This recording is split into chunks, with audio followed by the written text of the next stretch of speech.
Chapter 601. The blessing of the third heavenly gate array flickered and died on Ye Cheng, master of the 10,000 spirits tower.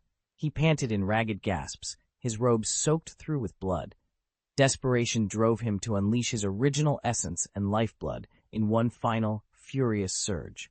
In an instant, he cleaved through the void, bypassing the barriers of the God of War Academy, the true martial Dao sect, and his own tower alike, channeling the combined fortune of all three sects to propel himself forward. With that defiance, he broke free of the 5 quasi-immortals' decree and shot straight into the northern wilderness. Fury exploded among the 5 seniors. The most impetuous youth, face flushed with indignation, thundered, Master Gu, how dare you flout the will of the immortal realm? Through cracked lips and spattered blood, Ye Cheng steadied himself. He raised a hand, spirit flame flickering in his eyes.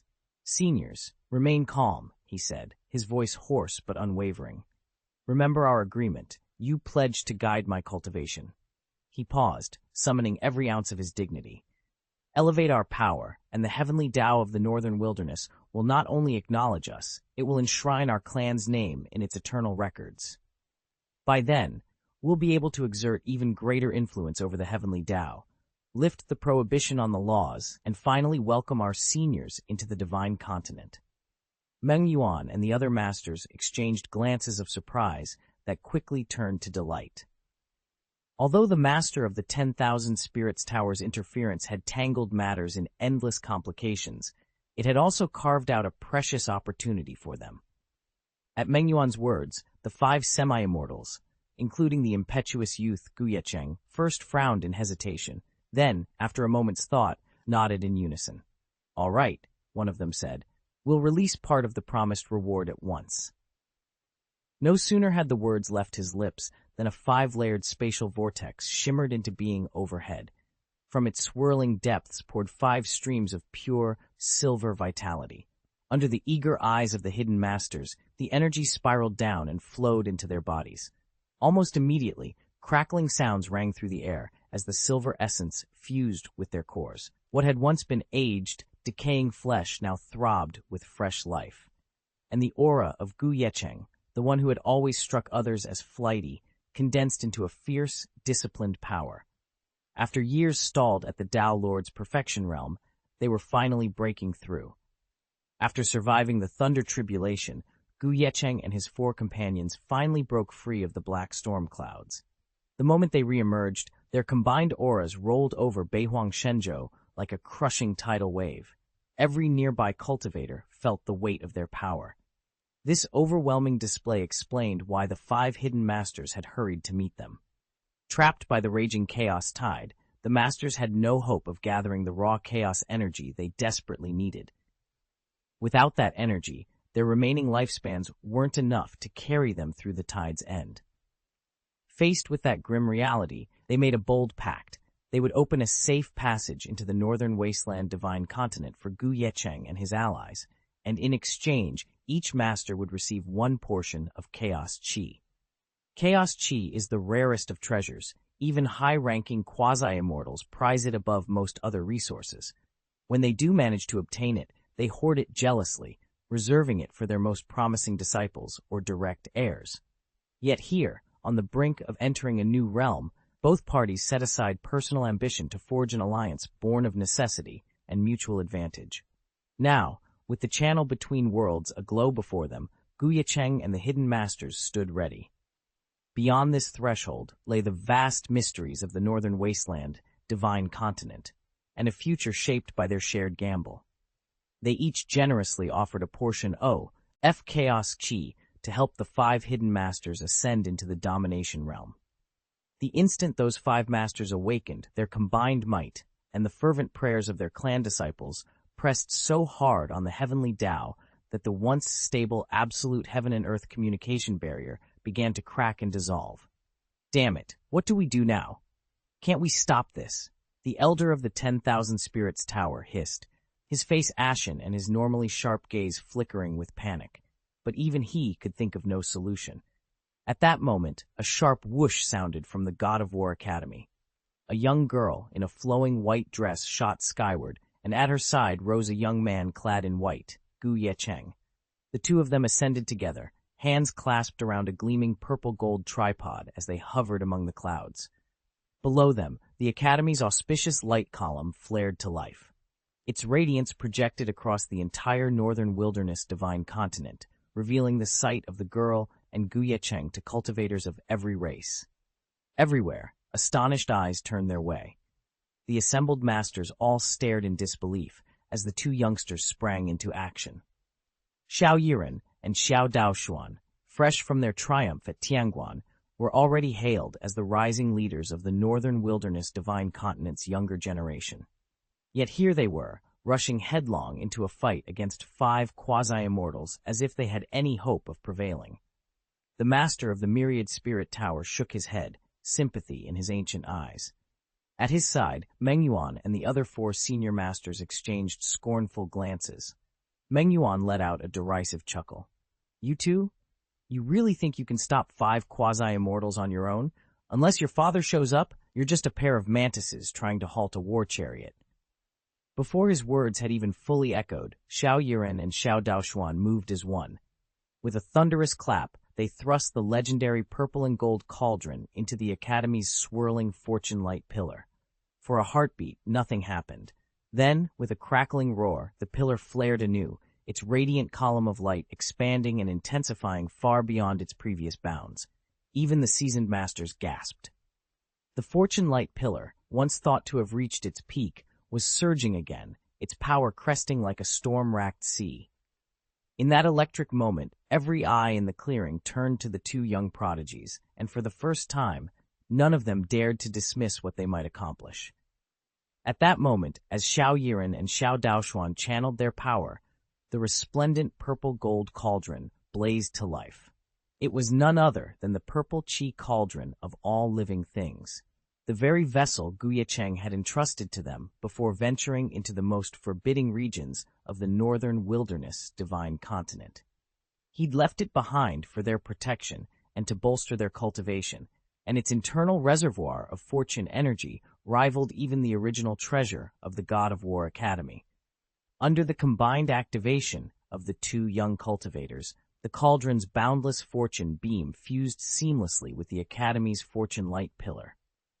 In the next instant, the absolute heaven and earth passage law ban, which had teetered on the brink of collapse, was restored to perfect stability. But that wasn't all.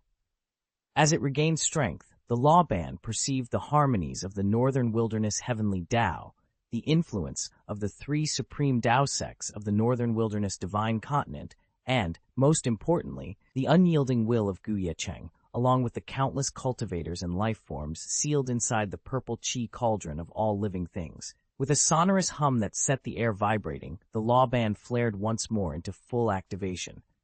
Under the 5 hidden masters' astonished eyes, 5 beams of divine light shot down and instantly sealed the 5-way transmission vortex. "What? How is this possible?" they cried in unison, faces draining of color. None had anticipated such a turn of events. Even the Grandmaster of the 10,000 Spirits Tower stood frozen, momentarily speechless at the display. When he finally exhaled, a turbulent mix of relief and frustration twisted his features. After all, it was Ye Cheng, through the swift actions of the little spirits Yiren and Daoshuan, and by activating the purple chi cauldron of all living beings who had made this rescue possible. And Ye Cheng's relationship with the 10,000 Spirits Tower was anything but friendly. Yet there could be no denying that his intervention had averted a catastrophic threat to the northern wilderness divine continent. Though conflicted, the tower's Grandmaster refused to linger in indecision. With a curt nod, he summoned his fastest messenger and set off at once for the God of War Academy. Ye Cheng not only owed the 2 young masters his thanks, he also needed to alert Yuan Sheng and the senior leaders of the Zhenwu Dao sect. He pressed his palms together in a salute and said, "We've driven off the 5 quasi-immortals this time, but make no mistake, this threat is far from over." Late afternoon sunlight filtered through the towering windows of War God Academy's grand meeting hall. The master of the 10,000 Spirits Tower bid farewell to Xiao Yiren and Xiao Daoshuan with a curt nod before turning to face the 3 newcomers, Yuan Sheng, Tatian, and Su Zongyue. the deputy leader of the Zhenwu Dao sect. His expression was grave. Yuan Sheng and Taxin returned the gesture solemnly, while Su Zongyue narrowed his eyes in thought. None of them doubted that a force as formidable as the 5 quasi-immortals would launch an assault on the northern wilderness divine continent lightly. Behind such an attack must lie immense resources, treasures of priceless value, clandestine alliances with hidden masters, and, most alarmingly, the chaotic energies entrusted to the 5 Mengyuan disciples. Even for beings on the brink of true immortality, that kind of power wasn't spent without a very weighty purpose. And yet, all of that effort had yielded nothing but bitter failure. Who could believe such adversaries would simply concede defeat and vanish? The real struggle, they all knew, was only just beginning. Don't forget, even though they failed to breach the northern wilderness this time, they still produced 5 new masters. A murmur ran through the chamber. The quasi-immortal realm is leagues beyond what we imagined. They're handing out chaos energy like it's nothing. There must be a larger scheme to bind Meng Yuan and the others to their will. Yuan Sheng's voice grew colder. Mark my words, those 5 semi-immortals will lean on these new masters to strengthen their clans and sects. Over time, they'll rise to dominate Beihuang Shenzhou, turning it into the supreme power. He paused, eyes glinting. And when the moment is right, they'll strike in one decisive blow. Then every one of the 5 sects will have no choice but to bow and join Beihuang. A heavy silence followed. Then he fixed each of his lieutenants in turn.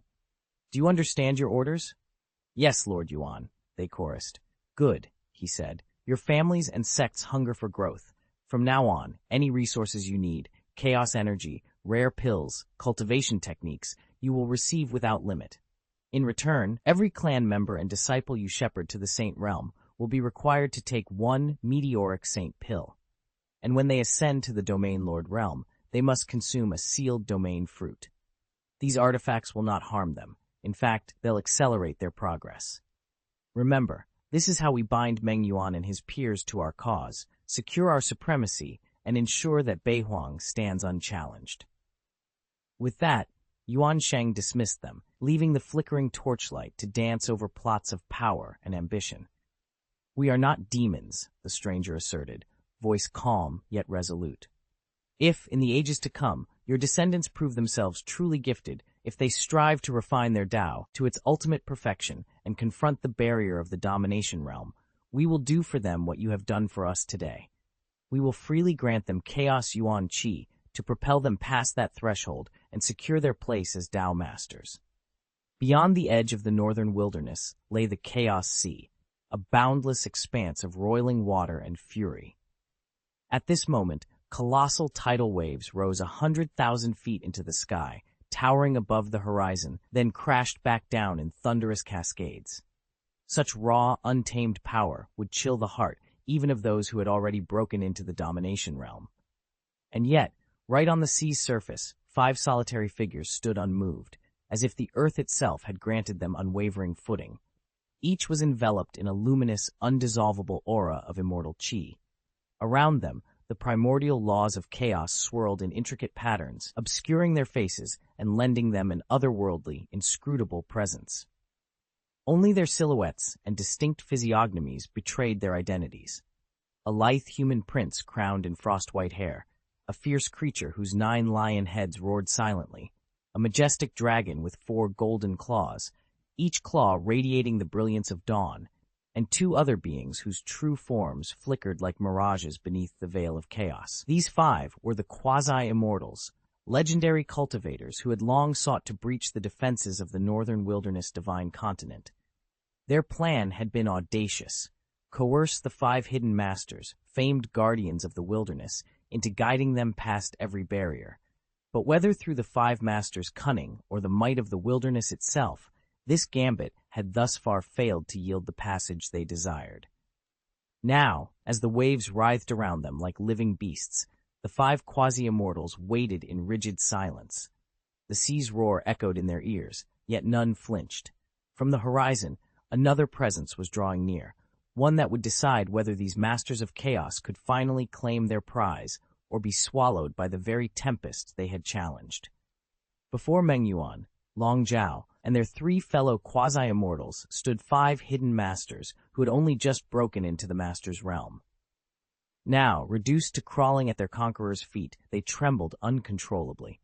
Their faces were a tangle of shock, humiliation, and bitter despair, each gasp and strained expression betraying the crushing weight of defeat. Chapter 602.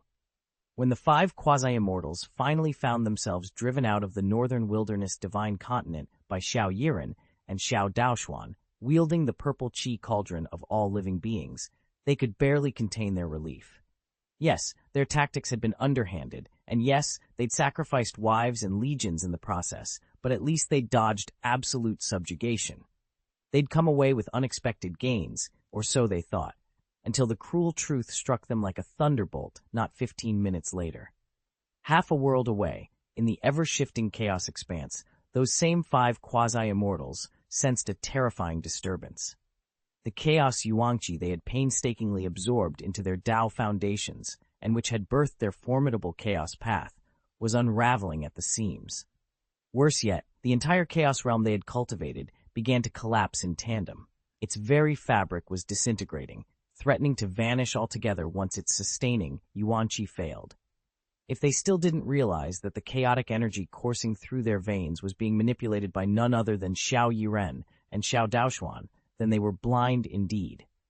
Their centuries of struggle felt wasted, yet bitterness was all they had left. Still, as they listened to the 5 quasi-immortals' grand design, a spark ignited in their hearts. "Admittedly, we serve under them," one of the clan elders murmured. "But these are quasi-immortals we speak of, beings whose power towers above our own. If we swear fealty to them now, by the time they advance into the northern wilderness, our 5 families will stand unchallenged across the divine continent," another added, eyes gleaming. Indeed, should they guide the quasi-immortals' entry into the northern wilderness, their families would claim credit as the realm's greatest benefactors. More than that, they would speak for every living soul on the divine continent. When the quasi-immortals moved to establish dominion over this land, they would need the 5 families' cooperation, and thus their lofty status would be secured. Yet they all recognized the unspoken truth. Their fates were bound to these quasi-immortals. Life and death now rested entirely in their hands. They had no choice but to steel themselves, drawing courage from their determination to see this through. With that resolve, the 5 masters knelt and bowed deeply before Master Ye Cheng. "Yes, Master Ye Cheng, we will carry out your orders," they declared in unison, their voices trembling with both fear and resolve. But the northern wilderness divine continent is vast, and there are many formidable opponents. So far, only Master Ye Cheng, the master of the 10,000 Spirits Pagoda, has broken through to the domination realm. We cannot be certain there won't be unforeseen challenges. "One more thing," one of them added urgently. "If it is within your power, please recruit additional domination realm masters to bolster our ranks. Strengthen our cultivations, secure more precious treasures. Only then can we stand firm against any variables that might arise." The 5 quasi-immortals exchanged glances, eyebrows raised. They thought their subordinates were exaggerating. "If the 5 of you stand united, what could possibly threaten you? Is Master Ye Cheng truly that invincible?" one of the quasi-immortals asked coldly. Another spoke up, voice low and serious. "It's not just Master Ye Cheng we must consider. Word reaches us of another figure on the northern wilderness divine continent, someone whose origins are shrouded in mystery and whose abilities no one can predict." Silence fell over the hall as they all contemplated the implications of facing such unknown power. "His name is Ye Cheng." The 5 hidden masters exchanged glances as one of them spoke up. Although he only began his cultivation recently, his current strength rivals that of any master before their breakthrough. The moment they heard his name and his power level, all 5 frowned, less from fear than from realization. They now understood the true connection between Ye Cheng and those 2 children, Xiaoyiren and Xiao Daoxuan, whose meddling had foiled their plans. Rage flared in their eyes. The little troublemakers were his offspring, and by extension, so was he. A murderous intent ignited among them, but try as they might, none dared make the first move against Ye Cheng. His backing was too formidable. Standing behind him were not just the Wanling Tower under its esteemed master, but also the three supreme sects, the God of War Academy, the Zhenwu Dao sect, and their allied forces. Admittedly, on the alien-infested front lines, these sects might not individually match the prowess of the five hidden masters. Yet their valor and accomplishments in repelling the invaders had won them an irrefutable respect, and the power to keep even the most ruthless adversaries at bay. Thanks to the favor of the Northern Wilderness Heavenly Dao and the goodwill of every living being there, if the five masters chose to strike now, even if they ultimately prevailed, they would become nothing more than irritants to the Dao itself. They might claim the title of overlords of the Northern Wilderness Divine Continent, but they would lose all influence over the Heavenly Dao and the freedom to open the forbidden absolute heaven-earth passage as they enjoy today. Their grand plan would collapse, forcing them to begin anew and waste countless years recruiting and cultivating fresh allies. Naturally, the five quasi-immortals were loath to risk such a setback. Meng Yuan and the others had anticipated this reluctance. They approached the quasi-immortals with a proposal. Grant us your treasures so that we may grow stronger. Once our power is sufficient, they explained, we'll spearhead our sect's conquests, seizing cities and territories across the Northern Wilderness Divine Continent. We'll spare the three families of the 10,000 Spirit Tower for now, they added. But as for the other sects in the Northern Wilderness, the Northern Wilderness clans plotted in low tones. As long as we can rally enough sects from the Northern Wilderness, the continent's fortune will gradually flow into the hands of our five clans, one of them explained. Once our combined luck surpasses that of the God of War Academy, the 10,000 Spirits Tower, and the true martial Dao sect, we'll be free to strike at Ye Cheng and his allies again, without fear of any backlash. A ripple of approval ran through the chamber. Consider it done, another agreed. The five near-immortals exchanged triumphant glances. In unison, each waved a hand, and 5 jade-green storage rings floated down before them. Instantly, the clan leaders snatched them up and pried the rings open. A hungry light gleamed in their eyes as they peered inside. Each ring contained a veritable hoard of cultivation resources, unfathomable wealth enough to change the balance of power on the Northern Wilderness continent. By conservative estimate, every ring held at least 1 trillion immortal crystals. Combined, the 5 rings represented nearly 20 trillion immortal crystals, an amount no mere mortal, not even a master-ranked powerhouse, could ever have dreamed of possessing. The wind whipping off the Chaos Sea carried a salty tang, but the 5 quasi-immortal masters hardly felt it. Clutched in their palms was a treasure trove of wealth, so vast it rivaled that of many true immortals.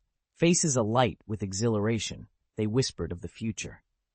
With resources like this, one murmured, we can draw every sect on the Northern Wilderness Divine Continent into our orbit. We'll command legions of vassals, amass an empire of our own. Give us 3 to 5 years, 10 at most, another added, eyes bright with ambition, and we'll eclipse the War God Academy and the true martial Dao sect. We'll be the undisputed overlords of the Northern Wilderness. Together, the 5 junior masters retrieved the ornate storage ring the quasi-immortals had entrusted to them. All reluctance to serve dissolved the moment they felt its way. The quintet bowed, accepted their charge, and departed with eager strides. High above the restless waves, the 5 quasi-immortals exchanged glances. In planting these upstarts as their vassals within Beihuang Shenzhou, they had secured a foothold in the northern realm. Yet even as a faint smile played across their lips, a steely glint lingered in their eyes. The first move had been made, but in the grand contest of power, the greatest battles were still to come. With the 5 masters now at their disposal, gathering intelligence on Beihuang Shenzhou has become significantly easier than before, when even basic facts eluded them. Yet despite the breakthroughs, the reward they've received so far feels utterly inadequate given the resources they've poured into this venture. If we manage to seize control of Beihuang Shenzhou, one of them mused, the elders will shower us with unimaginable wealth. Celestial immortals? That's child's play. We could even break into the golden immortal realm together. Every ounce of effort we've invested this time will yield supreme, lavish rewards, another chimed in. A third voice, however, was laced with lingering bitterness. Still, I can't forget the way they wronged us. My hatred won't fade so easily. A fierce roar split the air as the nine-headed lion, their fiercest enforcer, bared all 9 sets of sharp teeth. Its amber eyes burned with unquenchable fury as it stared toward Beihuang Shenzhou and the distant spires of the God of War Academy. Then we might as well aid those 5 fools and hasten their rise, it thundered. Qingyun, the group's irreverent young Taoist, let a faint smile curve his lips. Without taking his gaze off Beihuang Shenzhou's northern border, he added, "Weren't we told by those same fools about the forbidden life zones scattered across Beihuang Shenzhou?" I remember that within Beihuang Shenzhou there are several life-forbidden zones, most notably the White Cloud Realm. Over time, these realms have grown so distinct that they've effectively broken away from the greater Beihuang Tiandao and become little worlds in their own right. Because of the Juetian Ditong prohibition, even the 5 quasi-immortals cannot set foot in Beihuang Shenzhou. No matter how they split their projections or avatars, the barrier simply won't let them through. Yet these life-forbidden zones are a special case. Each one was born from unique circumstances, and though their wills are still immature and ill-defined, they've already taken shape as self-contained realms, independent of the main world. The Juetian Ditong curse still applies here too. None of the quasi-immortals may enter in person. But if they dispatch a single incarnation or projection, they can slip past the boundary, infiltrate these domains, and begin weaving their schemes from within. Mobilize the creatures from the life-forbidden zone to aid Mengyuan and the others. At Qianyun's single command, the 4 attending quasi-immortals stirred at once, their eyes alight with excitement. "Excellent," one breathed. "This plan couldn't be more perfect." Beasts within the life-forbidden zone possess extraordinary power intentionally dampened by the zone's own wards. Yet even stripped of some strength, these creatures far outclass any ordinary cultivator. With their assistance, the task of outstripping the 5 vassals of the 3 great sects, once expected to take 3 to 5 years, could now be achieved in as little as 1 or 2. As for how to persuade such denizens to venture beyond their sealed realm, the quasi-immortals already had their strategies drafted. With sufficient rewards on the table, even the Lord of the Forbidden Zone himself might be tempted to negotiate. Under the thumb of the immortal strongman, the Lords of the Forbidden Zone in the mortal realm were utterly powerless. Sensing his moment, the 9-headed furious lion let out a triumphant roar. "Excellent! Not only can we coerce the White Cloud Domain, but also Baibo Palace, Wanlong Island, Yunxian Palace, and most crucially, the Juyuan Sea." He paced back and forth in the void, his 9 heads bristling with excitement. The Juyuan Sea is key. Its sovereign beasts are among the strongest in the world. If they join us, Ye Cheng won't even make it to first base. Turning to his lieutenants, he commanded, "I'll go to the Juyuan Sea and persuade the sea serpents there. You handle the other sects." In an instant, he split off an astral avatar, tore open the void, and shot toward the distant ocean. Far beneath the surface of the Juyuan Sea, within the legendary Golden Palace, the 9-headed sea sovereigns had already submitted. Their enormous bodies lay motionless, 9 colossal serpent-dragon cadavers arranged in a perfect circle around the palace's inner sanctum, their latent power waiting to be awakened at the lion's command. Ye Cheng stood at the center, his white robes billowing as he drew in the vast, abyss-like life essence with each deep inhalation. In mere moments, he had consumed the outpouring from those 9 ancient heads, beings said to have roamed the world since time began. Legend held that not even the enlightened dominators of the northern wilderness divine continent, in all their endless years of cultivation, could escape the ravenous hunger of these primeval creatures. Their very bones had been absorbed and transmuted by Ye Cheng, the white-robed sword cultivator, now serving as the cornerstone of his formidable power. Chapter 603. As the final vestige of divine light was swallowed by the swordsman in white, he slowly opened his eyes. A faint pulse of energy hummed within the heaven-swallowing divine rune, ample nourishment, as he liked to think of it. Ye Cheng allowed himself a satisfied nod. "With the 9-headed dominant sea dragon fruit, Roshu and I have enough to train for at least another month," he murmured. No need to worry about cultivation resources for now. This swordsman was, of course, Ye Cheng himself. Over the past 6 months, he'd spent 2 in strict seclusion, during which he completely refined the alien fruit harvested on the Tianguan battlefield and propelled his cultivation to the mid-Saint King tier. Then, accompanied by Yi Ruoshui, he ventured into the major life-restricted zones of the northern wilderness divine continent. There, he sought not only to hone his swordsmanship in battle and bolster the war effort, but also to recreate the daring ambush he'd once executed against the Taihuang Immortal Venerable and his son in the depths of the Tianhuang ancient mine. It turned out the chance had really been a fluke. Over the past few months, Ye Cheng had braved the most dangerous forbidden zones in Beihuang Shenzhou, intercepting countless hidden schemes and traps laid by immortal-level adversaries, and thwarting every last one. Yet none of those plots yielded him any true breakthroughs in cultivation. Still, he had not come away empty-handed. Each forbidden zone concealed vast riches, and none more so than the Sea of 9 Abysses, where he now stood. The 9 abyssal sea dragons he'd just slain weren't true grandmasters. They hadn't yet forged the Chaos Path and lingered at the Tao Lord tier. Even so, their strength equaled, or at times exceeded that of many perfected masters, thanks to the Sea of 9 Abysses' potent ley lines. Here, the endless surge of spiritual energy and the bounty of rare natural treasures nurtured every life form to unprecedented heights. When Ye Cheng put down the last dragon, he claimed its hoarded treasures without hesitation. Dozens of jade-white pearls the size of fists, dozens more of violet-blue sea crystals, heaps of spirit-infused metals and medicinal roots, all storied treasures accumulated over countless years of the dragon's reign. Simultaneously, he tapped into the vast flux of abyssal spiritual energy, carefully guiding it into his own meridians. Standing on the jagged cliffs overlooking the churning sea, Ye Cheng closed his eyes and let that deep, primeval power wash over him. Each breath drew in 100 times more spirit than before. Every cell in his body hummed with newfound vitality. Though he'd yet to break through to immortality, this bounty would accelerate his progress by leaps and bounds. At last, he opened his eyes. The sun was dipping toward the horizon, turning the waves to molten gold. With a wry smile, Ye Cheng sheathed his blade and turned away from the sea. Ahead lay even deadlier trials, and perhaps genuine immortal-level treasures. But for now, he carried the wealth of the Sea of 9 Abysses in his palms and the promise of a brighter future in his heart. Ye Cheng lifted his arms to the sky and unleashed his supreme, divine sky-swallowing technique.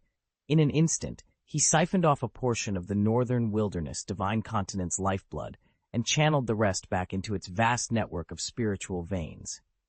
The forbidden zone before him, an illicit enclave that had long leached energy from the land, was erased outright.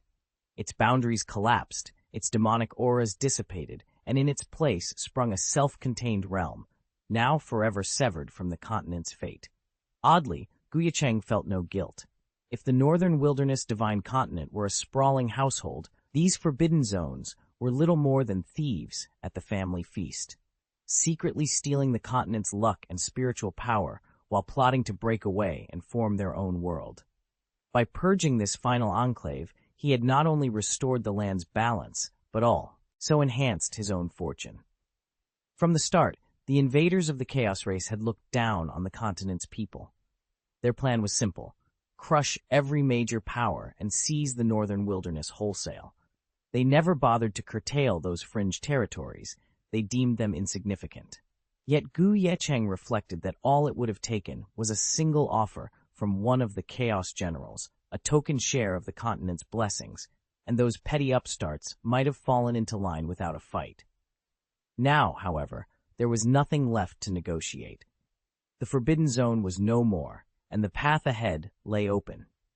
Ever since the northern wilderness divine continent fell and its heavenly Tao was overturned, the so-called Forbidden Zones have quietly carved out realms of their own. Their earth-vein wills, and the terrifying champions they spawn, like the 9 Abyss sea dragons, are poised to surge forth as the vanguard of an alien invasion. Even the greatest heroes ever to step beyond the divine continent understand this looming threat. But those few powerful enough to eradicate these life-forbidden regions have already pushed the continent to its breaking point. They must shatter the void and ascend to true immortality if they hope to finish the job. Everyone else can only keep these zones in check, preventing any overt movement, but total annihilation remains beyond their reach. Ye Cheng, however, confronts no such limitations. In the past, he simply lacked the time and the deeper knowledge to deal with these mysteries. Now, unshackled and fully informed, he stands ready to purge the forbidden zones once and for all. As Ye Cheng's power soared, he finally understood the true link between the life-forbidden zones and the northern wilderness divine continent. He also realized that the alien army's retreat was merely a tactical withdrawal, not a clean defeat. Unwilling to leave such a threat lurking in divine territory, Ye Cheng resolved to wipe them out completely. His house-cleaning campaign proved astonishingly profitable. He swept through the 5 great life-forbidden zones ruled by the ancient Juyuan clan, lineages whose wealth outstripped ordinary masters by many times over.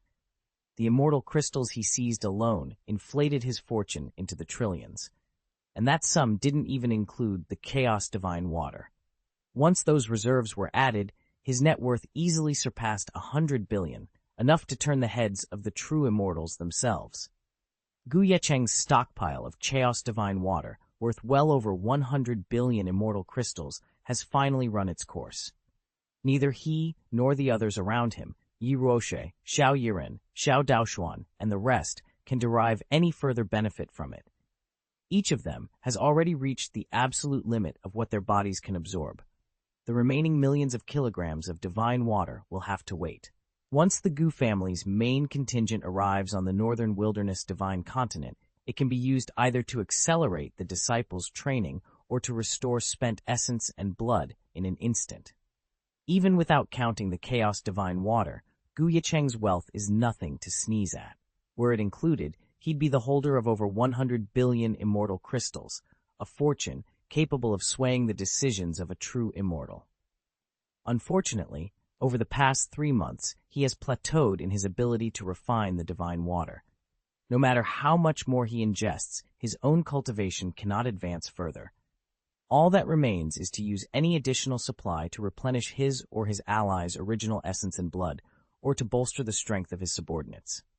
Chapter 10: The True Value of Wealth. Though my fortune is vast, only 100 billion immortal crystals can actually be put toward advancing my cultivation. Ye Cheng let out a rueful sigh. By any measure, 100 billion crystals was a staggering sum, and ordinary master's total holdings rarely reached 10 billion. Even among the 9 immortal sectors, the combined life fruit reserves of its most prodigious geniuses seldom topped 200 or 300 billion. To amass 1 trillion crystals would be the equivalent of absorbing and refining 3 additional sets of 9 immortal masters' life fruits.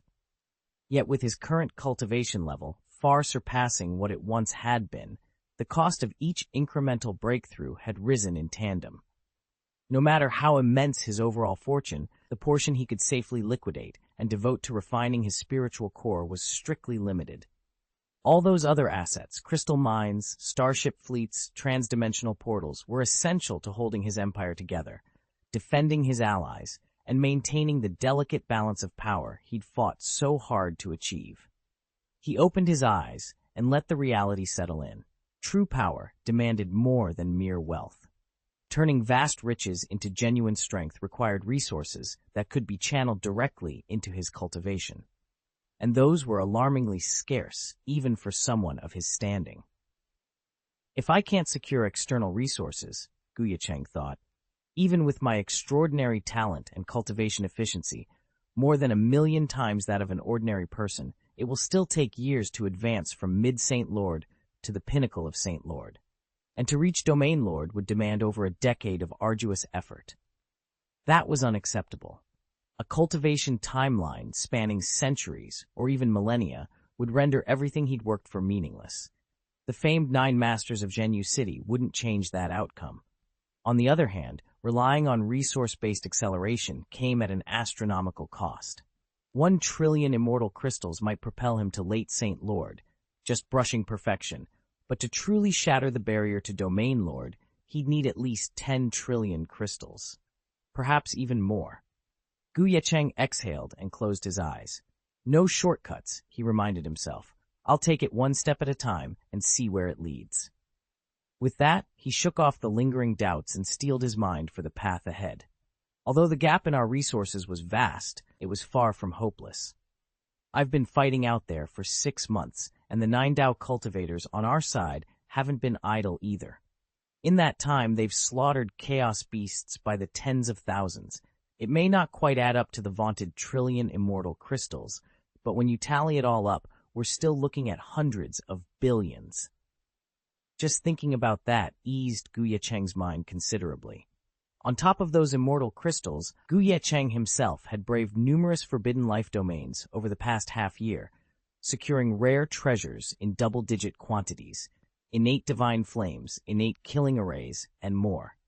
Once he returned, these spoils would help Xiao Yiren and Xiao Daoshuan break through to new levels of power. Before he could dwell on it further, Yi Roshui's voice drifted in from outside the Golden Palace Hall. "Husband, I've dealt with those creatures out there. Shall we head back?" "Of course. Thank you, my lady." Smiling, Ye Cheng stepped toward the hall's entrance, ready to see what lay ahead.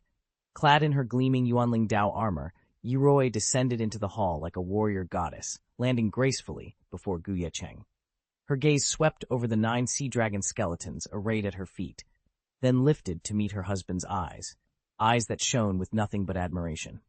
These past 6 months by Ye Cheng's side had been nothing short of transformative.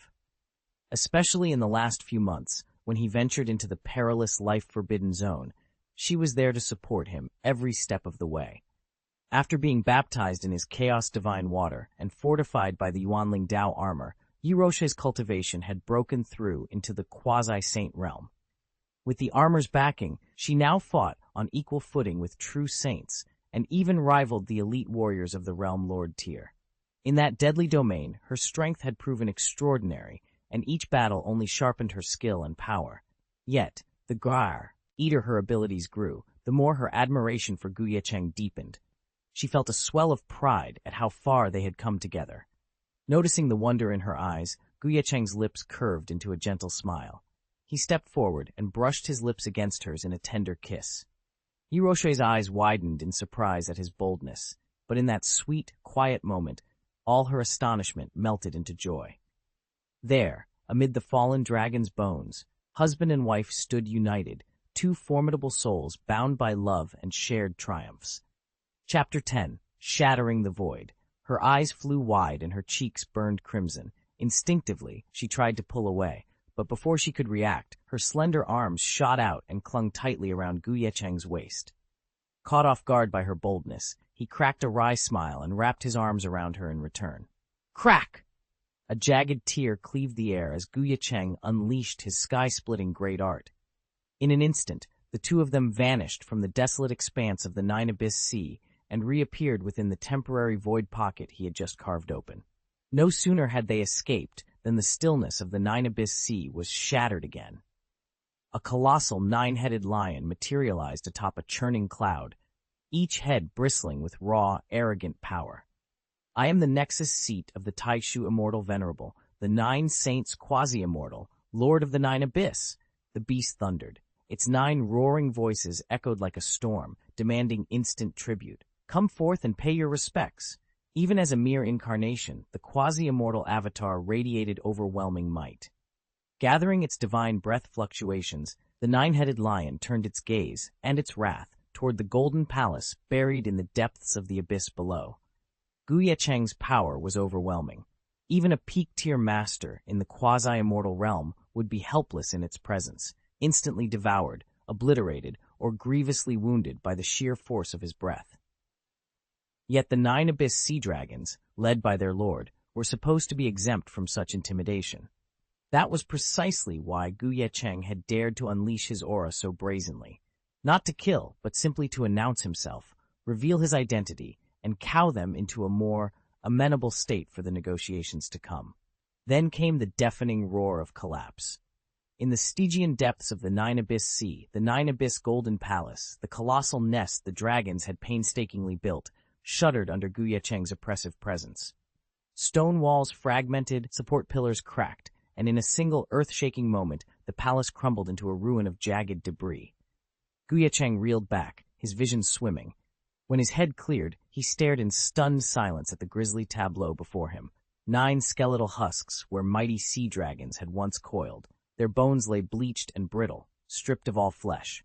He felt rage and disbelief surge through him. "The Lord Zhuyuan has been slain!" Ye Cheng's voice echoed in the darkness as he desperately scanned the ruins and the surrounding waters. Whoever, whatever, had the power to execute 9 quasi-immortal sea dragons in an instant had just turned the tables in a way he could never have anticipated. Who did this? When did such a powerful man appear in Beihuang Shenzhou? The 9 saints quasi-immortals thundered with rage, but Ye Cheng paid them no mind. He had already returned to the God of War Academy alongside Yi Ruoshui. Gently supporting her as she trembled, he escorted her back to her cave and settled her onto her bed of spirit crystals. Once Yi Ruoshui was resting, Ye Cheng called together the younger disciples and presented them with the gifts he'd brought. Vials of innate divine fire, scrolls of the innate killing formation, precious treasures for their absorption and refinement. He was about to summon Yuan Sheng and the others to catch him up on everything that had happened in Beihuang Shenzhou when, unexpectedly, a familiar chime echoed in his mind. A long-dormant system prompt, stirring back to life. Ding. "Congratulations, host. You have successfully impregnated your Taoist partner, Yi Ruoshui." The chime barely faded when a translucent panel appeared before Ye Cheng's eyes, listing details about his unborn child. Name, unnamed gender, male, innate fate, supreme immortal body, 6th grade immortal fate. 6th grade immortal fate with a supreme immortal body. Ye Cheng's eyes shone with exhilaration. Until now, he'd only grasped the broad strokes of immortal fate rankings. The 1st and 2nd grades, though lower than the 3rd, harbored the potential to ascend as celestial immortals. With sufficient longevity, effort, and a touch of destiny, any such practitioner could make that final breakthrough. The 3rd and 4th grades were predetermined to become golden immortals, much like Tianhuang, Yuanwu, and his beloved Yi Ruoshui. And among those golden fate prodigies, Tianhuang and Yuanwu were unrivaled, famed throughout the northern wilderness divine continent as the rare souls who had already tasted the true immortal fruit. Now his own son was fated at the 6th grade and blessed with the supreme immortal body. The magnitude of that inheritance left Ye Cheng's heart pounding. This child would stand atop realms he himself might never reach. According to the memories Ye Cheng absorbed from the 9 immortal domain masters, those 2 predecessors of the northern wilderness had long ago broken through the limits of mortal fate and ascended into true immortal masters, the titans of the immortal realm. In the system of immortal life grades, anything beyond 4th grade marks the frontier of genuine immortal potential. Ye Cheng himself had formed the primordial immortal body by fusing the 6 paths reincarnation body with the chaos body, his destined legacy at that level. Astonishingly, his yet unborn son has already outstripped him, the child directly awakened 6th grade immortal life. Achieving 6th grade means his innate potential already rivals that of an immortal master. Unless disaster strikes, this boy, if he continues to cultivate steadily, will one day stand toe-to-toe with the legendary Taihuang immortal masters. And the blessings of the supreme immortal body go beyond mere potential. The supreme immortal bones he inherits at birth are even more formidable. Ye Cheng was born with a supreme immortal body, and within that body lay a single supreme immortal bone. From the moment he drew breath, that bone grew alongside him. When Ye Cheng reached maturity and his supreme immortal bone at last fully awakened, it would bring forth the ultimate scripture, the supreme Tao book. In the human realm, cultivators seek to master the great Tao of heaven and earth. They hone the 3,000 types of magical power and perfect every technique that corresponds to the cosmic laws. Those are the crowning inheritances of humanity. The immortal realm, by contrast, pursues the great Tao of chaos. Its greatest treasures are the 36,000 chaotic Taos that sprang to life in the primeval void and have endured through billions of eons without decay. In total, these 36,000 Daos, together with another 72,000 complementary volumes, form the 108,000 books of the Book of Chaos, the supreme legacy of the Immortals. Those 108,000 volumes are divided into two collections, the Heaven List and the Earth List. The 36,000 volumes of the Heaven List literally took shape within the heart of chaos itself, each one a fragment of that boundless, formless origin. Ye Cheng stood in the vast central chamber of the Immortal Realm's archive, his gaze sweeping across row upon row of ancient tomes. These were the 72,000 volumes of the Earth List, each one a record of a mighty cultivator who had, over countless years and incalculable eons, risen to the ranks of immortals.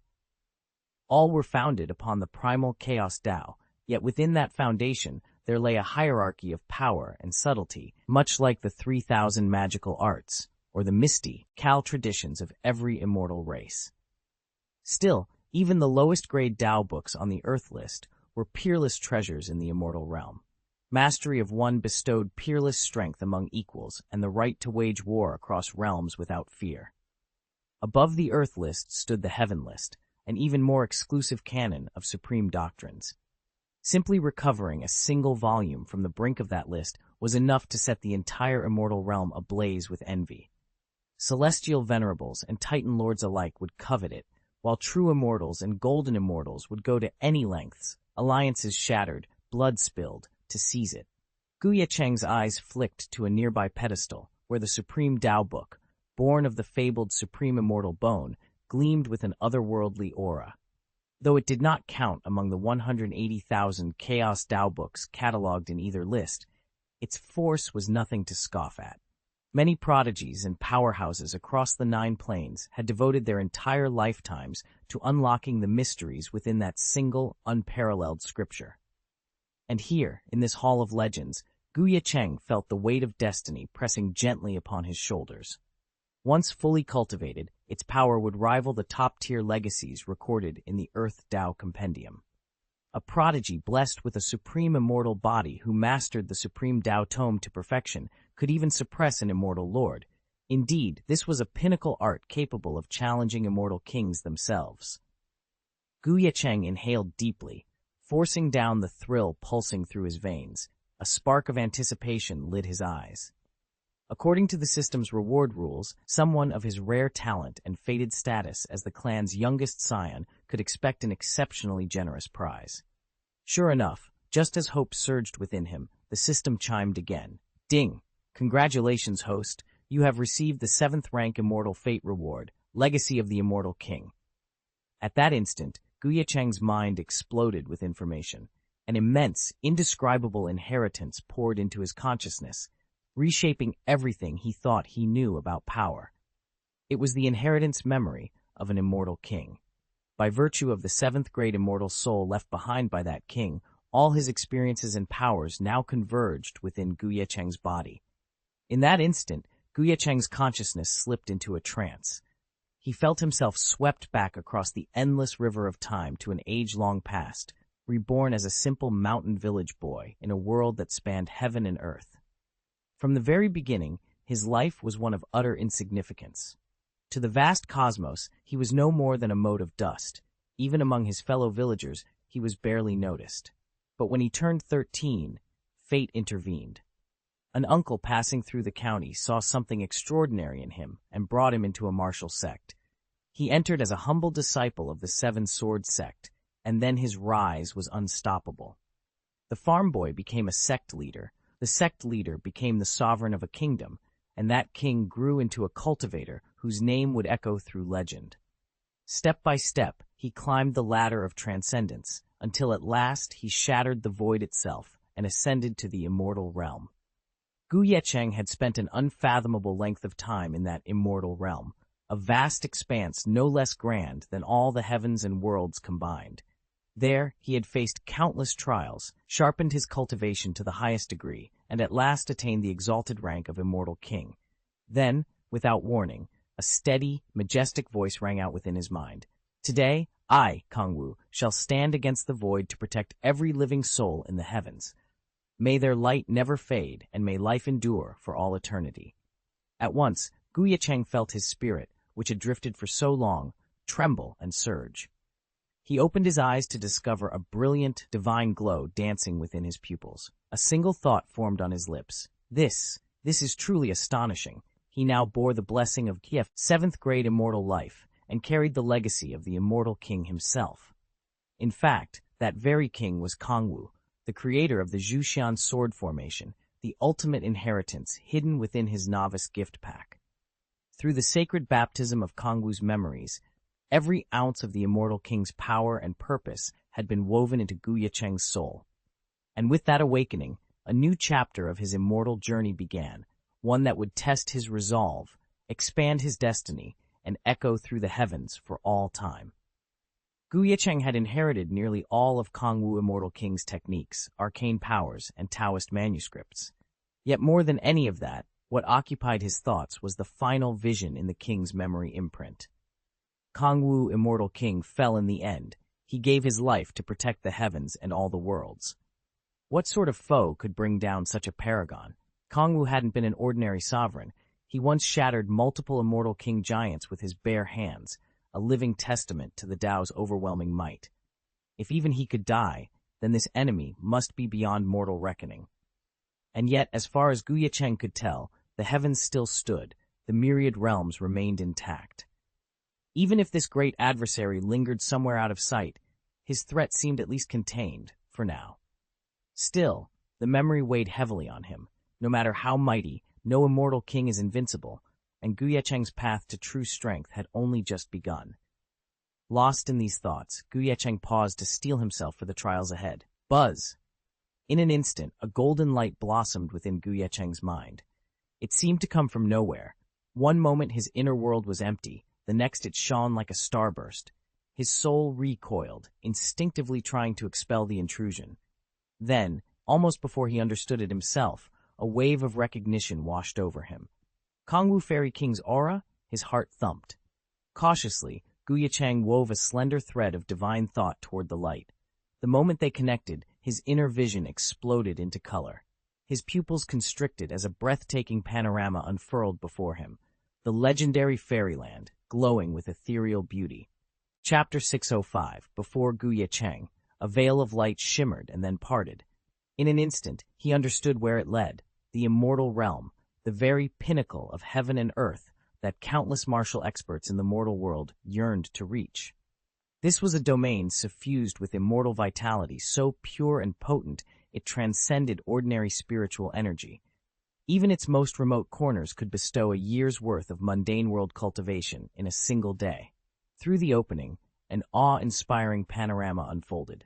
Stretching as far as the eye could see was a boundless sea of liquid vitality. Along the horizon, that life essence had condensed into mighty torrents, cascading from the 9 heavens down to the vast expanse below.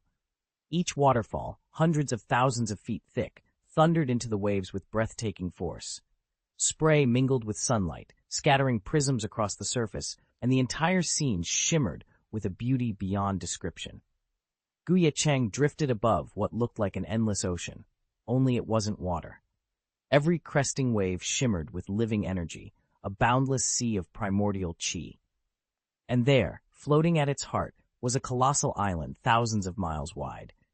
Jewel-toned forests stretched as far as the eye could see, birds called overhead, and rivers of crystal laughter meandered between flowering meadows. At the island's core soared a single, cloud-piercing peak, its summit wreathed in mist and glowing with a subtle spiritual light that called to him. The instant Ye Cheng fixed his gaze on the island, it trembled, as if breathing. Roots of rock and earth creaked, then slowly, inexorably, the entire landmass lifted from the Chi Sea. Beneath the floating island lay something astonishing, a vast, hidden world sealed behind a curtain of luminous energy. A mountain suspended in a sea of vitality? No, this is far stranger than that, he whispered, heart racing. Beyond the radiant veil, somewhere in the immortal realm, lay a secret sanctuary, and Ye Cheng was about to step inside. Vital energy roiled and flared around the so-called island, stripping away its serene, elegant guise and replacing it with a deadly sharpness. Waves of power surged outward, and as the life force blazed, the surrounding sea receded. At last, the island's true form was laid bare. Not an island at all, but the hilt of a colossal sword. Its pommel towered like a mountain, soaring over 100,000 miles into the sky. The crossguard stretched thousands of miles across, resembling an island in its breadth. Beneath the ocean's surface lay the blade itself, an expanse millions of miles long and wide, its shining edge capable of severing entire star systems with a single sweep. Standing before this divine weapon, Ye Cheng felt its vast aura pulse like a living world. Deep within the sword's core lay a hidden realm, a treasury where immortal King Kangwu had amassed countless years of wealth and power. All of it now waited, locked within the blade, for the day the true heir would come to claim the legacy. When the divine sword at last took shape, it did not immediately pass through the light curtain toward Ye Cheng. Instead, the blade hovered for a moment, as if surveying him, then drifted forward and offered a slight, deliberate wave. A soft puff sounded, and on the far side of the curtain, the immortal lands rent open in a jagged spatial rift. The sword slid into that breach and vanished from sight. Before it disappeared entirely, however, Ye Cheng heard a steady, resonant voice, uncannily like the Kangwu immortal king's, only younger, echoing in his mind. This is where the immortal king's legacy resides. When you enter the immortal realm, the immortal king's descendants may return here to claim his heritage. In the instant those words faded, the light curtain before him shimmered and reshaped itself.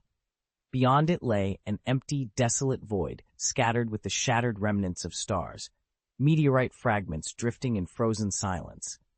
There, among those fragments, the divine sword now rested in concealment, taking on the guise of an unremarkable meteorite as it slipped into dormancy once more. Yet as it slept, a last surge of golden light flooded into Ye Cheng's consciousness, carrying with it a final, unspoken message, one that would guide him on the path ahead. Could it be the flying immortal Daozhou among the 3,000 Daozhous of the immortal realm? Ye Cheng's eyes lit up like lightning. He didn't yet know what other treasures the late Kangwu immortal king might have left behind, but if there was even the slightest chance of recovering the legendary Kangwu immortal sword, an expedition to that Daozhou would be more than worthwhile. Of course, that was a matter for the future. For now, he forced his thoughts back to the inherited memory echoing in his mind. Within it lay the countless arcane techniques that the Kangwu immortal king had mastered over his long life. Each spell, every formation, and secret incantation a priceless legacy. And layered beneath those teachings were the 24 volumes of the Chaos Dao book, the very tomes his mentor had unearthed upon entering the immortal realm.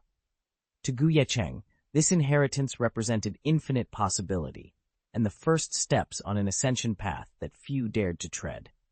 Ye Cheng stood before the glowing stone tablet, feeling its ancient power resonate through him. In the dim light of the cavern, the inscriptions shimmered as if alive. 24 volumes of the Chaos Dao scripture, 19 Earth-tier volumes, and 5 Heaven-tier volumes. He traced the list with his mind, picturing each grade and its corresponding realm. Earth-tier scriptures, 9 low-grade volumes for practitioners of the heavenly immortal realm, 6 mid-grade volumes for the golden immortal realm, 3 high-grade volumes for the true immortal realm, 1 top-grade volume for the immortal venerable realm.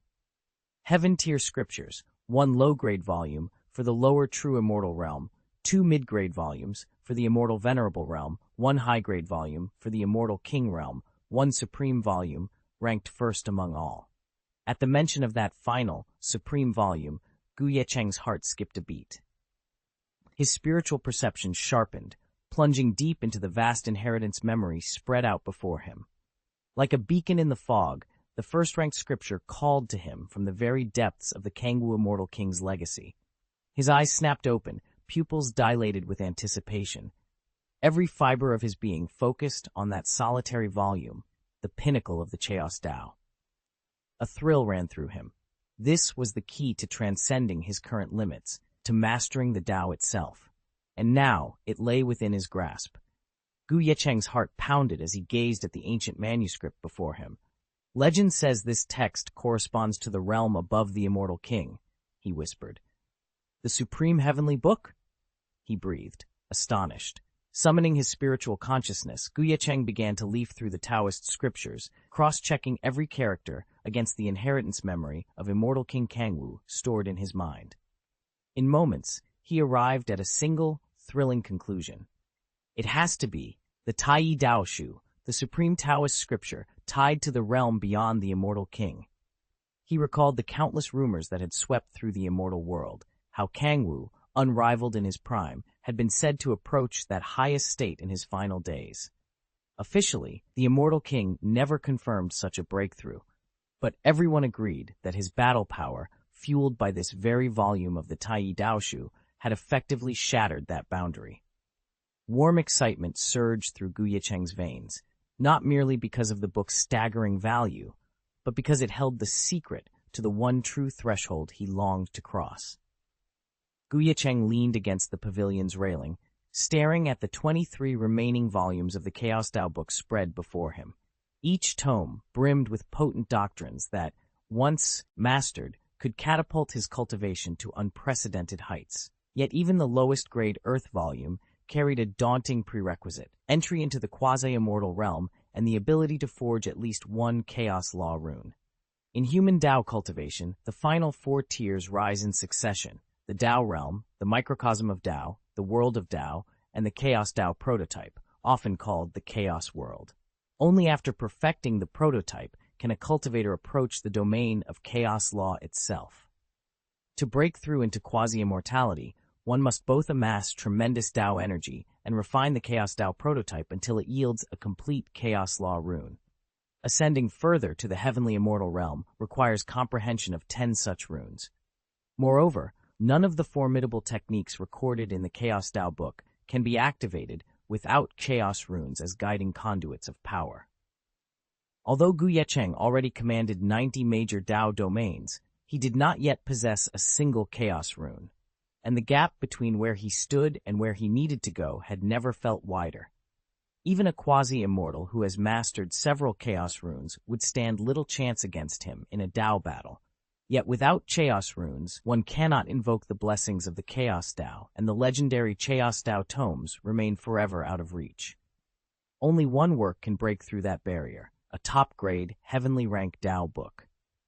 Heart-pounding, Ye Cheng steadied himself and opened the Taiyi Dao book. Within its pages lay the inherited memories of the Kangwu immortal king, and Ye Cheng's talent for absorbing such legacies far outstripped that of any ordinary cultivator.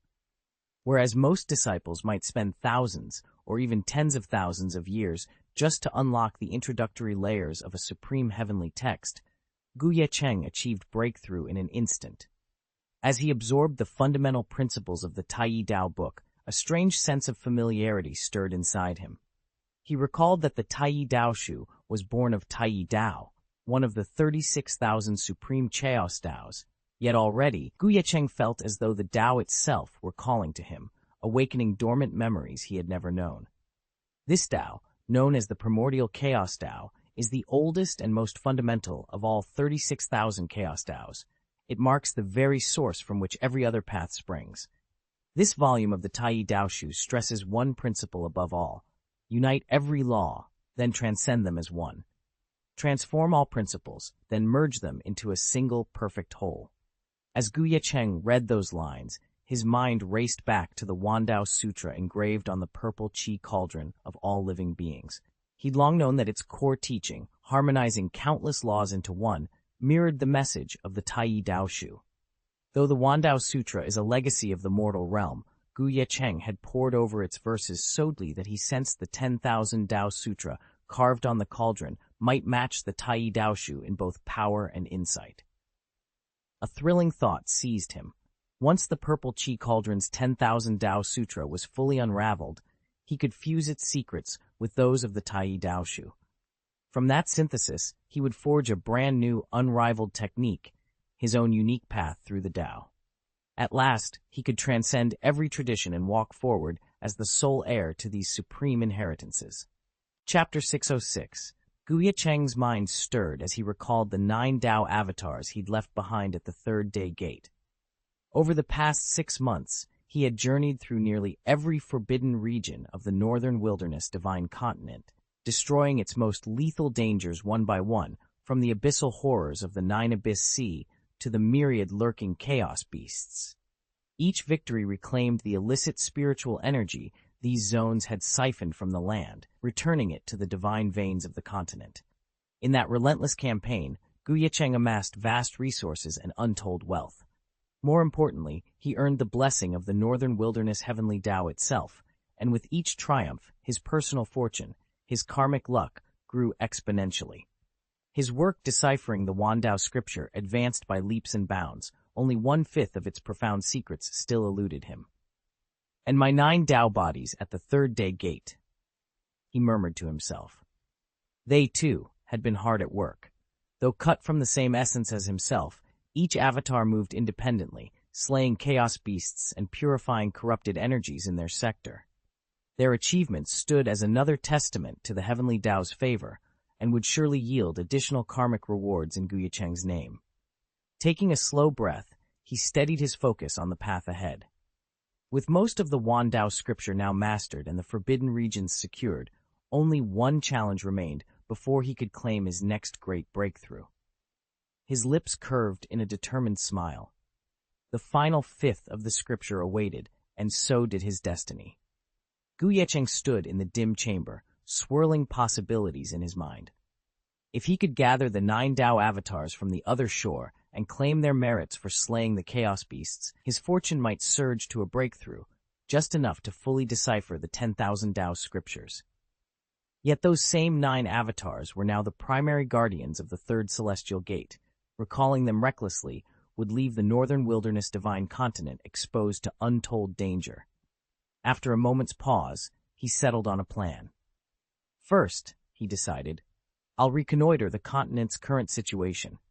Then I'll journey to the third gate, assemble the Tao avatars, and harvest their accrued virtues along with the Tao fruits of the chaos beasts. With that resolved, Ye Cheng stepped out of the cave and made his way to the hall of the first deputy dean at the War God Academy.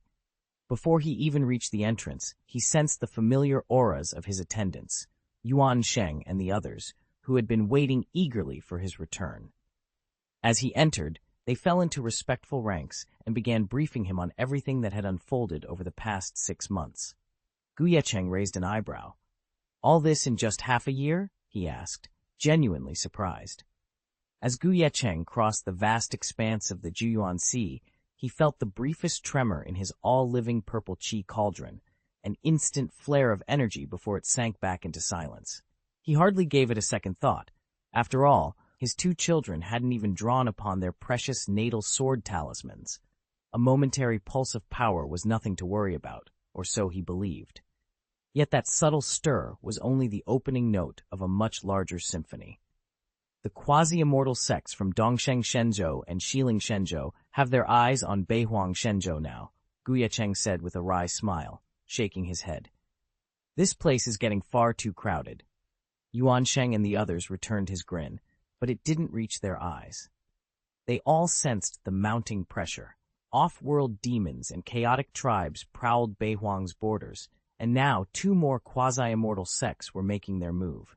With 5 quasi-immortals stirring, undoubtedly acting under orders from the great immortals of the celestial realm, and the Taihuang immortal Venerable and his son thrown into the fray, the number of formidable forces arrayed against them had swelled to 7.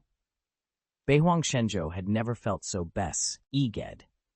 Beihuang Shenzhou is in utter chaos, and, to make matters worse, the 5 sovereign families have grown more aggressive than ever.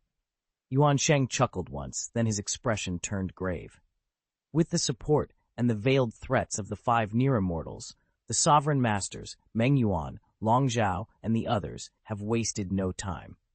It's scarcely been half a month since those near-immortals' incursion into Beihuang was shattered by Xiao Yiren and Xiao Daoshuan, and already these masters and their sects have pushed their influence across the 3 realms, Yunjing, Mojing, and Kangjing. The once dominant Taoist orders in each realm, and their disciples, have all shown their banners and sworn fealty to the 5 masters. He paused, letting the weight of it settle in the room. Now they've thrown those 5 families into a single coalition, the Ancient Alliance, ostensibly to restore the former glory of the northern wasteland divine continent. How dare they bluster like that? They've got no sense of shame at all, snapped Taoist Tatian, scion of the ancient splitting dragon clan, his voice raw with indignation. Known for his straight talk and quick temper, Tatian could barely contain his outrage. Ye Cheng's voice quivered with contempt and outrage. If they really seize control of the divine continent, they won't restore its former glory. They'll drag us back into the ancient age. Long before any recorded history, the Beihuang divine continent was simply known as the Ancient Realm, an era that stretched over countless epochs and millions of years. In that interminable age, every sentient race on Beihuang existed merely as livestock for the celestial giants. These towering immortals bred and trained spirit beasts and divine mounts, treating humans, and every other race, as little more than fodder. In the celestial realm itself, countless innate immortals had sprung directly from the world's primordial vitality. To them, all creatures below their level, whether human or beast, were acquired livestock, born to be raised, traded, or slaughtered at will. They didn't even regard these lesser beings as true life. That grim era only came to an end when the barrier between worlds finally shattered. One by one, the heavens and the myriad outer realms forced open the gates of the celestial realm, sweeping into it and restoring the balance between mortals and immortals at last. The Taigu League has now set its sights on using the fairyland's very existence to meddle in both the mortal plane and the northern wilderness divine continent. Naturally, the great powers who guard the old secrets, titans and ancient sages alike, burn with indignation. Yet, for all their rage, they find themselves unable to move against the League. Backing Taigu are the quasi-immortals of both continents. With their aid, Meng Yuan, Long Zhao, and 5 other concealed masters have risen into a realm of overwhelming strength. Together, these 5 sovereigns are even beyond the challenge of the 10,000 Spirits Tower's monarch. Meanwhile, the League has poured legions into the third heaven's defenses, shoring up its bulwarks. Their efforts have not gone unnoticed. The heavenly Tao of the northern wilderness has formally acknowledged Taigu's contributions. The Tao is impartial. So long as a faction benefits the realm, it refrains from punishment, no matter how ulterior the motive, even if that motive is to invite quasi-immortals from both continents to seize control of the northern wilderness. But there is an even graver matter lurking beneath these maneuvers. The Taigu League, backed by the quasi-immortals of both continents, has amassed unfathomable wealth. It was precisely this vast fortune that enabled them to conquer the 3 realms in barely half a month. With the 5 great masters at their side and the continuous financial support of the quasi-immortals, the Taigu League's rise seemed all but unstoppable. At least, that was Yuan Sheng's verdict. He leaned forward, voice firm. That doesn't mean we have no way to respond. He met Ye Cheng's steady gaze. Deputy Dean Ye Cheng, rest easy and withdraw for now. Entrust the League's external affairs and the Third Sect's defense to us. Yuan Sheng paused, letting his words sink in. Once you attain true master-level power, we'll turn this crisis on its head. It was a sobering admission. Even the combined might of the 5 masters could not hope to match a single master from the 10,000 Spirits Tower. That imbalance lay at the heart of both the 5 masters and the Taigu League's arrogance and aggression. Ye Cheng sat quietly as Yuan Sheng and the other elders laid out the stakes. If one of the 3 great sects acquired another top-tier master, everything could shift in an instant. Yet Ye Cheng's face betrayed no surprise, only a cold spark of calculation in his eyes. He met Yuan Sheng's gaze and spoke softly, a note of cautious excitement slipping into his tone. Senior Yuan Sheng, are you telling me that the quasi-immortals from the 2 continents have poured massive resources into supporting the Taigu League's invasion of Shenzhou? Yuan Sheng nodded gravely. I can't give you an exact figure, but when the Taigu League swept through the 3 realms and rallied their hegemons, they committed 1 trillion immortal crystals in provisions and supplies. The deputy dean paused, weighing the implications. Even on a conservative estimate, their total assets must run into the tens of trillions. 10 trillion immortal crystals. At those words, Ye Cheng let out a measured breath. His eyes gleamed with newfound determination as he began to piece together his next move. Ye Cheng had been racking his brain over how to acquire the rare ingredients he needed to break through to the next realm. So he was more than a little surprised when the Taiguo Alliance took the initiative to deliver exactly what he required. A plump sheep delivered on a silver platter, he mused. I'd be foolish not to make good use of it. Just as he was about to strike, however, a tremor of divine energy surged through his spirit. Within his sea of consciousness, a ray of luminous thought coalesced and pulsed ever so slightly. Then his entire soul snapped into crystal-clear focus. This is the induction signal of my natal sword talisman activating. A low whistle escaped him. The Taiguo Alliance really knows what it's doing. As the glowing current of divine thought wound through him, Ye Cheng instantly understood why and how his talisman had awakened. In that instant, his vision pierced the boundless void itself, and he saw with perfect clarity Xiao Yiren and Xiao Daoshuan, surrounded, hemmed in by the Alliance's most formidable geniuses. A cold, blade-sharp gleam formed at the bottom of his gaze. 1 hour ago, on the battlefield before the third heavenly gate in Beihuang Shenzhou, a tall figure clad in black robes hovered on a swirling cloud, his eyes glinting with calculated greed as he stared down at the young woman below. "You're Gu Yiren, Ye Cheng's daughter?" he asked, lips curling into a smirk. "I've heard you possess a remarkable store of innate divine fire. Care to prove it?" Behind him stood several other prodigies, each wearing robes embroidered with the same striking motif. 5 ancient titans, swallowing the sun and moon, their gazes consuming the stars. This was the exclusive insignia of the Taigu League's elite. At the sight of those emblems, the surrounding cultivators and fellow rising stars couldn't help but step back in trepidation. The Taigu League's champions had arrived at the third heavenly gate less than half a month earlier, yet they had already carved out a formidable reputation here, thanks not only to their extraordinary strength, but to their unyielding, domineering arrogance. Their reputation was built on ruthless zero tolerance. The slightest sign of disrespect was met with swift, severe punishment. Now, with the Taigu League's prodigies openly targeting Ye Cheng, every cultivator in the third heavenly gate finds themselves holding their breath for him. 6 months ago, in the wake of the Battle of Tianguan, Ye Cheng's renown exploded. His momentum threatened to eclipse the Taigu League's famed 5 hidden masters. His power was on par with theirs, and he was celebrated as one of the 10 strongest in all Shenzhou. But half a year can change everything.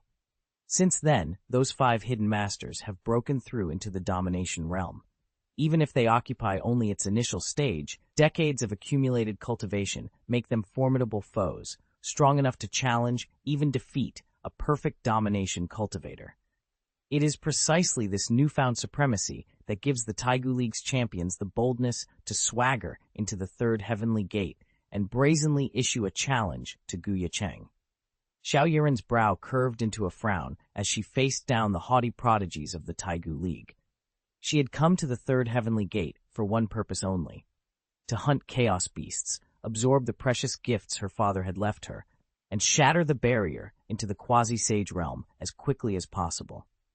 She couldn't care less for petty rivalries. With a barely contained thought, she began to tear at the fabric of the void, preparing to slip away. But the Taigu League's young geniuses, direct descendants of the League's 5 quasi-immortals, watched her with hungry eyes.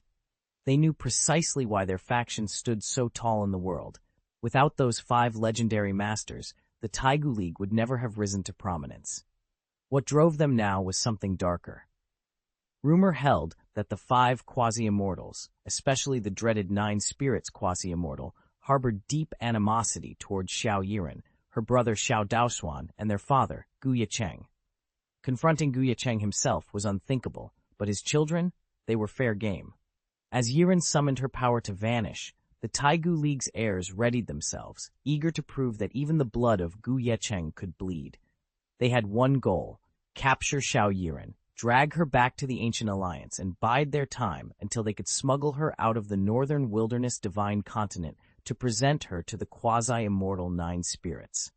After all, the quasi-immortal 9 spirits served directly under the immortal Lord himself. "If we win his favor," one of them whispered eagerly, "we might gain introductions to the mightiest figures in the immortal realm. Even the smallest token from his hand would be a fortune beyond our wildest dreams, enough to propel our cultivation to new heights. Fueled by such grand ambitions, they had converged the moment Xiao Yiren's location was revealed. Yet old rumors of her fearsome reputation still unsettled them, until they saw her retreat without a word.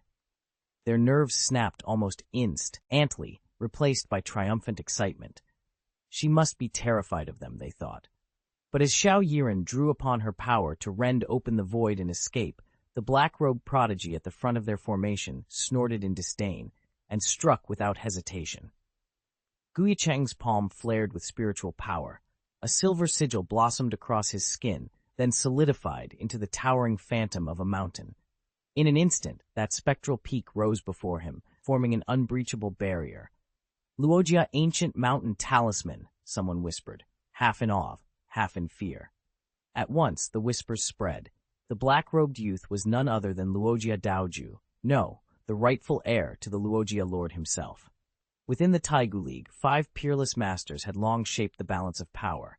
There was Meng Yuan, patriarch of the Black Ape clan, renowned for his raw strength; Meng Ke of the Sky Featherbird clan, unmatched in aerial tactics; Long Zhao, holy lord of the Jade Dragon's sacred land, whose draconic rites were legendary; Yue Shan, head of the Taiyue sect, master of the spirit sword; and now Ye Cheng, scion of the Luogia mountain lineage. Each clan boasted its own crowning art, but the Luogia family was celebrated above all for its dual mastery of formation arrays and talisman craft. Their greatest creation, the ancient mountain divine talisman, drew upon the power of Luogia's 99 sacred peaks, each peak guarding a hidden spiritual vein that nurtured its own miniature world. And in this moment, Ye Cheng had unleashed that very power. The ancient mountain talisman hums with a weighty power, comparable to the pocket worlds forged by early-stage realm masters. Crafted from the essence of the 99 ancient peaks, this talisman summons a fragment of Luogia Mountain itself, sealing the surrounding space as solidly as if an early-stage realm master had erected a barrier with his own small world. No ordinary cultivator can break through it. Only those who have reached at least the mid-stage of the realm master realm, or higher, can pierce its seal. Anyone less powerful is trapped inside until the talisman's effect finally wanes. The moment the seal snapped shut, the assembled prodigies of the Taiku League fell silent. Their eyes, once curious, now regarded Ye Cheng with unmistakable hostility. A tense stillness lingered before one of them finally spoke up, voice low. "The Tianguan battlefield is a death trap, and with the chaos beast tide swelling by the minute, it only grows more perilous. It's hardly practical to carry something as dangerous as the innate divine fire on you," the black-robed champion of the Taigu League declared, his voice cold. "Be sensible and hand it over, unless you'd prefer we take it by force." A hush fell over the gathered Tianguan monks. Many of them, still reeling from the swirling storm overhead, exchanged anxious glances and frowned. "They're pushing their weight around," one whispered. "Miss Yiren hasn't done a thing to provoke them, and now they want to rob her of her chance." "It's hopeless," another sighed. "The Taigu League's influence is absolute right now. Their coffers are overflowing. They command 5 grand masters in the palace, and even the lord of the 10,000 spirits tower dares not cross them. What hope does she have?" Hands clenched at their sides in frustrated sympathy for Xiao Yiren, but nobody dared step forward. To the Taigu League's towering might, the Tianguan sect might as well be ants. Even if a handful of them could drive off the black-robed Tianjiao and his acolytes, they still faced 2 elder Taoists at his flank, each radiating the calm power of near immortality. No one there believed they could win. Clearly, these were veteran strongmen of the Taigu League, masters whose cultivation levels were beyond imagining. They had come solely to protect this group of Tianjiao. If they chose to strike, none of the Tianguan cultivators present could withstand a single blow. Any attempt to intervene would be suicide, so the onlookers could only stand by helplessly as the Taigu League Tianjiao closed in around Xiao Yiren. Encircled, Xiao Yiren's eyes flashed with anger. Her gentle demeanor did not equate to cowardice. As the chosen vessel of the Fire Spirit Emperor, she abhorred tyranny. Until now, she'd remained silent out of pragmatism. After all, despite their arrogance, these Taigu League prodigies had slain countless chaos beasts, securing Beihuang's borders. She, too, needed time to refine the divine fire her father had bestowed upon her and fully integrate it into the legendary fire spirit Emperor Flame. But now, confronted with such belligerence, her patience snapped. To make matters worse, they'd set their sights on her precious innate divine flames, gifts her father, Ye Cheng, had painstakingly procured for her. Most of those flames had already been fused into her fire spirit Emperor Flame. The few that remained separate she treasured above all else. And now these black-clad prodigies wanted to snatch away the one thing her father had given her? "You've brought this on yourselves." Xiaoyiren's voice rang out, icy with fury. "You want my divine fire? Fine, have at it." In an instant, she lifted her delicate jade hand. A pillar of 5-colored flames exploded skyward, raining searing embers down on the stunned Tianjiao and their companions. Chapter 608. Over the past 6 months, Xiaoyiren's power had leapt forward in terrifying fashion. Under the tutelage of the God of War Academy, she had unearthed a series of innate divine flames and woven them into her fire spirit Emperor Flame. Though it now appeared as a mere 5-colored blaze, it actually contained the essence of 15 primeval fires. Even without unleashing her specialized fist technique, its raw might was enough to send shivers through domain lords and realm masters alike. In the blink of an eye, she surged to the front of the Taigu League's assembled prodigies. "Ah, such speed!" the black-robed genius gasped, his face draining of color.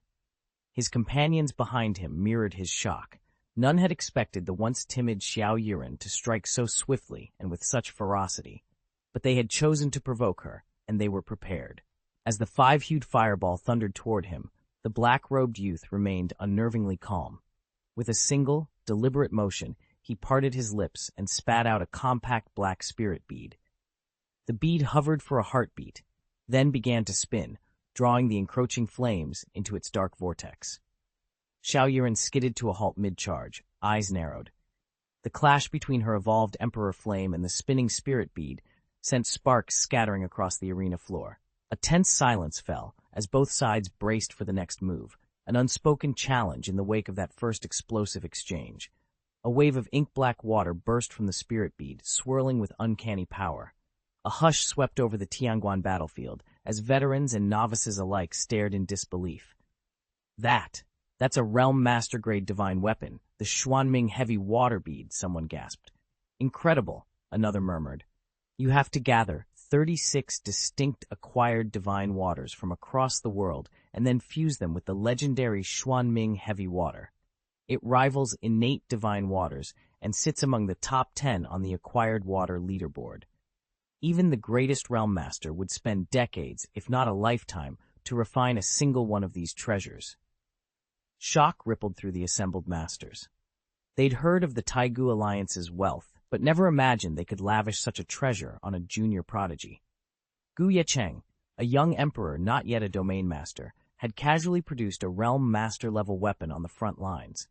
A cold laugh cut through the astonishment. "You underestimate the might of the Taigu Alliance," the speaker sneered. "Yiren, cease your resistance this instant.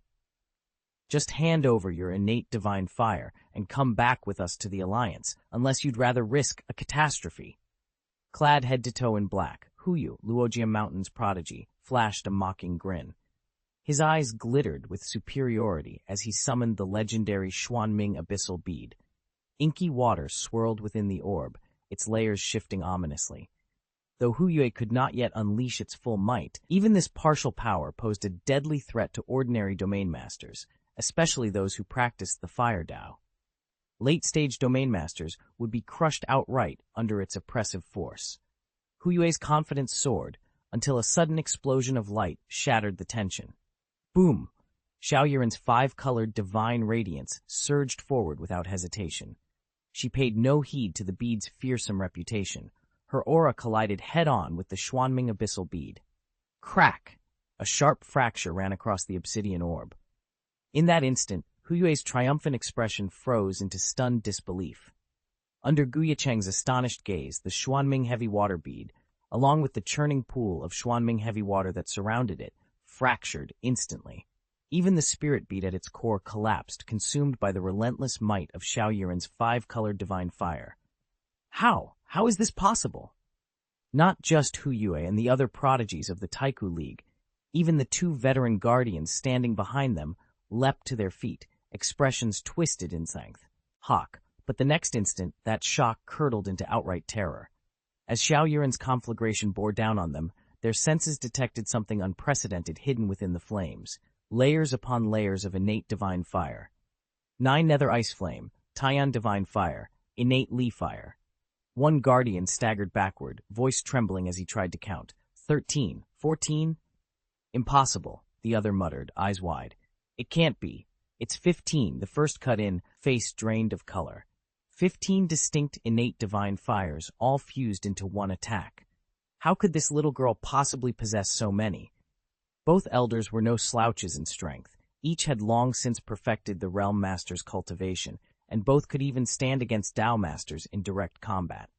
Yet at this moment, they were powerless, overwhelmed by the sheer rarity and potency of innate divine fire. It wasn't some common commodity. It was beyond precious, something that legends spoke of in hushed awe. And now, here it was, unleashed in a single, devastating blaze. In the world of cultivation, even the most dedicated Dao Masters of the Great Way of Fire consider themselves blessed to claim a single innate divine fire. A few, by the rarest stroke of fortune, might stumble across 2 or 3. Yet here stood Xiaoyuren, an emperor-level cultivator, suddenly wielding countless divine fires at once. Whispers rippled through the onlookers.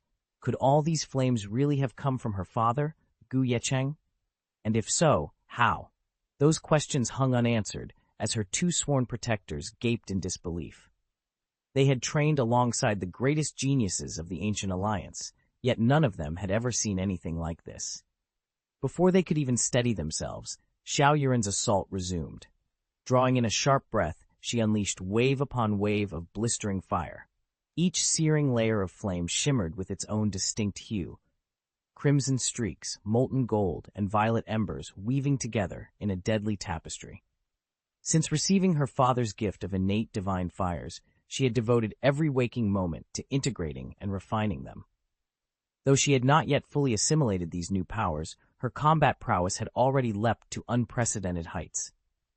Now, with the flick of her wrist, torrents of scorching energy roared toward her foes. The 2 guardians, each a domain master in his own right, felt the oppressive heat sear their spirit veins. This was no ordinary emperor-level strike. The force behind it pressed on them like a tidal wave. In that instant, it became painfully clear. Xiaoyuren's potential had far outstripped even the greatest fire cultivators. And at her side stood Ye Cheng, her father, whose own terrifying strength and mastery had made all this possible. Blazing waves of fire rippled outward as Ye Cheng unleashed his power, driving Yue and the Ancient Alliance prodigies at his side into a panicked retreat. The air filled with their desperate cries. "You damned little beast! How dare you wreak havoc here!" Yue screamed, only to be cut off by another searing blast. Their shrill pleas snapped the Taigu League's 2 Supreme Realm Masters out of their shock. Rushing toward the battlefield, they found their own disciples crumpling beneath Ye Cheng's onslaught. Faces flushed scarlet with fury and disbelief. The Masters watched Yue and the others tumble backward, their once proud formation dissolving into chaos. Yet this defeat stung all the more because Yue's team hadn't come empty-handed. In addition to the prized Xuanming Heavy Water Pearl, they carried several similarly potent artifacts, each one capable of deflecting or dampening Ye Cheng's attacks. Without those treasures, the outcome might have been far deadlier. Even so, the League's leaders could barely contain their wrath. Losing, and in such humiliating fashion, was a blow no member of the Taigu League could rationalize or forgive.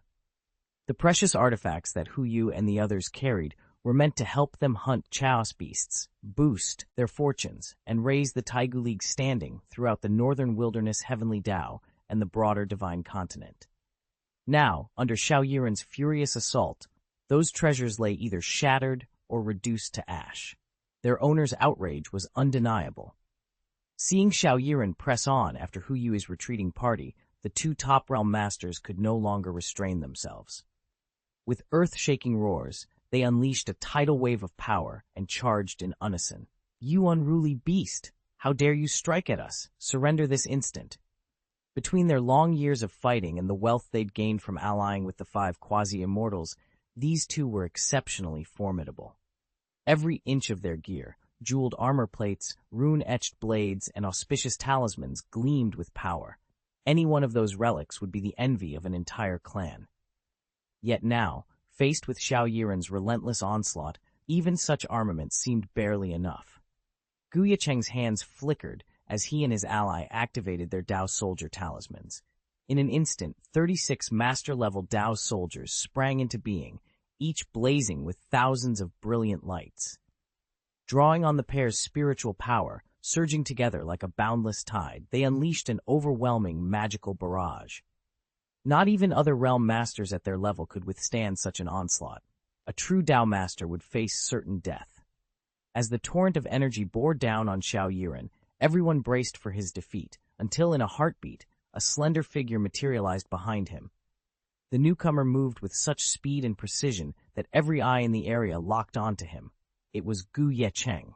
Chapter 609. Everyone froze as the barrier of the Luogia ancient mountain talisman flickered, and a lone figure stepped through.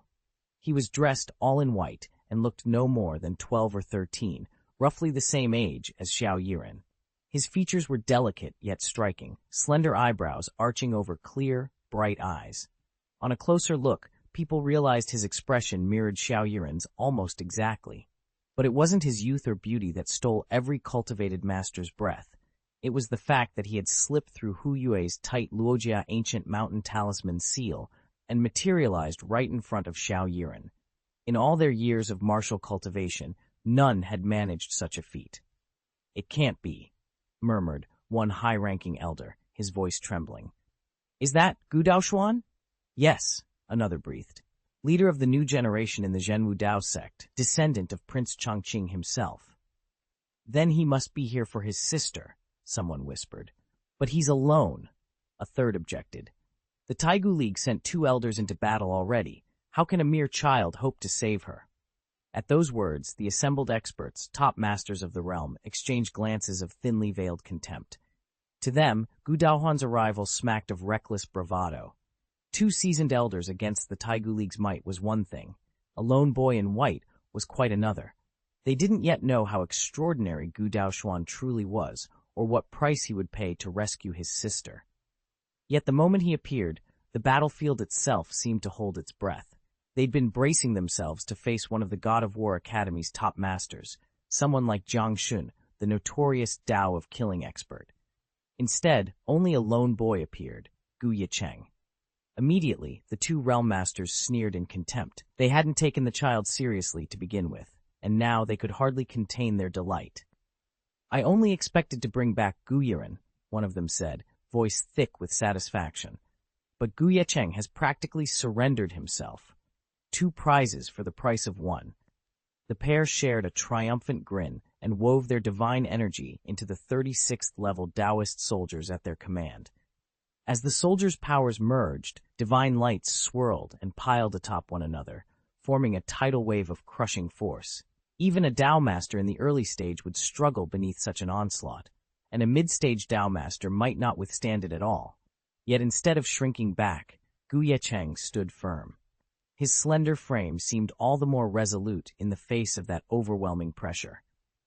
In his eyes burned an unyielding fighting spirit, a blazing promise that he would never bow, no matter the odds. Xiao Daoshuan's voice rang out as he snapped his fingers. "Activate!" In the next instant, 1,000,000 forbidden divine runes blazed into being, tumbling through the air and fusing together at incomprehensible speed. Within heartbeats, the roiling runes solidified into a single, formidable pattern hovering above him and Xiaoyiren. "Innate water annihilation array, descend!" he thundered. The moment the formation settled, crackling arcs of azure light surrounded the 2 of them, forming an impenetrable dome. From within its walls, Xiao Daoshuan let out a triumphant roar, channeling the array's crushing power to shield them both. Onlookers gasped. "That's the innate water annihilation array," someone whispered in awe. "It's ranked among the top 100 out of 3,000 innate killing formations, and he deployed it in the blink of an eye." "Indeed," another voice added. "Creating such a complex formation in a single breath, Only a true Formation Realm Master could pull it off. Yet this young lord. Even as murmurs of astonishment spread through the crowd, the two Realm Masters of the Taiku League exchanged cool, dismissive glances. Despite witnessing Xiao Daoxuan's breathtaking feat, their expressions remained unreadable, disdain lurking in their narrowed eyes. You actually think you can take us on with that so-called innate killing formation? How arrogant. With that, the cultivators unleashed their own lethal spells, aiming to shatter the formation Ye Cheng had just activated. But the instant their magic struck its barrier, every face went slack with shock. Ye Cheng's innate water trap killing formation erupted like an endless sea. A cold sea blue light swept out, coalescing into towering waves crackling with murderous energy. Under ordinary circumstances, this formation could generate at most 100 waves. Even in the hands of an Emperor-level practitioner, whose skill in arraycraft bordered on that of a Realm Master, each individual wave would scarcely rival a fully cultivated Domain Master, and all 100 combined would threaten only the most average of Realm Masters.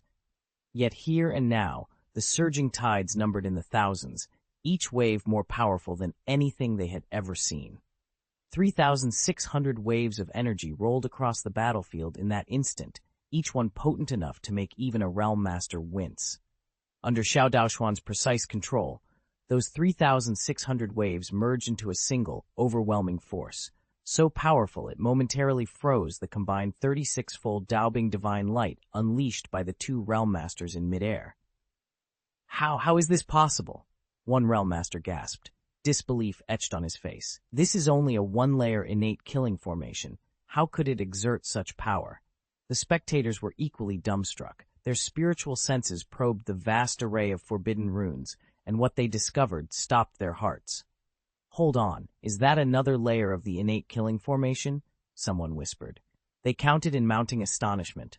1 layer, 2 layers, 19, 20, 30, 36 layers. A full 36 layers of the innate killing array, all activated at once. A wave of shock swept through the crowd. Never before had anyone witnessed such a terrifying display of layered formation power. Everyone froze, staring at Xiao Daoxuan as if he'd become a ghost before their eyes. The innate killing array was a supreme secret art, on par with the 3,000 mystical forces or the legendary magics of all races, born from the convergence of the 3,000 great Dao. Even a Dao Master-level formation expert could learn only about 10 layers of an innate killing array over an entire lifetime, and at best fuse 8 or 9 layers into a single formation. To command more than 10 layers, much less consolidate them all into one colossal formation, that was the province of an array master alone. Yet right now, Xiao Daoxuan had unleashed 36 layers, channeling them into an innate phantom water killing array. 36. Such mastery was unheard of outside the highest echelon of formation lords. Whispers swept through the onlookers. His skill rivals a true formation lord. Before anyone could fully recover from their shock, Xiao Yiren seized the moment. Thanks to Xiao Daoxuan's astonishing display, she found the opening she needed and sprang into action. Although the illusionary water-killing formation, woven from 36 innate killing arrays, was devastating in its own right, it began to falter under the combined onslaught of the two Taigu League Realm Masters. The gap in cultivation was simply too vast. Undeterred, Xiao Yiren summoned her full power for another strike. Fire Spirit destroys the world. Emperor Flame burns the heavens, she cried. At her command, the Emperor Flame of the Fire Spirit erupted from her, its 15 layers of innate divine fire, though not yet fully fused, burgeoning into an awe-inspiring blast. Its raw might rivaled that of the water-killing formation itself. Like twin dragons of element and fury, the illusionary water array and the blazing flame converged in a single symphonic assault. Countless cultivators watched in stunned silence as the siblings' united power hurled the two realm masters of the Taigu League back over 1,000 steps. Their advance shattered under the sheer force of water and fire, entwined. After repelling the two realm masters' assault, the siblings pressed the attack. Channeling their spiritual power, they unleashed twin dragons, one of water, one of fire, that tore across the sky in deafening blasts. In an instant, those two mighty beasts reduced the 36 layers of summoned Realm Master Taoist soldiers to dust. A hollow puff echoed as the Taoist ranks evaporated and their offensive collapsed. The two Taiku League elders went pale, blood trickling from their mouths. They stared at Xiao Yiren and Xiao Daoshuan, faces contorted with rage and disbelief. The Taiku League might be immensely wealthy, but it wasn't bottomless. Replacing 36 layers worth of Realm Master troops and all their elaborate gear would take centuries, even millennia of contributions. The sheer cost tightened their chests with agony. "Damn you, both of you," one elder snarled, clutching his robes. "Today, I swear, you will pay for this." The two veteran elders of the Taigu League let out bestial roars, their eyes alight with murderous intent. Gone was any restraint. They no longer cared if Xiao Daoshuan and his sister, Xiao Yiren, were grievously wounded or even killed. If they failed to make merit today, their sacrifices would be for nothing. "We offered you mercy," one elder snarled, "but you siblings insist on your own ruin." With that, both masters struck in perfect unison.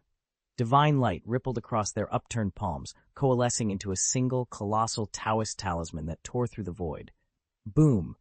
The domination talisman detonated the instant it appeared. A savage, primeval force, born of the chaos at the world's dawn, washed over the battlefield. Every cultivator present froze, eyes wide with terror. That's the domination talisman. Unbelievable. Two elders of the Taigu League actually resorted to such a forbidden relic. Chapter 610. The Domination Dao Talisman was a weapon of unparalleled ferocity. Each talisman carried the full might of a domination realm powerhouse. Only the 5 grandmasters of the Taigu League could forge such items, and their creations were far deadlier than any common Dao talisman. In terms of sheer value, a single domination Dao talisman equaled the 36 Dao soldiers that Xiao Yiren and Xiao Daoshuan had just obliterated.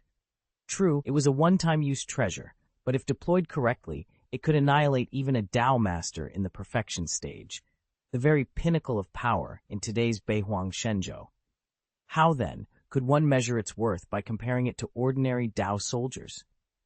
Now, 2 realm masters of the Taigu League had unleashed this ultimate weapon.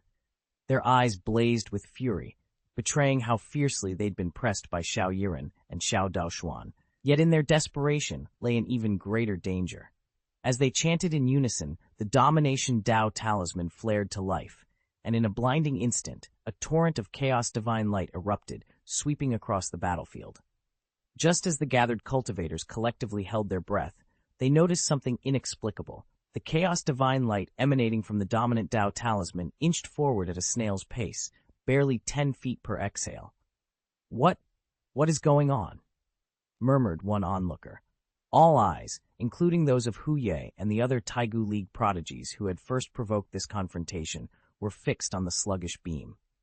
Rumor held that once unleashed, the dominant Dao talisman could annihilate any foe in an instant, rendering Beihuang Shenzhou invincible. Even if the great Ye Cheng himself, father to Gu Daoshuan and Gu Yiren, stepped into its path, he would be reduced to ashes in a heartbeat. And yet here it was, crawling forward as if weighed down by 10,000 mountains. A dark, mirthless laugh rippled through the air. The 2 world masters of the Taigu League exchanged grim smiles, their gazes flicking to Gu Daoshuan and Gu Yiren. "Heh, don't worry," one of them drawled, as though he could read the bewilderment on everyone's faces. "Have you noticed something?" the other added, voice low and mocking. "Those 2 can't move." At the words, Hu Yue and the rest froze. True enough, though the chaos divine light advanced at a glacial pace, neither Gu Daoshuan nor Gu Yiren moved an inch. Their bodies stood rigid, expressions vacant, utterly paralyzed by the talisman's oppressive will. The spectators' shock deepened. This was no mere slow advance of light, it was a deliberate siege. With his children immobilized at the talisman's focal point, Ye Cheng himself would have no choice but to step forward and fall victim to its devastating power. Conflict between Beihuang Shenzhou and the Taigu League had never seemed more inevitable or more perilous. Chapter 10. Ye Cheng pressed himself against the rocky ledge, his eyes locked on the platform below. At its center hovered the dominant Dao talisman, its malignant aura swirling like a dark sun. From the moment it had activated, it had seized the very breath from Xiao Yiren and Xiao Daoshuan, cutting off every avenue of escape. They could have slipped away the instant it appeared, murmured one Third Realm elder beside him, voice low and cold. Yet from start to finish, they've stood their ground without so much as a flicker of movement. His companion nodded, a cruel smile twisting his lips. Even if the talisman drags along at a crawl, neither of them can budge. It suppresses their bodies, seals off their cultivation channels. All they can do is watch and wait for death. A ripple of fear and outrage passed through the gathered cultivators. Everyone understood the unspoken intent behind the elders' words. They weren't in a hurry to kill Xiaoyiren and Xiao Daoshuan. They wanted them to suffer, to die in prolonged terror and regret. It's monstrous, a voice hissed nearby. Yet no one dared challenge the talisman's oppressive field. One wrong move, one premature flare of power, and calamity would rain down on every onlooker. Ye Cheng's heart pounded. He could feel the talisman inching ever closer to its victims, draining their life force with each breath it stole. If this continued, by the time it finally chose to strike, there would be nothing left of his friends. Steeling himself, whispered under his breath, "Hold on, Yiren. Hold on, Daoshuan. I swear I'll find a way to break this curse, no matter what it takes." He knew the risk. Any sudden movement or attempt to channel his own cultivation energy might trigger the talisman's wrath upon the entire assembly. But watching two friends perish like this was a fate he could not accept. As the elder's sneers echoed around him, Ye Cheng resolved that he would challenge the dominant Dao talisman itself and defy those who reveled in his comrades' torment. But just as everyone was certain that Xiaoyiren and her younger brother, Xiao Daoshuan, were trapped, helpless under the Taigu League's crushing suppression, Xiaoyiren's unexpected voice rang out, freezing every cultivator in place. "You can't move. Did you come here just to die?"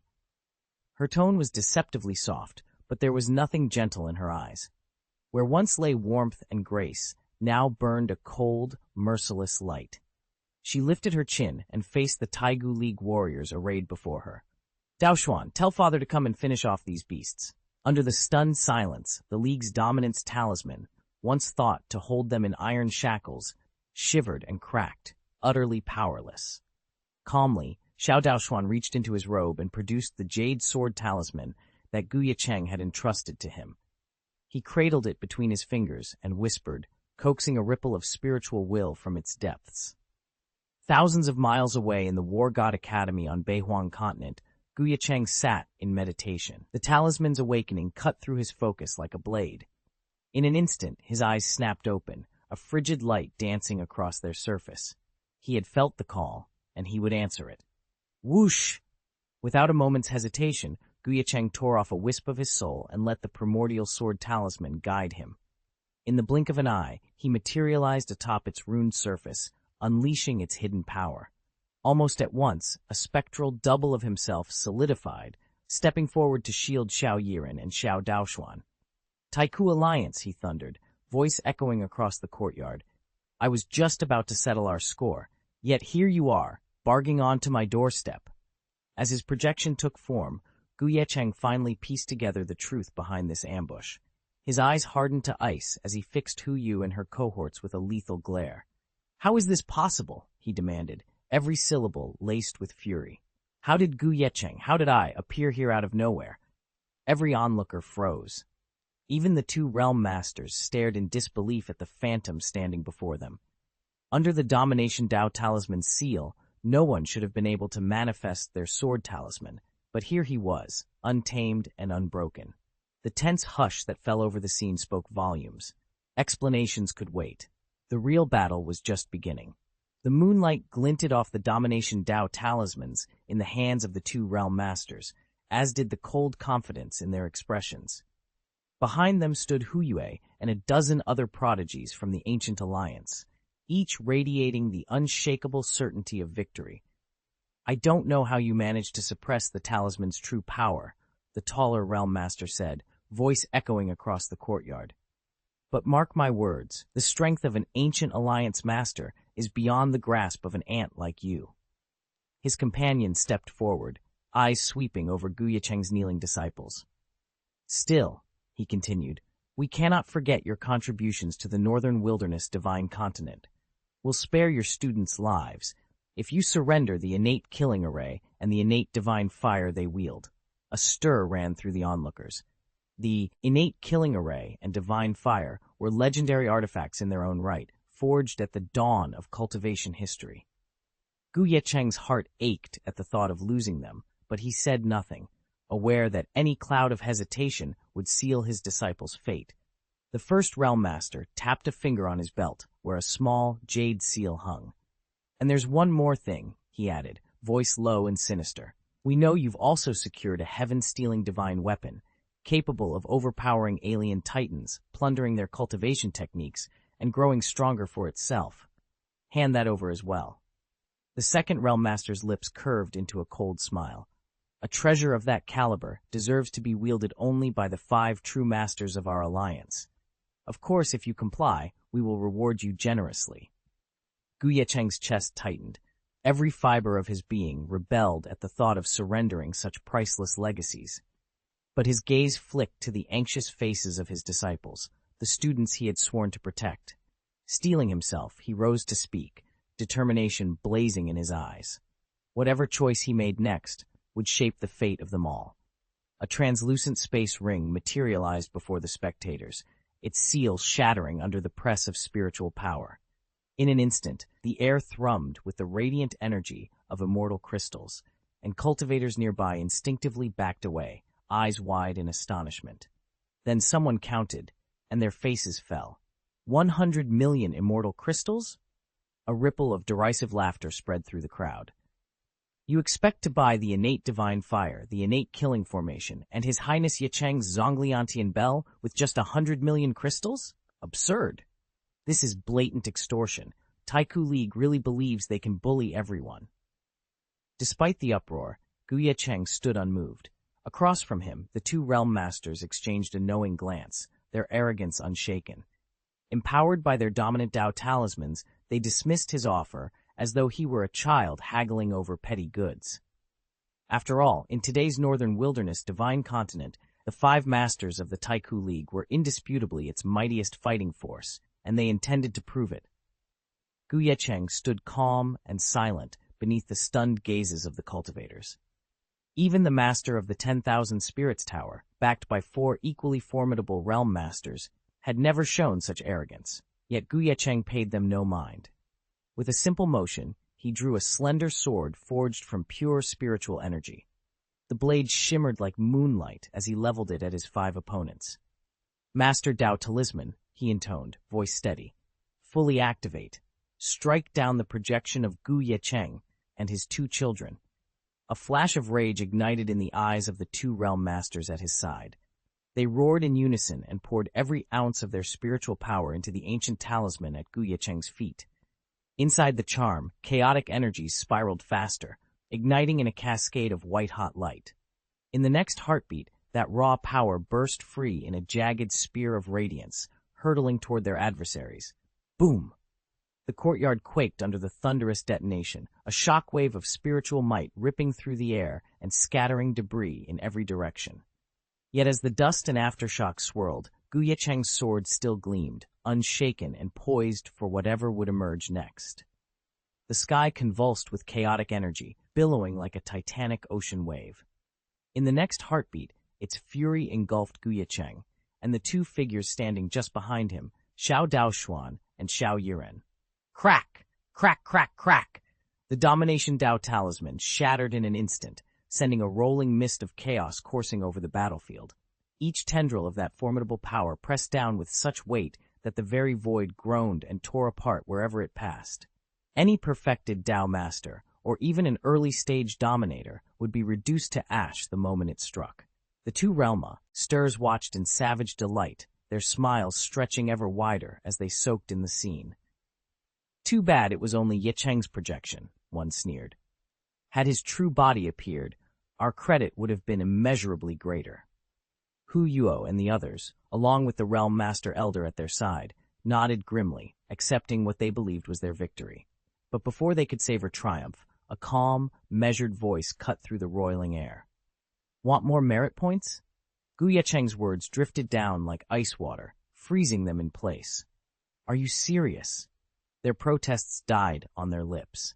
In the next instant, Ye Cheng's sword beam tore through the swirling spiritual radiance unleashed by the Domination Dao talisman. It cleaved the chaotic aura to ribbons, yet its power remained undiminished.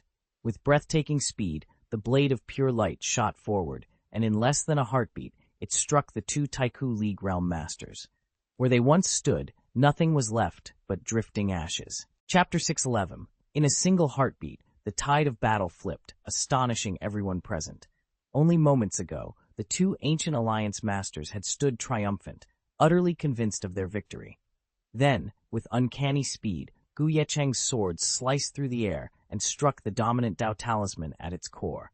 In an instant, the talisman shattered into motes of light and vanished. Gasps rippled through the crowd. Hu Yue and the other prodigies of the ancient alliance felt their confidence drain away as they stared at Ye Cheng's impassive face. The cold determination in his eyes unseated every ounce of their former arrogance, leaving their limbs trembling. Swallowing hard, Hu Yue forced himself to speak. "Don't be reckless," he warned, his voice surprisingly hoarse. "We're not like those two old fossils you just defeated. We are the direct descendants of the master himself." A heavy silence fell, one wrong move, and the ancient alliance would be dragged into a death struggle. Before Hu Yue could finish his sentence, Ye Cheng raised a single finger. The air around them quivered, charged with lethal intent.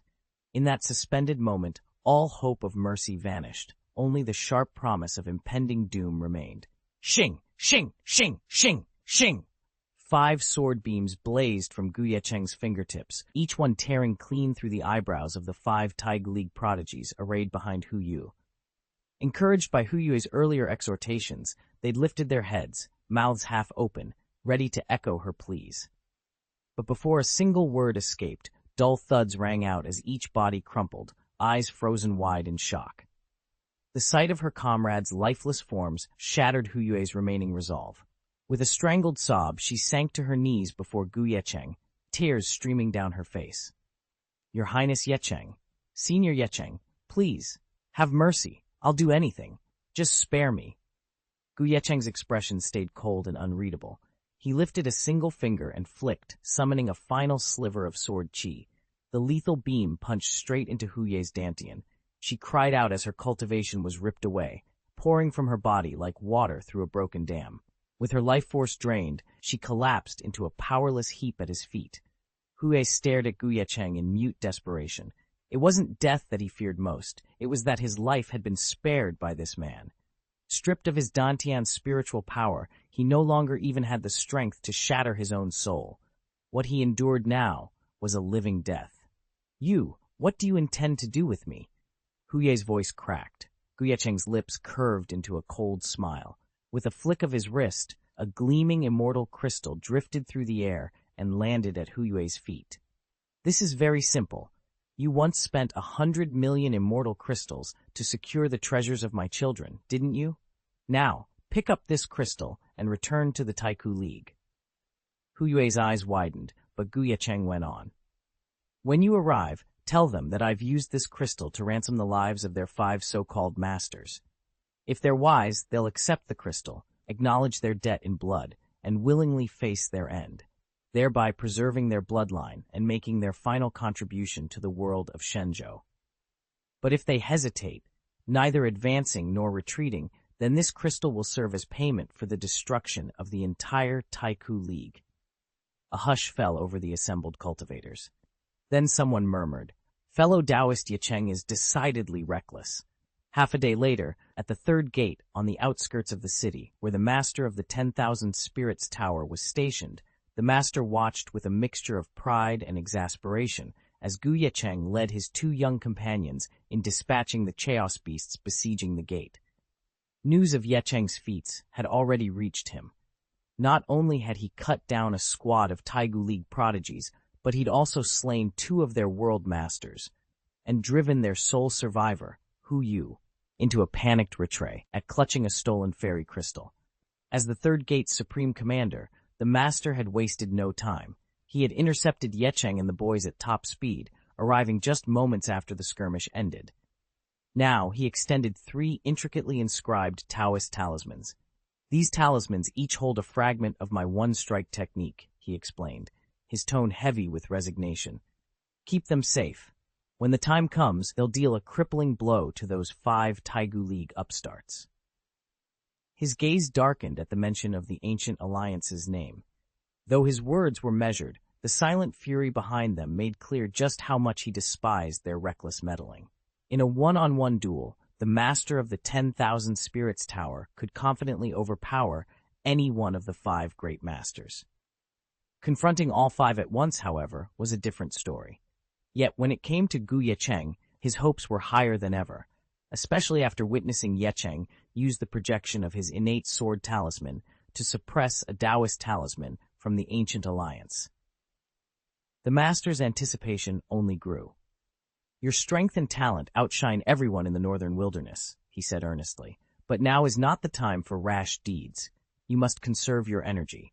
As you grow stronger, we will join forces, and with our combined might, the Ancient Alliance will surely fall. Just promise me you won't be so reckless again. He fixed Ye Cheng with a steady gaze. Until then, my young brother, practice patience. The master of the 10,000 Spirits Tower spoke with genuine warmth, his words carrying the weight of his past achievements. Above all, his tireless efforts to maintain balance in Shenzhou's northern wilderness. Ye Cheng had already learned the full story from Yuan Sheng and the others. When he discovered that his dispute with the Taiku Alliance had drawn in the Grand Master of Wanling Tower, he braced himself for scorn. Instead, the Grand Master had rushed in to calm the situation and offer help without a hint of mockery. Over time, Ye Cheng came to respect Ye Cheng of Wanling Tower as a true Shenzhou hero, responsible, honorable, everything he appeared not to be. So when Senior Wanling pressed a Taoist talisman into his hand, Ye Cheng accepted it with a relieved smile. He bowed low, carefully slipped the talisman into his robe, and said warmly, "Thank you, Senior Wanling. Please don't worry. I know exactly how to proceed, and there's no need for you to involve yourself further with the Taiku Alliance." With that, he drew in a measured breath and released it in a single, controlled exhalation. He deliberately held back his full strength, invoking only the power of his 50-fold domain. Even at that reduced level, the pressure was enough to make the Grand Master of Wanling Tower's eyes blaze with astonishment. His Taoist friend's strength has reached this level. The Master of the 10,000 Spirits Tower stared in astonishment. When he first learned that Ye Cheng had managed to suppress one of the Taiku League's Taoist talismans, he was already impressed. Controlling such a powerful artifact meant Ye Cheng's power was now on par with, or even exceeded, that of the League's 5 masters. With just a bit more cultivation, he could readily outmatch any one of them in single combat. Once they joined forces again, those combined capabilities would allow them to replace 2 or 3 of the 5 masters as soon as the war began, decisively shifting the balance. Even this modest increase in strength would give the Taiku League cause for caution. That urgency was why the master had rushed here to persuade Ye Cheng. He feared that any moment of hesitation or a reckless impulse might delay their strategy long enough for the Taiku League to strike first and eliminate him. He had never expected Ye Cheng's power to exceed his own, let alone soar beyond every expectation. "You possess tremendous strength," the master of the 10,000 Spirits Tower admitted, eyes bright with excitement. "If you would join forces with me, we could stand against the 5 elders. They wouldn't dare act so recklessly again." Ye Cheng offered a faint, confident smile and waved a hand. "Senior, like I said before, I'll take care of the Taigo League myself." He paused, letting his words hang in the air, then added, "That said, if you're truly intent on helping, there are still other matters where I could use your assistance." "Is that so?" The Tower Master leaned forward, curiosity quickening his pulse. At first, he'd thought Ye Cheng's claim, single-handedly dealing with the Taiguo League, bordered on overconfidence. But having witnessed the young Taoist's power firsthand, he couldn't help but place his trust in him. Now that Ye Cheng sought his aid, the master of the 10,000 Spirits Tower found himself eager to learn just what challenges lay beyond this prodigy's reach. "Name your task, fellow Taoist," he declared, determination shining in his eyes. "If it is within my ability, I will spare no effort to see it done." Chapter 612. Half a day later, within the third heavenly gate district of Shenwu City, an ancient magical palace stirred back to life. This secluded sanctuary had once served as Lord Yuan Sheng's private retreat when he oversaw Shenwu City. Now that Yuan Sheng's responsibilities have expanded across the God of War Academy, the palace lay dormant, until now. At its center, Ye Cheng orchestrated a shimmering teleportation vortex. He himself did not linger inside the chamber. Instead, he'd chosen this palace purely as a conduit. Beyond the swirling portal lay his true destination, a magnificent skyborne citadel suspended in the cracks of the void. Any discerning student or instructor from the God of War Academy would instantly recognize this otherworldly structure. It was one of the Academy's 3 greatest treasures, the 10,000 Dao Heavenly Palace. Long ago, this sublime palace had been woven into the quasi-immortal formation guarding the third heavenly gate. Now, under Ye Cheng's precise control, its powers were being accessed once more. As the vortex pulsed with ethereal light, Ye Cheng prepared to step through, ready to reclaim whatever destiny awaited him within the fabled halls of the 10,000 Dao Heavenly Palace. Ye Cheng had struck a bold bargain with the master of the 10,000 Spirits Pagoda. He would hand over the master's own natal spirit weapon, a domination rank, supreme Taoist soldier whose power rivaled that of the 10,000 Dao's Pagoda Palace, if the master would in turn cede control of the Pagoda Palace itself. The deal was sealed, and at last the legendary training ground was officially his. Stepping into the vast hall of the 10,000 Dao's Pagoda Palace, Ye Cheng felt the thick, pulsing aura of condensed Dao energy all around him. Here, 1 full day of cultivation translated to 100 days of progress in the outside world. Such mind-boggling efficiency, however, demanded an equally staggering consumption of resources. At the Saint King realm, a typical practitioner would expend millions of immortal crystals in just 24 hours inside the pagoda. Ye Cheng's own cultivation speed was far greater, nearly 10,000 times that of an average Saint King. In practical terms, a single day of training here cost him 10 billion immortal crystals. For most, that figure would be ruinous. But Ye Cheng's treasury overflowed with wealth. He simply regarded it as the necessary investment for leaping ahead by centuries of cultivation in the blink of an eye. With a faint smile, he allowed the heavy stone doors to close behind him. As the runic seals snapped into place, sealing off the outside world, pure Dao essence roared to life in the air. Ye Cheng sank to the central dais, drew in a measured breath, and began. Don't even talk about 10 billion. Hundreds of billions of immortal crystals wouldn't faze me. Ye Cheng laughed. After all, he wasn't short on resources. Beyond the 100 billion immortal crystals he'd claimed from the restricted zone battle, he'd intercepted nearly 10 million kilograms of Chaos Divine Water from the Taiwang Immortal Venerable and his son. Even after distributing their family's portion, Ye Cheng still commanded 2 million kilograms of Chaos Divine Water, equivalent to 200 trillion immortal crystals. That alone could sustain his cultivation in Wandao Palace for 20,000 days, almost a century. Raising his voice, he roared, "Chaos Divine Water, heed my call. 9 Dao bodies of the other shore, return to me."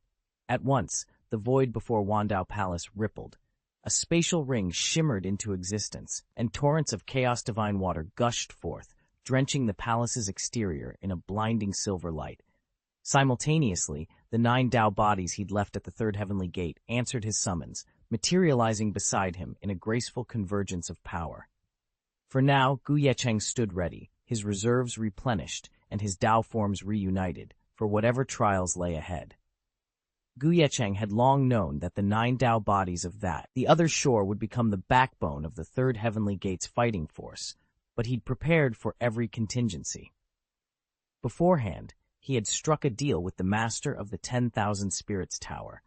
In exchange for uninterrupted use of the 10,000 Dao Palace, the master would forgo his silent, reclusive cultivation and instead resume regular patrols of the third heavenly gate. That way, whenever the 9 Dao bodies temporarily withdrew into Ye Cheng's own soul, the master would stand guard in their place. With such assurances secured, Ye Cheng felt perfectly at ease. Swish! On his command, the 9 Dao bodies flickered into being like pale wraiths. They drifted behind him, and entered the grand hall of the 10,000 Dao Palace. One by one, they settled into a perfect circle around the heart of the chamber, each taking a cross-legged posture atop the glowing array of the 10,000 Dao formation. Boom! Ye Cheng lifted himself into the air and with a steady breath descended to the very center of the formation. As soon as his robes touched the polished floor, the 9 Dao bodies erupted in a dazzling cascade of divine light. Waves of radiant energy, like rushing torrents, spooled outwards before spiraling back, converging into Ye Cheng's figure. The entire palace seemed to hum in response as that boundless power merged into his veins, fortifying him for the trials yet to come. Ye Cheng had spent the past 6 months collecting Dao fruits and law fragments, storing them within his body to fuel his cultivation. As he inhaled, exhaled, and performed his internal exercises, every particle of spiritual residue, every scrap of cosmic essence was drawn inward, absorbed, and transformed into nourishing energy. Now at last, this immense accumulation had reached its tipping point. In the blink of an eye, Ye Cheng closed his eyes within the 10,000 Dao Palace and completed a full day of cultivation. Thanks to the palace's wondrous spatial laws, one day here passed like 100 back in the mortal realm. Even so, recovering the wealth of 9 other shore Dao bodies had been a titanic task. But with the final moment of this extraordinary day, his ravenous assimilation drew to its triumphant close. "The great divine art of sky-swallowing," he intoned, planting his hands before him and shaping intricate seals in midair. Spiritual power roiled through his veins, converging on the rune of sky-swallowing inscribed over his chest. With a surge of will, he set the rune ablaze. The world around him seemed to warp as his body grew black as a singularity, an infinite vortex poised to devour the cosmos itself. Endless hunger. Infinite consumption. Ye Cheng's cultivation had just taken its greatest leap forward. For a moment, the devouring power inside Ye Cheng flared again, more ferocious than ever. If his body had once been like a single black hole, now it seemed to contain dozens or even hundreds of them. In an instant, that ravenous force swallowed the 9 Dao bodies of the other shore, drawing them back into his own form. As the 9 Dao bodies remerged, Ye Cheng didn't even have time to sift through the vast trove of cultivation fruits and law fragments they carried.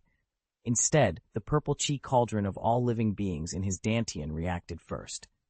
The return of those Dao bodies instantly converted 6 months' worth of chaos beast-slaying merits into pure fortune chi, and all of it was funneled straight into him. Boom, boom, boom. Within the purple chi cauldron, streams of violet fortune chi roiled and boiled with unstoppable might. Under Ye Cheng's eager gaze, his luck soared ever higher. The boiling violet divine light continued to surge, scattering and purifying the chaotic mist that cloaked the purple chi cauldron of all living beings. One by one, the swirling layers of fog dissolved until, at last, the cauldron's ancient inscriptions were laid bare before Ye Cheng's eyes. In that instant, the full text of the 10,000 Dao Sutra shimmered into view. Om! A tremor ran through Ye Cheng's mind as the Taiyi Dao Shu, the supreme celestial treatise he'd inherited from Kangwu Immortal King, responded in kind. A deep, resonant harmony sprang up between the 10,000 Dao Sutra and the Taiyi Dao Shu, sending a surge of exhilaration through him, just as he'd predicted. "These two ultimate legacies truly complement and validate one another," he whispered, heart-pounding. He drew in a steady breath, eyes alight with anticipation, ready for the next revelation. Ye Cheng didn't even pause to assimilate the Dao fruits and law fragments he'd absorbed from his 9 auxiliary Dao bodies. Instead, he unleashed one Dao palace at full capacity, channeling every iota of power into reinforcing his nascent spirit platform. Then, with razor focus, he plunged into the monumental task of deciphering and fusing the Taiyi Dao book with the Wandao Sutra. Time stretched and compressed around him. Within the palace's mystic bounds, what felt like a few days amounted to nearly 1,500 days in the outside world, almost 5 years of mortal time. Yet no sign emerged of the reclusive cultivator. Only when a full month of his seclusion had passed did his eyelids finally flutter open. A wild, exultant laugh burst from his lips, echoing like thunder through the spirit realm. "Yes, this is the path I was born to tread. This is the method I've come to create." All techniques returned to one, Every path leads back to the origin. I am Tai. I am the beginning. I am primordial. As his roar faded, the air around him crackled with power. Arcane runes blazed into existence on his skin, and divine light, fragments of countless transcendent skills, erupted outward in a dazzling display. In that instant, Ye Cheng's breakthrough was complete. The Tai Wei had been reborn under his hand. Heaven-swallowing arts, chaos sorcery, reincarnation secrets. The legendary Taichu ancient scroll, the primordial Hunyuan Tiangong, the lofty Tai Daoshu, and atop them all, the Dao fruit memories of the Kangwu immortal king. Countless arcane spells from the inheritance, profound insights, battlefield experiences, and centuries of cultivation wisdom. Now, under Ye Cheng's will, every fragment of that power merged into a single flowing current. It swirled around him, shaping and reshaping itself in a brilliant cascade of light and energy. Then, as if summoned by destiny, a lone page of pure gold materialized before him, drifting down to hover at eye level. Intricate runic talismans were etched into its surface, each symbol a vessel of the boundless truths of the great Tao, while a faint, chaotic mist curled around its edges, alive with unknowable power. After a decade of relentless study, Ye Cheng finally attained the culmination of his insights, weaving together countless supreme inheritance techniques, scattered Tao scriptures, and even the lingering memories and cultivation experiences of the legendary Kangwu immortal king. In that pivotal moment, everything clicked into place. The unique Ye Cheng method, the Tao of Ye Cheng, the supreme art of Ye Cheng, the foundational path for all to come.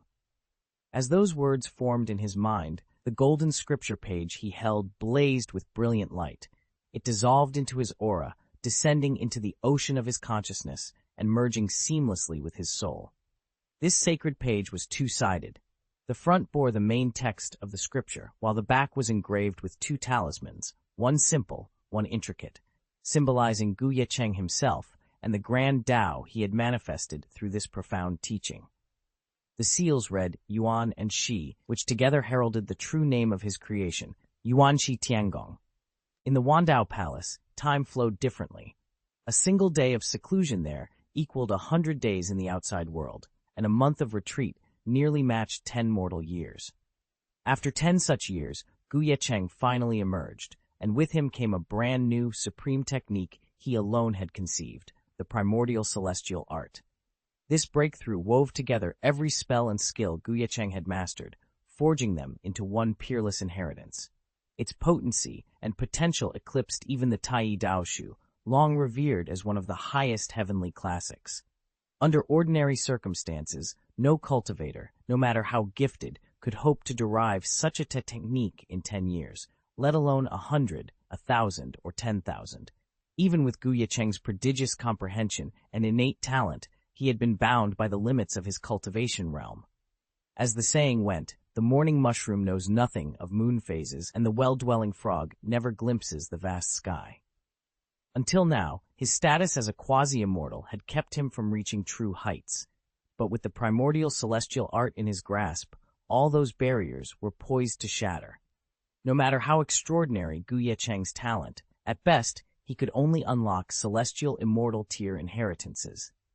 Reaching the golden immortal realm's legacies and unique techniques was already a staggering achievement. Yet, Yuanshi Tiangong stood on an entirely different plane. Its potential eclipsed nearly every sovereign-level inheritance known, and what he'd grasped so far was only the prologue. To perfect the art, 8 more advanced chapters awaited deciphering. If all 9 volumes were mastered, the power contained within would be beyond even Ye Cheng's wildest imaginings in his current state. Normally, such a system lies forever out of reach of a mere quasi-immortal. Not even an immortal grandmaster or an immortal king could fully deduce its secrets. But exceptions exist, and Ye Cheng was that exception, for he bore the 7th grade immortal soul, the prodigious legacy of an immortal king. Ye Cheng's heart raced with excitement. With the blessing of the immortal king's legacy, I've absorbed all the inherited memories and cultivation experiences of the Kangwu immortal king, he murmured. It's exactly the missing link I needed. Though Ye Cheng's cultivation realm hadn't yet caught up with his ambition, the legacy endowed him with the vision, pattern comprehension, and skill deduction abilities of an immortal king. Not just any immortal king, but one of the highest order, on par with the supreme figures above the Immortal King tier. Armed with these insights, he had successfully reconstructed the long-lost Yuanxi Tiangong technique. For the past 10 years, I've secluded myself to refine Yuanxi Tiangong, he continued, voice low and steady. My realm remains unchanged, but my strength, it's grown by leaps and bounds. He flexed his right fist, and a palpable pressure swelled around him, easily 10 times greater than before. When he channeled his murderous spells, each incantation now pulsed with the unique Yuanxi Dao blessing from Yuanxi Tiangong, magnifying their power manifold.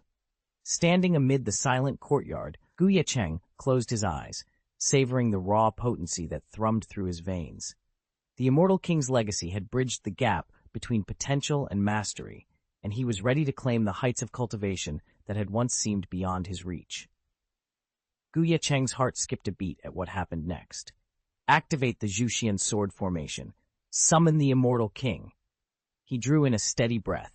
One by one, the 4 killing swords rose and slotted into the mystical array behind him, instantly transforming into the Zhuxian sword formation. At the same moment, the Yuanxi Tiangong stirred to life, showering the formation with thousands of swirling primal spirit lights. In the blink of an eye, an Immortal King's projection solidified at the array's center. But this was no mere echo of the Kangwu Immortal King. Instead, a towering fig loomed there, its features hazy yet unmistakably echoing Ye Cheng's own silhouette, and far more tangible than any projection he'd ever seen. Such was the fearsome potency of the Zhuxian sword formation, supercharged by the Yuanxi Tiangong. Before he could recover from the shock, Ye Cheng's voice rang out again. Switch to the Yuanxi killing formation. The shift was instantaneous and earth-shaking. The Yuanxi killing formation was not only 10 times stronger than its predecessor, it also summoned the projection of the Yuanxi Immortal King himself. And as the array's lights converged, the colossal figure that emerged was undeniably his own image, Ye Cheng, manifested as the ultimate Immortal King. Ye Cheng stared at the shimmering silhouette before him and finally grasped the truth. This was the very power he would command as an Immortal King in the future, distilled from the Yuanxi Tiangong technique. Of course, the primordial Immortal King projection summoned by the Yuanxi killing formation still amounted to less than 1/millionth of a true primordial Immortal King's strength, but even that fraction was terrifyingly potent. Originally, he muttered, the Zhuxian sword formation could only project the Kangwu Immortal King's power at a level just strong enough to suppress celestial immortals. But now, his voice trailed off as he surveyed the projection's aura. It wasn't merely capable of holding its ground against celestial immortals, it could obliterate them outright and even press the golden immortals into defense. Such power did not come without cost. Each time the Yuanxi killing formation called forth its primordial Immortal King avatar, it consumed 50% of Ye Cheng's life essence. To most cultivators, that would be a suicide sentence. But Ye Cheng carried millions of kilograms of chaos divine water within his dantian. His reserves were effectively limitless. No matter how frequently he unleashed this projection, he could easily replenish himself. And it wasn't just the killing formation that had improved. Techniques like the great divine art of creation had also surged in potency. As Ye Cheng tested each move in rapid succession, he felt the exhilarating taste of power unlike anything he had ever known. With battle techniques and life-sapping formations enhanced to this degree, he stood on the brink of reshaping the very foundations of the immortal world. The great celestial devouring art, an auxiliary cultivation technique, had just multiplied in power by dozens of times, sending Ye Cheng's training efficiency skyrocketing. At the same time, both this devouring art and the primordial killing formation grew ever stronger whenever he perfected a new chapter of the Yuanxi celestial skill. Yet with those incredible gains came a far greater challenge. Advancing the Yuanxi celestial skill itself was becoming exponentially harder.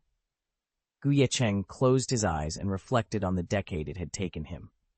This breakthrough, opening the first chapter of the Yuanxi celestial skill, was only possible thanks to the wealth of cultivation insights left behind by senior Immortal King Kangwu, he admitted. Even so, it still cost me 10 years of relentless study. He let out a slow breath. And each subsequent chapter will be at least 100 times, perhaps 1,000 times, more difficult to decipher.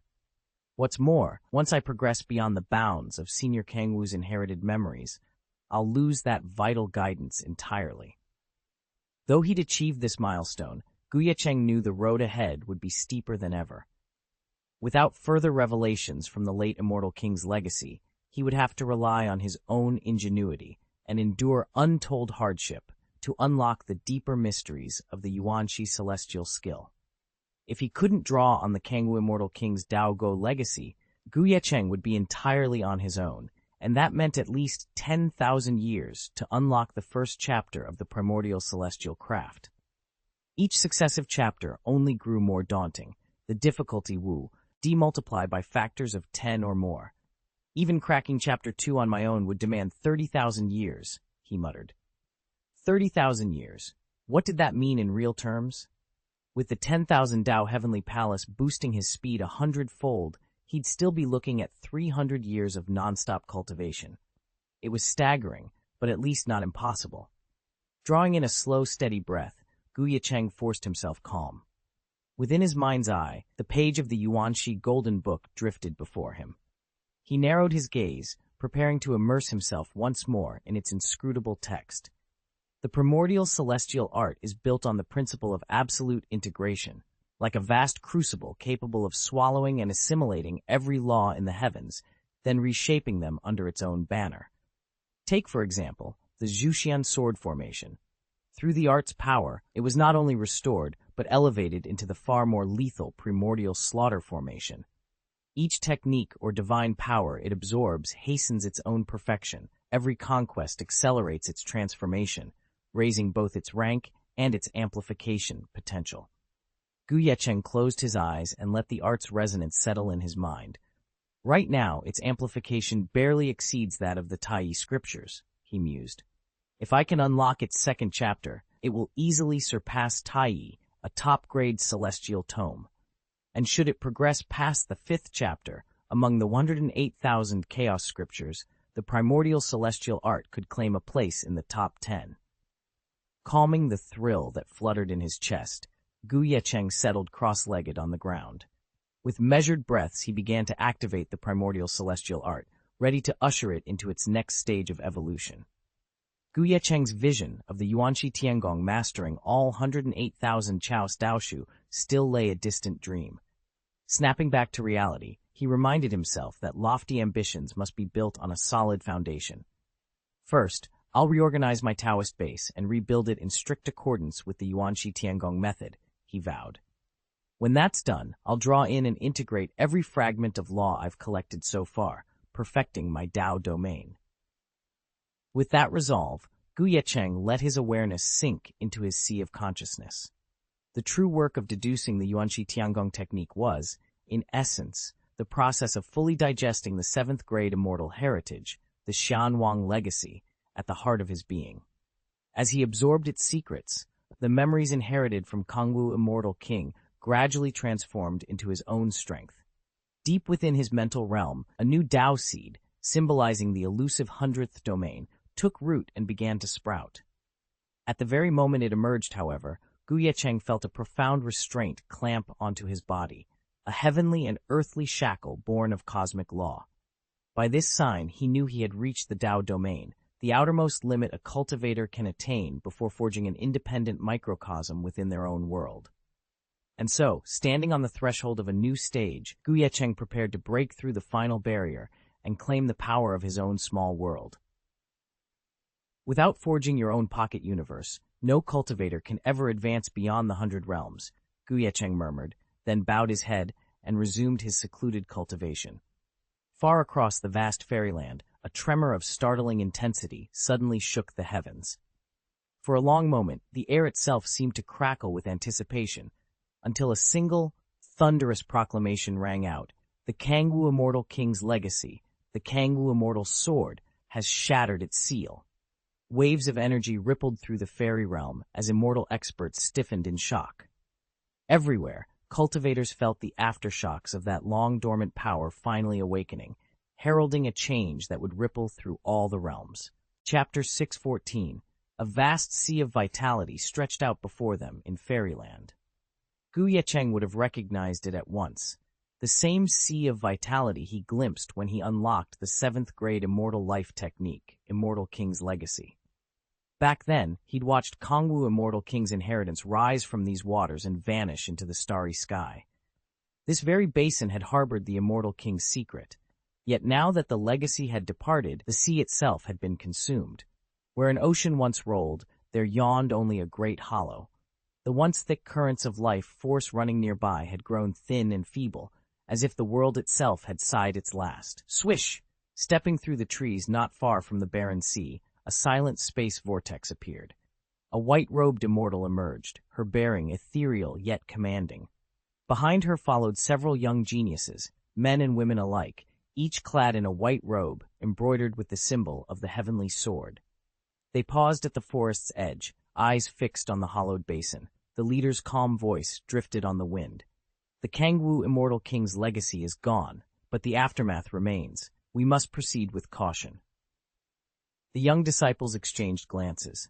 Despite their youth, they sensed the gravity of the scene. A sea drained of its power, and a legacy vanished into the void. Whatever challenges lay ahead, they would face them together, under the guidance of the white-robed immortal and the emblem of the heavenly sword upon their hearts. The chamber before them pulsed with ancient power, the very heart of the true immortal legacy, the heavenly sword immortal sect, in the boundless immortal world. The moment Ye Cheng and the other young prodigies crossed its threshold, every gaze snapped to the empty plinth at its center, the former resting place of the Kangwu Immortal King's inheritance. Desire flared in their eyes like wildfire, each of them hungering to lay claim to this legendary treasure. Even Elder Bai-robed, the white-robed patriarch of the sect, could not hide his eagerness. He stepped forward, voice resonating through the vaulted hall. "Behold, the Kangwu Sea!" A reverent hush fell over the group. One disciple dared to whisper, "The Kangwu Immortal King was renowned across all 3,000 Dao sects. His legacy is hidden here." Another's tone dropped to a breathless murmur. "Buried within the Kangwu Sea is the Hanhai Sword, the supreme immortal blade, said to exceed even Immortal King grade." Elder Bai-robed's eyes shone. Though his cultivation had long since ascended to the golden immortal realm, he had not lost the youthful thrill that the name Hanhai inspired. For centuries, sword cultivators everywhere had revered the Kangwu Immortal King. His blade was the ultimate prize. Ye Cheng felt his pulse quicken. He had come seeking answers, and perhaps something far more extraordinary lay buried here. With measured steps, he joined the others at the edge of the glowing sea, ready to uncover the secrets of a bygone master. Although Kangwu Immortal King has been dead for untold millennia, his legacy still echoes throughout the immortal realm, none more so than the legends surrounding the Hanhai Sword. It isn't just any celestial blade. It's said to contain the distilled Taoist teachings and life's work of the great Immortal King himself. "If you can win the sword's favor," one young genius whispered, eyes shining, "you don't merely claim a peerless immortal weapon. You inherit an Immortal King's entire repertoire of Taoist arts. With that power at your command, ascending to heaven becomes a formality, and one day you could rise to Immortal King yourself." A skeptical voice cut in. "All well and good, but not everyone can earn the Hanhai Sword's recognition." The crowd stirred. "Throughout the ages, legions of prodigies from our fairy world have come seeking its blessing," another chimed in. "But none has ever succeeded," someone added, exhaling a rueful sigh. A hush fell over the onlookers. Some accepted the truth with resignation. Others, still, burning with ambition, refused to let go of hope. A slender figure in flowing robes gazed across the courtyard with bright eyes. "Yet now our Tianjian sect has a new senior brother," she announced, admiration lacing her voice. "With his innate sword talent, it's not impossible he'll earn the Hanhai Sword's recognition." Her words prompted approving murmurs from the gathered disciples. Even the white-robed golden immortal, normally so reserved, let a flicker of pride show in his gaze. "After all," he said, "Sect Chief Ye Cheng is an unparalleled prodigy, personally commended by Taihuang Shanzun himself." But as their praise echoed among the pines, a derisive laugh cut through the air from the forest's edge.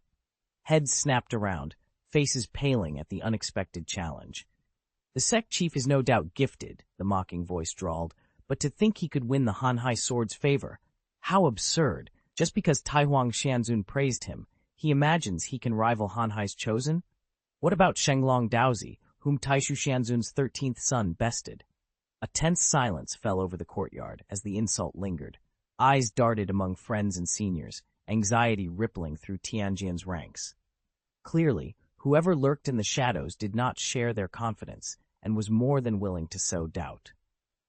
Under the elder's lead, a dozen young geniuses, men and women alike, emerged from the thick forest. Embroidered on the elder's robe was a coiled golden dragon. He was no minor figure, but a powerhouse from Shenglong sect, one of the major immortal schools. Elder Wu of Tianjian sect frowned. "Shenglong sect, I never imagined you'd show up here." The Shenglong elder gave a low chuckle and nodded toward the Kangwu Sea. Dozens of swirling spatial vortices, some as small as hoops, others as vast as chasms, hovered just above the water's surface. It wasn't only the true immortal sects in attendance today. Even the children of immortal lords had come. A junior disciple whispered in awe, "That imposing fellow alone is Ye Cheng, the 7th prince of the great emperor immortal lord." "Over there," another added, pointing, "is Princess Shu Yu, the 9th daughter of the great Shu immortal lord." A hush fell over the Tianjian contingent, every face drained of color. They all knew the Kangwu Sea was forever laced with the Hanhai sword's residual sword qi, so potent that not even an immortal venerable dares tread its waves. Something extraordinary was unfolding here, and none could say where it would lead. Outsiders are only allowed to enter the Kangwu Sea on its millennium opening day. Yet this time, something unexpected occurred. The dense sword energy that normally surrounds the sea has been weakening, and as of yesterday, it dissipated entirely, so outsiders can now come ashore. The Tianjian sect, being the nearest to the Kangwu Sea, naturally rushed to stake its claim. They believed their proximity and insider knowledge would give them a clear advantage. But they hadn't counted on the sheer number of sects arriving all at once. In just 24 hours, every major immortal gate in the realm has converged on the shore. "Looks like our Tianjian sect is going to have a rough time finding any openings," sighed Elder Jin, clad in white robes trimmed with gold. Seeing so many rivals, he allowed himself a brief moment of frustration, then steeled his expression. After all, Tianjian had never expected to walk away with a windfall. They merely wanted to witness whatever was stirring beneath the waves. The same cautious mindset held true across the other true immortal sects. Even the haughty Shenglong sect limited its delegation to a handful of golden immortal elders and a few true sect masters. Not a single Daozi-level figure or true immortal realm veteran has deigned to appear yet. Everyone seems content to wait and see who or what will emerge from the depths of the Kangwu Sea. The descendants of the immortal lords sent only their illegitimate branches. None of the true scions appeared. It wasn't that they didn't revere the Hanhai sword. It was simply that, throughout history, the sword had flared to life on multiple occasions, only to subside without ever revealing its secret. "They call themselves heirs of the Kangwu immortal king," someone jeered. "Invincible across the immortal realm and the 3,000 Dao continents, they say. They've even braved the chaotic void and touched its farthest edge, and yet they stoop to concern themselves with the ants of the mortal world?" According to legend, the Dao fruit legacy of the Kangwu immortal king never lingered in the immortal realm, or even within the Hanhai sword itself. Instead, it drifted across heaven and earth, seeking a truly worthy successor. Time and again, the Hanhai sword would stir, convinced it had found that heir, only to awaken its doubts at the last moment and fall silent once more.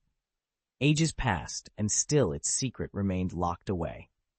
Ye Cheng watched in quiet amusement as word of the Hanhai sword's strange fluctuations spread across the immortal realm.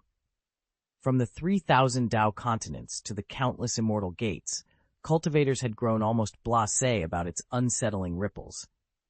A few, however, still couldn't resist sneering, and when they spoke of the lower realms, their tone dripped with contempt. Although many nearby immortals thought such remarks a touch excessive, none dared to challenge the scoffer. After all, the immortal world was vast beyond imagining. Beyond its already boundless primordial void lay the fabled other side of chaos, an even grander expanse, and the 3,000 Tao continents themselves span dimensions on the order of entire worlds in the mortal realm. As the supreme realm of all existence, the immortal world boasted unrivaled cultivation resources, legions of powerful masters, and a profusion of gifted geniuses. In private, most cultivators looked down on mortal beings, even if they'd never admit it aloud. A ripple of laughter ran through the assembly. "I wonder," someone mused with a sly grin, "what the Kangwu Immortal King must think of all this fuss." "Don't worry, let's hurry to the Hanhai Sword. Once we confirm its spirit has drifted back to slumber, we'll return to the sect and report to the senior masters." With that command, the immortal masters swept their disciples forward. Among them was Ye Cheng, a young swordsman whose pulse quickened at the thought of drawing nearer to the legendary blade. Leading the charge were the heirs of the Shuye and Taihuang clans, princesses and prodigies whose eyes gleamed with ambition. Other cultivators fell in their wake, lacking both the rank and the appetite for what lay ahead. Every time the vast sea sword spirit awakened, it released a remnant of its sword intent, a faint echo of its power that drifted away from the blade itself. Compared to the sword's full Taoist heritage, these stray fragments seemed insignificant. Yet to sword cultivators like Ye Cheng, they were priceless. True immortal sects such as Tianjian and Shenglong had no means to comprehend, let alone capture, these vestiges of power. But as descendants of the immortal venerables, the young heirs of Shuye and Taihuang possessed secret techniques capable of siphoning off even the tiniest shred of sword intent. Flushed with anticipation, Ye Cheng tightened his grip on his sword hilt. Each step toward the dormant spirit brimmed with peril and the promise of untold strength. The group pressed on, the hum of destiny's blade guiding their way. A surge of immortal venerables swept toward the Kangwu Sea, moving with such speed and purpose that masters from the Tianjian and Shenglong sects watched on in open envy. No one doubted why those immortal clan descendants could act with such confidence. Each of the true immortal sects had known these venerables for generations, yet none dared interfere. All they could do was swallow their resentment and sigh. That's the immortal clan's privilege. Even our chief Daozi, cherished as he is by his own sect, can't compare to the immortal lord's illegitimate son. I shudder to think what honors the lord's true heirs must receive. Just as murmurs of envy rippled through the onlookers, something unexpected happened. The foremost figures among the immortal lord's clansmen, who had charged ahead to claim the remaining sword intent of the Kangwu Sea, suddenly froze in midair. They hovered there, motionless, 2 or 3 breaths away from entering the sea itself. "What's going on?" someone whispered, eyes widening in surprise. The assembled masters exchanged uneasy glances, all wondering why these mighty predecessors would pause at the very moment of victory. A tremor of unease ran through the gathered immortal masters as they quickened their pace toward the heart of the Kangwu Sea. But when they reached its center, their hearts froze. Under the scrutiny of countless immortal gazes, the once vast ocean of vital energy lay completely drained, replaced by a yawning abyss. Even the legendary Hanhai Sword, long hidden beneath those life-filled waters, had vanished without a trace. The Kangwu Sea and the Hanhai Sword, both gone, one master whispered in disbelief. "This is impossible," another breathed, voice trembling. They exchanged horrified looks, dread pooling in their chests. Then, as if struck by a single undeniable revelation, they realized the truth. The Kangwu Immortal King's heir has finally been born, and he stands right now in the mortal realm. His name, Ye Cheng. Chapter 615. In a single day, news of the Hanhai Sword's departure rippled through all 3,000 doujos of the immortal realm. Once the legendary weapon of the ancient Kangwu Immortal King, the Hanhai Sword had chosen its new master and vanished into the void. Word of this astounding event spread like wildfire, from the highest peaks of the Azure Mountains to the deepest depths of the Celestial Sea. Owning the Hanhai Sword meant claiming the Kangwu throne and its limitless treasures, so the realm's greatest heroes watched breathlessly for any hint of the sword's new wielder. Every millennium, the sword spirit proclaimed the Kangwu trial, allowing aspirants to compete for mastery. Yet this time, before the trial could even begin, the spirit had fled, an unprecedented move that spoke volumes. It meant the Hanhai sword had already found its successor, bypassing custom and ceremony. Even more astonishing was the identity of the chosen one. The cultivators expected the immortal realm's most dazzling prodigy, the Tianjiao, to be the heir. Instead, the Hanhai sword had selected a figure long overlooked and underestimated by the world's elites, a genius born not in the celestial palace, but the humble lower realms.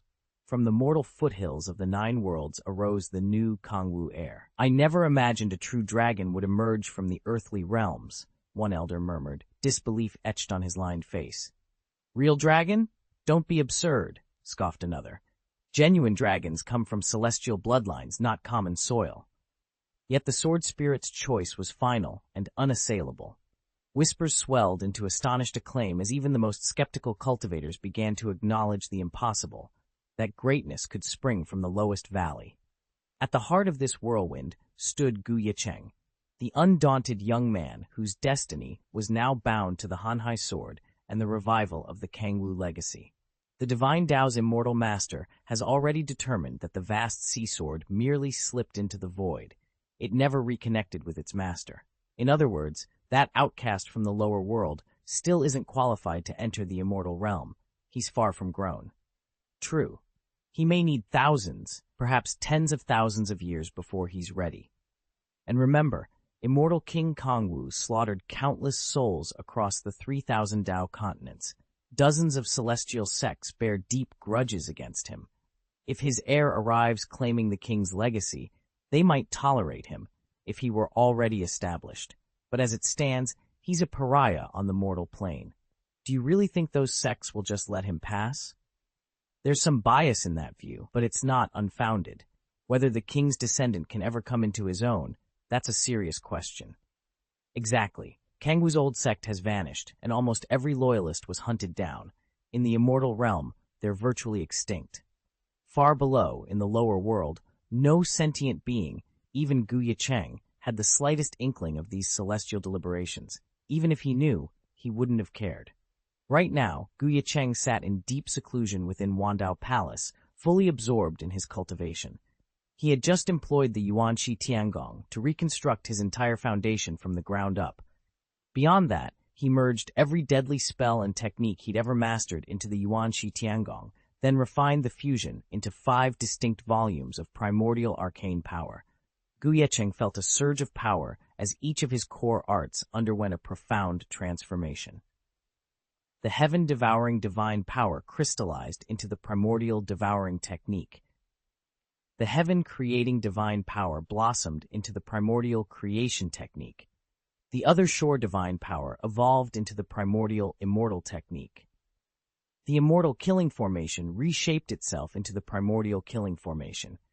And drawing on the body cultivation methods of the Taichu ancient scroll, his body forged the primordial golden body. Though his cultivation level remained stuck at the 3rd tier of the quasi-immortal realm, his killing potential erupted more than tenfold.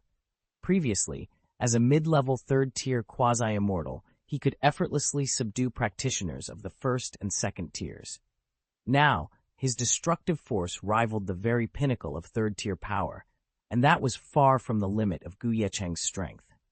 Ye Cheng sat in the heart of the Wandao Celestial Palace, letting the chaos divine water surge through his veins. The palace's runic arrays flared to life around him, amplifying the torrent of energy.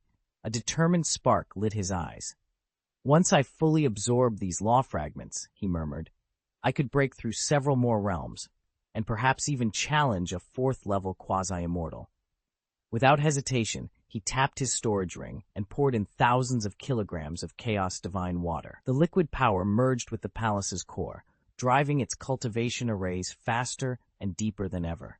As the divine currents enveloped him, Ye Cheng slipped into a profound state of seclusion, his body and spirit refining these shards of cosmic law.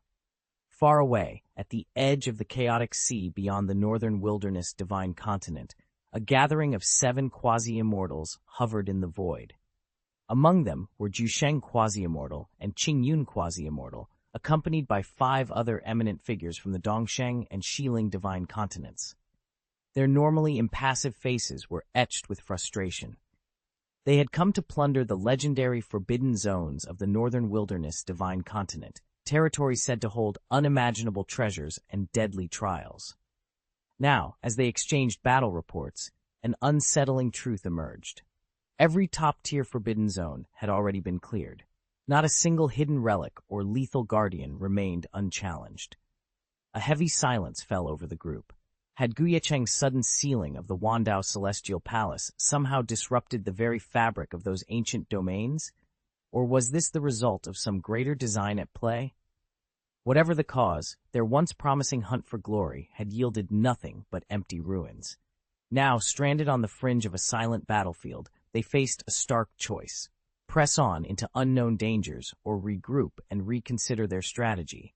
And all the while, Ye Cheng continued his secluded ascent, mastering the law fragments that might one day let him stand toe-to-toe with the continent's greatest powers. Chapter 10: The Hidden Hand. It wasn't only the premier life-forbidden zones in the Juyuan Sea that had been swept clean. Every region on the brink of seceding from Beihuang Shenzhou had already been penetrated and pacified. Their grand strategy, to persuade these forbidden lands into alliance with the Taig League's champions, the very warriors Meng Yuan and Long Zhao had trained, and to use that force to unite Beihuang Shenzhou at lightning speed, lay in ruins.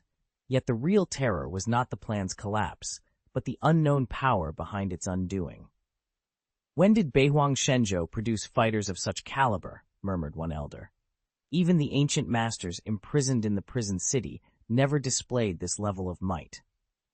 "Could it be the doing of Tianhuang Immortal Venerable and his compatriots?" ventured another voice, barely above a whisper.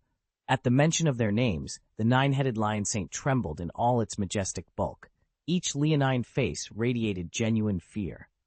After all, Tianhuang Immortal Venerable and Yuanwu Immortal Venerable, though formally ranked among the lower realm venerables, were more renowned throughout the celestial plane than many of their supposedly superior peers. Their mere reputation sent ripples of dread through the conspirators' ranks. And now the question burned on every tongue: why had they appeared? And what did their intervention bode for the fate of Beihuang Shenzhou? If they'd really struck in Beihuang Divine Province, even with 2 immortal venerables backing them, those 5 wouldn't stand a chance. Yet Ye Cheng, the Qingyunahaf, ex-quasi-immortal, remained perfectly calm. "Impossible," he said, his voice cool. "Those 2 immortal venerables may have ventured into the lower realms, but they're arrogant to a fault. They have so much faith in the prodigies they fostered there it borders on hubris. They wouldn't dare act so directly." He paused, then added, "No, the true mastermind must be someone else entirely." As he spoke, a brilliant gleam flickered in his eyes. Quasi-immortals wield immense spiritual awareness, a consciousness so vast it would measure over 1,000,000 feet if compared to a mortal mind. They can process tens of thousands of thoughts in a single breath, their wisdom and calculation power nothing short of terrifying. Among the 5 quasi-immortals, Ye Cheng, despite his easygoing, almost irreverent manner, was the most transcendent of them all. Ye Cheng looked over the anxious faces around him, his tone steady as he offered words of comfort. Yet inside, his mind raced, piecing together every clue.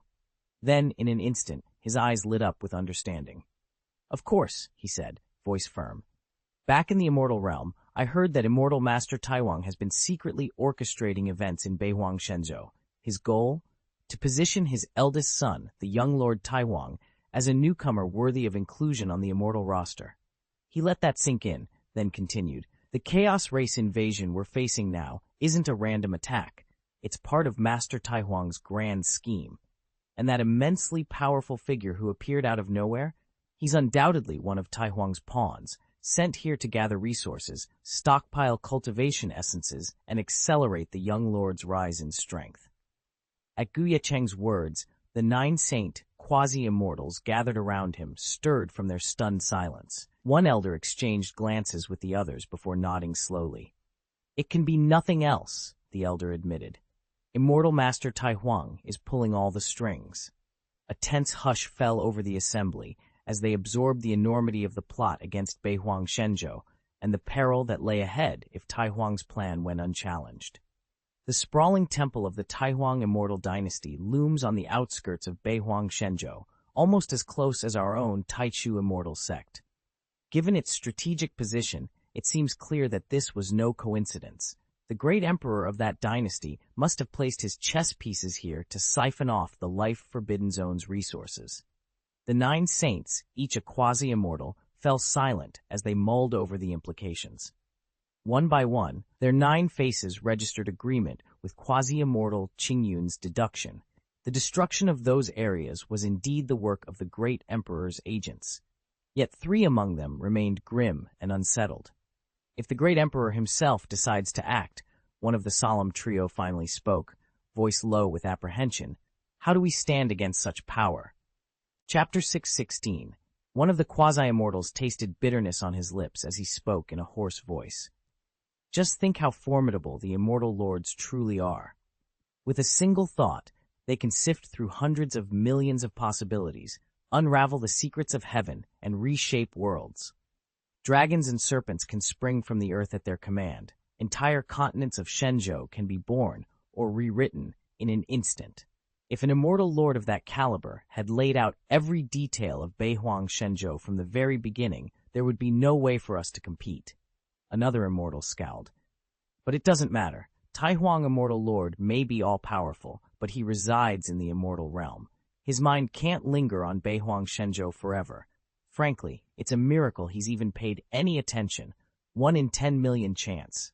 He turned and glared at Ye Cheng.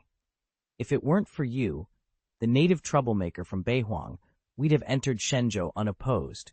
There's no reason for these endless complications. Their companion Qingyun grew more confident with each word. Remember, the 5 of us are already in the lower world, in the Chao Sea beyond the northern wastelands continent. We're closer to the action than the great Emperor Immortal, and we move far faster. No matter how grand his schemes, Taihuang Immortal Lord can't interfere in time. Let him try. He'll see that we won't be deterred. As the group's voices faded into the tumult of the Chaos Sea, the 5 quasi-immortals braced themselves. Ahead lay perilous seas, hidden armies, and the looming power of an immortal lord who might yet turn the tide.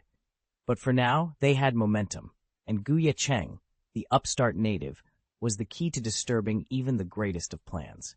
Far above the northern wasteland continent, 4 quasi-immortals stood atop a windswept ridge, their cloaks billowing like dark clouds. Before them stretched the jagged plains and mist-shrouded valleys of this contested land. Qianyun, the eldest among them, known as the quasi-immortal Dao, surveyed the terrain with cool confidence. With the ground in our favor, we need only move swiftly. If we strike now, we can claim the northern wasteland continent before the great Emperor Immortal even arrives. That will eliminate all uncertainties. Ye Cheng, one of the 3 younger quasi-immortals, squared his shoulders and nodded. Brother Dao, your plan sounds promising, but how do we prepare? What's our first step? Yun's expression grew serious. We will sacrifice and refine 5 quasi-immortal Dao talismans.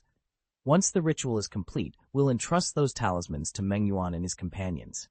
With these weapons in hand, they can storm the 10,000 Spirits Tower, take down its master, and wipe out the 3 supreme Dao sects that dominate this continent. A ripple of tension passed through the group. Another quasi-immortal raised a concern. Destroying all 3 sects at once will surely draw the ire of the northern wasteland's heavenly Dao. How do we guard against retaliation? The solution is simple, Qianyun replied, his voice steady. We split our forces into 2 wings. Mengyuan and his team will marshal the might of the Taiku Alliance and lead the assault on the tower and sect strongholds. Meanwhile, the rest of us will intercept any reinforcements sent by the northern wasteland heavenly Dao, ensuring their armies never reach the battlefield. He paused, letting his words settle. Act quickly, move decisively, and we will secure this land before the great Emperor Immortal has even sensed our presence. With their roles clear, the 4 quasi-immortals turned to prepare, their cloaks snapping in the rising wind as they vanished into the gathering dusk, ready to reshape the fate of the northern wasteland. One group will carry 3 quasi-immortal Dao talismans to the 3rd heavenly gate to aid Beihuang Shenzhou. There, they'll unleash those talismans to wipe out, or at least cripple, the Chaos Beast Scourge, earning great merits with the Heavenly Tao. The remaining 2 talismans will be reserved for subduing and eliminating the Master of the 10,000 Spirits Tower, as well as Ye Cheng and any other dissidents. In this way, our gains and losses cancel each other out, and the greatest obstacle to unifying Beihuang Shenzhou, the 3 supreme Taoist schools led by the War God Academy, will be erased. As Qianyun Quasi-Immortal spoke, the assembled Quasi-Immortals leaned forward, their eyes glittering with anticipation. Yet when it came to refining those talismans for use in Beihuang Shenzhou, hesitation crept in. As outsiders, their artifacts would be severely weakened upon crossing into Shenzhou, losing 99% of their power and operating at only 100th strength. But the Tao talisman Qingyun the Quasi-Immortal demanded was far from an ordinary charm. It required the cultivator's own original essence and blood, plus a host of rare reagents and treasures, all sacrificed to its forging. Each talisman consumed no fewer than 3 full portions of original essence and blood. None of them, unlike Ye Cheng, possessed legendary items such as Chaos Divine Water, and recovering 3 portions of original essence would take millennia, if not tens of thousands of years. Yet, in the face of the crisis at hand, they swallowed their reluctance. Though the cost was staggering, they steeled themselves and assented to Qingyun's proposal. Zhusheng the Quasi-Immortal was the first to act. With a roar that shook the rafters, he drew upon his spirit energy, severed one of his own heads, and let the lifeblood flow. In moments, that crimson essence condensed into a Tao talisman, its runes blazing like a rising sun. Holding it aloft, he bowed slightly before Qingyun. "This talisman contains at least 70% of my true power," he announced, his voice steady despite the sacrifice. "Even a second-level quasi-immortal would be struck down by this talisman," one of the 9 saints declared. "But I have one condition," the speaker went on, voice cold and cruel. "The Taiku League must capture Ye Cheng alive. Bring him and his 2 children to me. I intend to devour them personally." "Rest assured, fellow Taoist, I will relay your command to the Taiku League," Qingyun replied with a slight, inscrutable smile. Unfazed by the 9 saints' barbarity, he accepted the blood talisman handed to him. With the tip of his tongue, he drew a thin ribbon of his own spirit blood and wove it into the talisman's seal, perfecting an innate talisman of his own design. Far across the roiling expanse of the Chaos Sea, 5 quasi-immortals moved in silent cooperation, each one immersed in the painstaking work of refining their own innate talismans, preparations for the coming confrontation with Ye Cheng. Meanwhile, in the northern wilderness divine continent, the Taiku League paused its conquest after engulfing the 3 realms in a single, unstoppable sweep. Now they had 2 tasks: digest the immense power and resources they had claimed, and await the next order from the 9 saints. Meanwhile, the 5 masters of the Taigu League burst prematurely from their retreats, each struggling to absorb the enormous power granted by the 5 quasi-immortals. They'd barely begun when horrifying news reached them. Ye Cheng had massacred every direct heir in their clans. Only one survivor remained, Yu, maimed and broken, returned by Ye Cheng himself bearing a letter. "You dare demand an immortal crystal in exchange for our lives?" Meng Yuan snarled, murderous intent gleaming in his cold eyes. Beside him, the Lord of Luojia Mountain stood white with fury. Hu Yue had been one of his most promising protégés, never the official young lord, yet of considerable rank and potential. Now, crippled, and with his soul in tatters, he was a worthless husk. It was an insult that only death could avenge. Meng Yuan's hatred for Ye Cheng flared like a wildfire, scorching everything in its path. "Enough of this," he growled. "I'm leaving seclusion today. That beast must be brought to heel. I need to see him crushed with my own eyes." He ground his teeth. "I'm coming with you." At that moment, the Lord of Luojia Mountain stepped forward, his gaze flicking over Long Zhao and the other 2 disciples. A cold smile curved his lips. "I suggest you 3 join us," he said. "Ye Cheng actually blocked our talisman. Admittedly, it was forged a month ago and not as powerful as our current talismans, but it still speaks volumes about his potential. We cannot underestimate him." He drew a slow, deliberate breath, his eyes gleaming. "When we move, we strike swiftly and without mercy, like a lion pouncing on a rabbit. We'll capture him in one decisive blow." Only by taking this step can we guard against any unforeseen threats down the road. At the Lord of Luojia Mountain's words, Long Zhao and the others exchanged determined glances. Yet Yu Shan, the group's ever-cautious strategist, couldn't stay silent. "Isn't this a bit hasty?" he ventured. Ye Cheng indeed has remarkable skills and countless hidden trump cards. And let's not forget, he's under the protection of the Master of the 10,000 Spirits Tower. He swept his arm toward their amassed riches. "Right now, the 5 of us command over 10 trillion immortal crystals, blessings from the 5 quasi-immortals. With this virtually endless supply fueling our cultivation, our realm strength has been skyrocketing." He lifted his chin, confidence rippling through his voice. "No matter how talented Ye Cheng and the Master may be, they simply can't advance as quickly as we do." His words hung in the air, a measured reminder of the power they now wielded, and why patience might yet prove their greatest weapon. Master Luojia Mountain glanced at Meng Yuan, and both of them couldn't help but admit Yuoshan had a point. "If we fall back for just one more month," murmured the Master, "all 5 of us could break through into the late stage of Dominator. With that power, we'd easily overwhelm Ye Cheng. He wouldn't stand a chance at Domain Master level, even if he had 10 years to train." Meng Yuan nodded in agreement. "Then why not give ourselves a month to prepare?" Their faces darkened as they weighed the proposal. Yueshan's logic was unassailable. In a single month, they would each ascend to late-stage Dominator.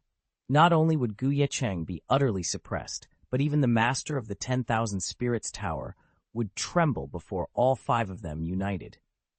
Just as they stood on the verge of decision, a sudden whoosh split the air. A vortex of churning energy appeared before them, exerting an irresistible pull. Before any of them could react, the swirling force yanked them off their feet and hurled them into the yawning void beyond. A blinding whirl of teleporting chi engulfed them, and when Meng Yuan, Yueshan, Ye Cheng, and the other 2 disciples opened their eyes again, they found themselves standing in the endless expanse of the Chaos Sea. Before them hovered 5 towering figures, immortals of peerless aura. Overwhelmed but composed, Ye Cheng dropped to one knee and bowed deeply. "Your humble servants greet the 5 immortals," he intoned, flanked immediately by the others as they followed suit. Master Qingyun and his companions regarded the display of respect with faint smiles. Without exchanging a single word, Qingyun lifted a hand, and the air before them rippled with power. In an instant, 5 pale talismans, each etched with arcane runes, shot toward the kneeling disciples, humming with near-immortal energy.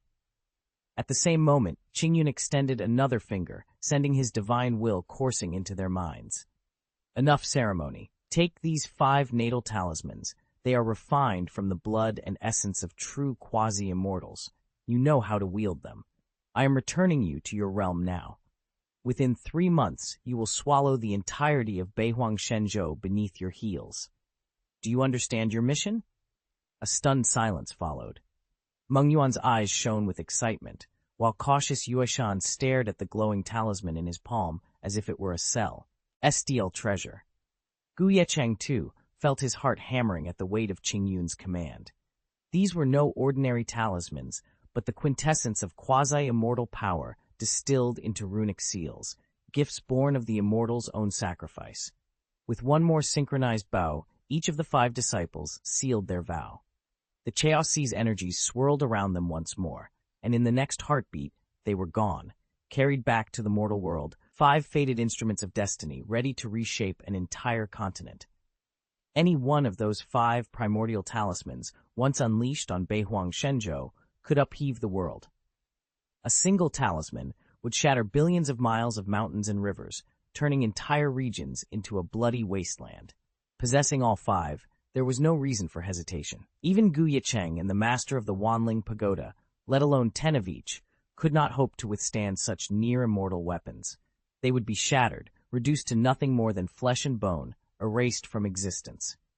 At the immortal's command, Meng Yuan and the others fell to their knees in complete surrender.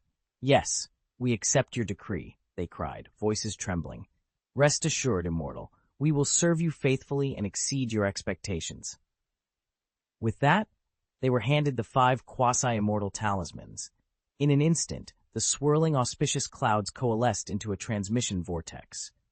Mengyuan and his companions vanished, bound for the northern wilderness divine continent and the waiting courts of the Taigu League. Boom! A tremendous enveloping force crashed down over the Taigu League's mountain gate, rattling every stone pillar. Atop the pass, Ye Cheng stood unflinching, his outline framed by the swirling pressure. His voice, cold and unwavering, cut through the chaos. 5 traitors of the Taigu League, reveal yourselves. I've come to collect what you owe. Chapter 617. An icy, detached voice reverberated through the Taigu League like the pronouncement of judgment from celestial and infernal powers. Its resonance didn't stop at the League's borders. It echoed across the 3 subordinate realms, reaching every cultivator under Taigu's rule. My gods, did I just hear that? Someone's actually demanding that the 5 masters of the Taigu League step forward? That's Ye Cheng, first vice president of the War God Academy. He's challenging the Taigu League all by himself? Defectors scattered throughout the 3 realms, many of whom had sworn fealty to Taigu only 2 months ago for personal gain, froze in astonishment. They'd never expected such audacity. Far from feeling betrayed, they smirked behind their masks, eager for the spectacle to unfold. But at the very heart of the Taigu League, the seat of its power and authority, shock swiftly curdled into fury. Advisors, archmages, and generals stared at the magical projection in stunned silence. To openly challenge the 5 masters was to question the League's supremacy itself. Not one dared speak. A heavy stillness fell over the chamber as everyone waited for the next move. The 5 great clans and 5 great sects founded by the original 5 masters naturally stood apart. They were the true pillars of the Taigu League, and therefore its greatest benefactors. Take the Luojia Mountain lineage, for example. In the past, it boasted only 3 Dao Lords, one of whom was the Luojia Mountain Lord himself. Today, however, that very Mountain Lord has ascended into the domination realm, and several elders who once topped out at the Realm Lord realm have likewise broken through to Dao Lord. Though they've yet to produce a second master, their ranks already exceed 10 Dao Lord level powerhouses. The other sects have thrived in much the same way.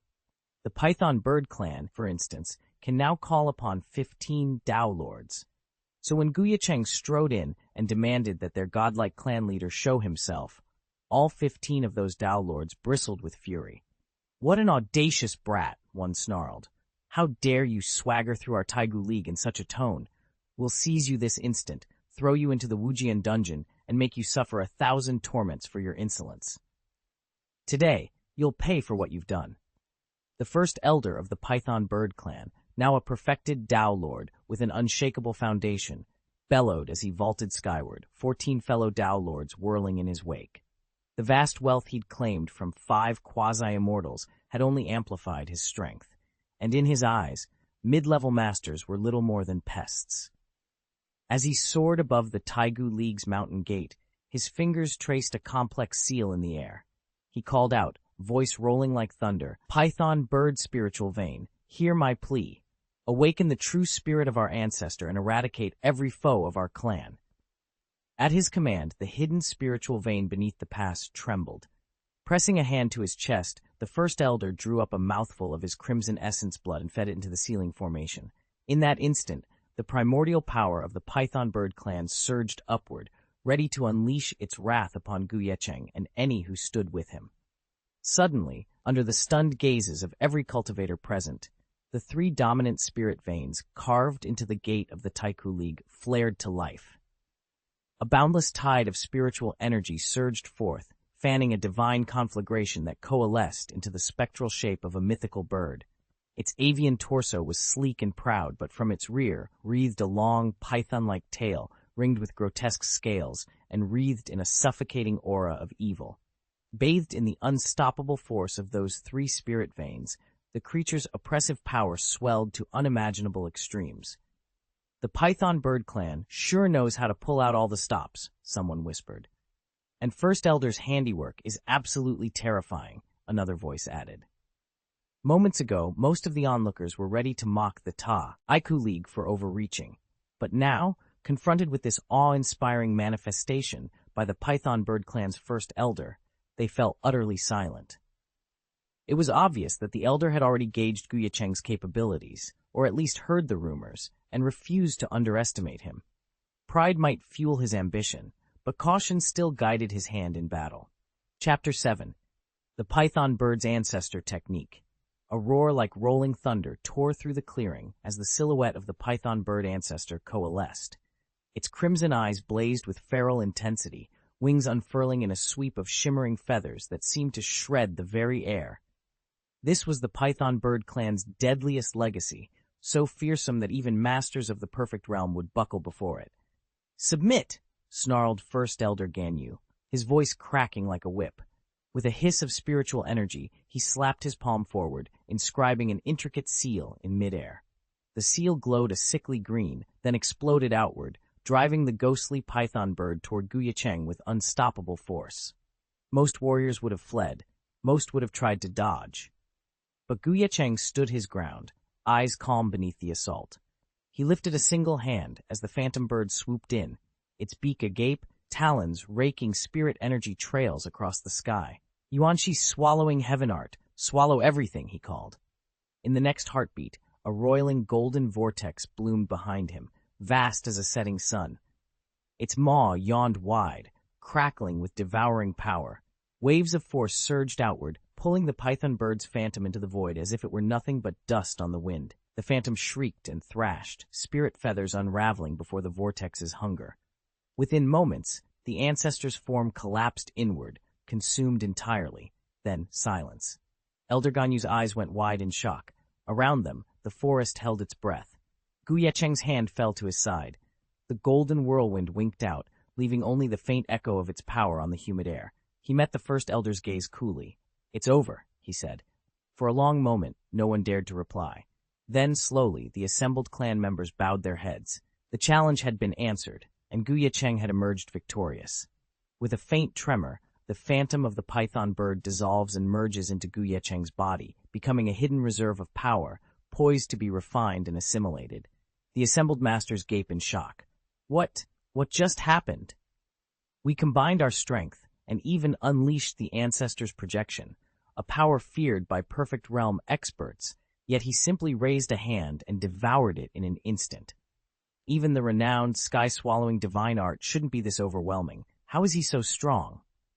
Over a dozen Taoist elders of the Python Bird clan and key fighters from the Ancient Alliance tremble at the display. One elder snarls, "How rude to take without giving back." Before they can recover, Ye Cheng moves again. With a single fluid gesture, he unleashes the primordial sky-swallowing technique. A vast golden vortex spirals upward, its irresistible force crashing down on the Ancient Alliance's ranks. "Ah, fall back! This pressure, it's crushing! Run! You can't stop it!" In an instant, fighters from the 5 core clans of the Ancient Alliance break and scatter, racing in all directions to escape the unstoppable onslaught. The 15 Tao Masters of the Python Bird clan suddenly lost every shred of arrogance. Desperately, they poured all their spiritual power into breaking free from Ye Cheng's heaven-swallowing art, but their movements were ponderously slow, utterly outmatched by the technique's ruthless precision. In the blink of an eye, their bodies froze in midair, suspended and helpless as Ye Cheng closed the distance between them. Just as their hearts sank, a thunderous roar exploded through the clearing. "Villain! How dare you commit such atrocities in our territory?" From the deepest vault of the Taiku League, 5 supreme pressures surged outward like tidal waves. Bathed in that overwhelming force, the paralyzed masters felt Ye Cheng's crushing grip waver, just enough for them to force out shouts of alarm and plea for aid. Though they remained essentially trapped, that fleeting moment of relief kindled their hope for rescue. The sky above the Ancient Alliance's secret enclave trembled as a burst of energy rent the air.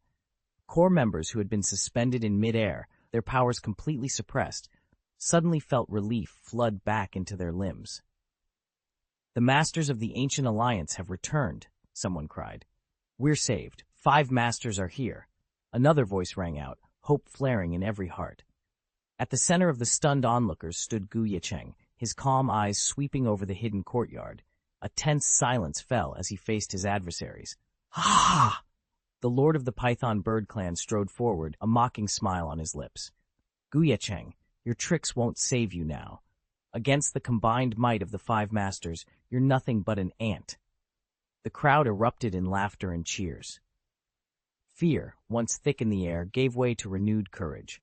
The master of the Python bird clan, long revered for nurturing 15 disciples to the Tao level, could barely contain his satisfaction. Not only had they returned just in time to intercept Ye Cheng, but his unexpected appearance at their door meant they'd spared themselves the exhausting pursuit. He spread his wings wide, the iridescent feathers shimmering in the moonlight. You dare attack our enclave? If we'd arrived a moment later, those 15 Tao disciples I've spent countless years training would have fallen to your blade. Ye Cheng's expression did not waver. He took a measured step forward, the air around him crackling with silent power. The ground beneath his feet seemed to hum as if recognizing a kindred pulse.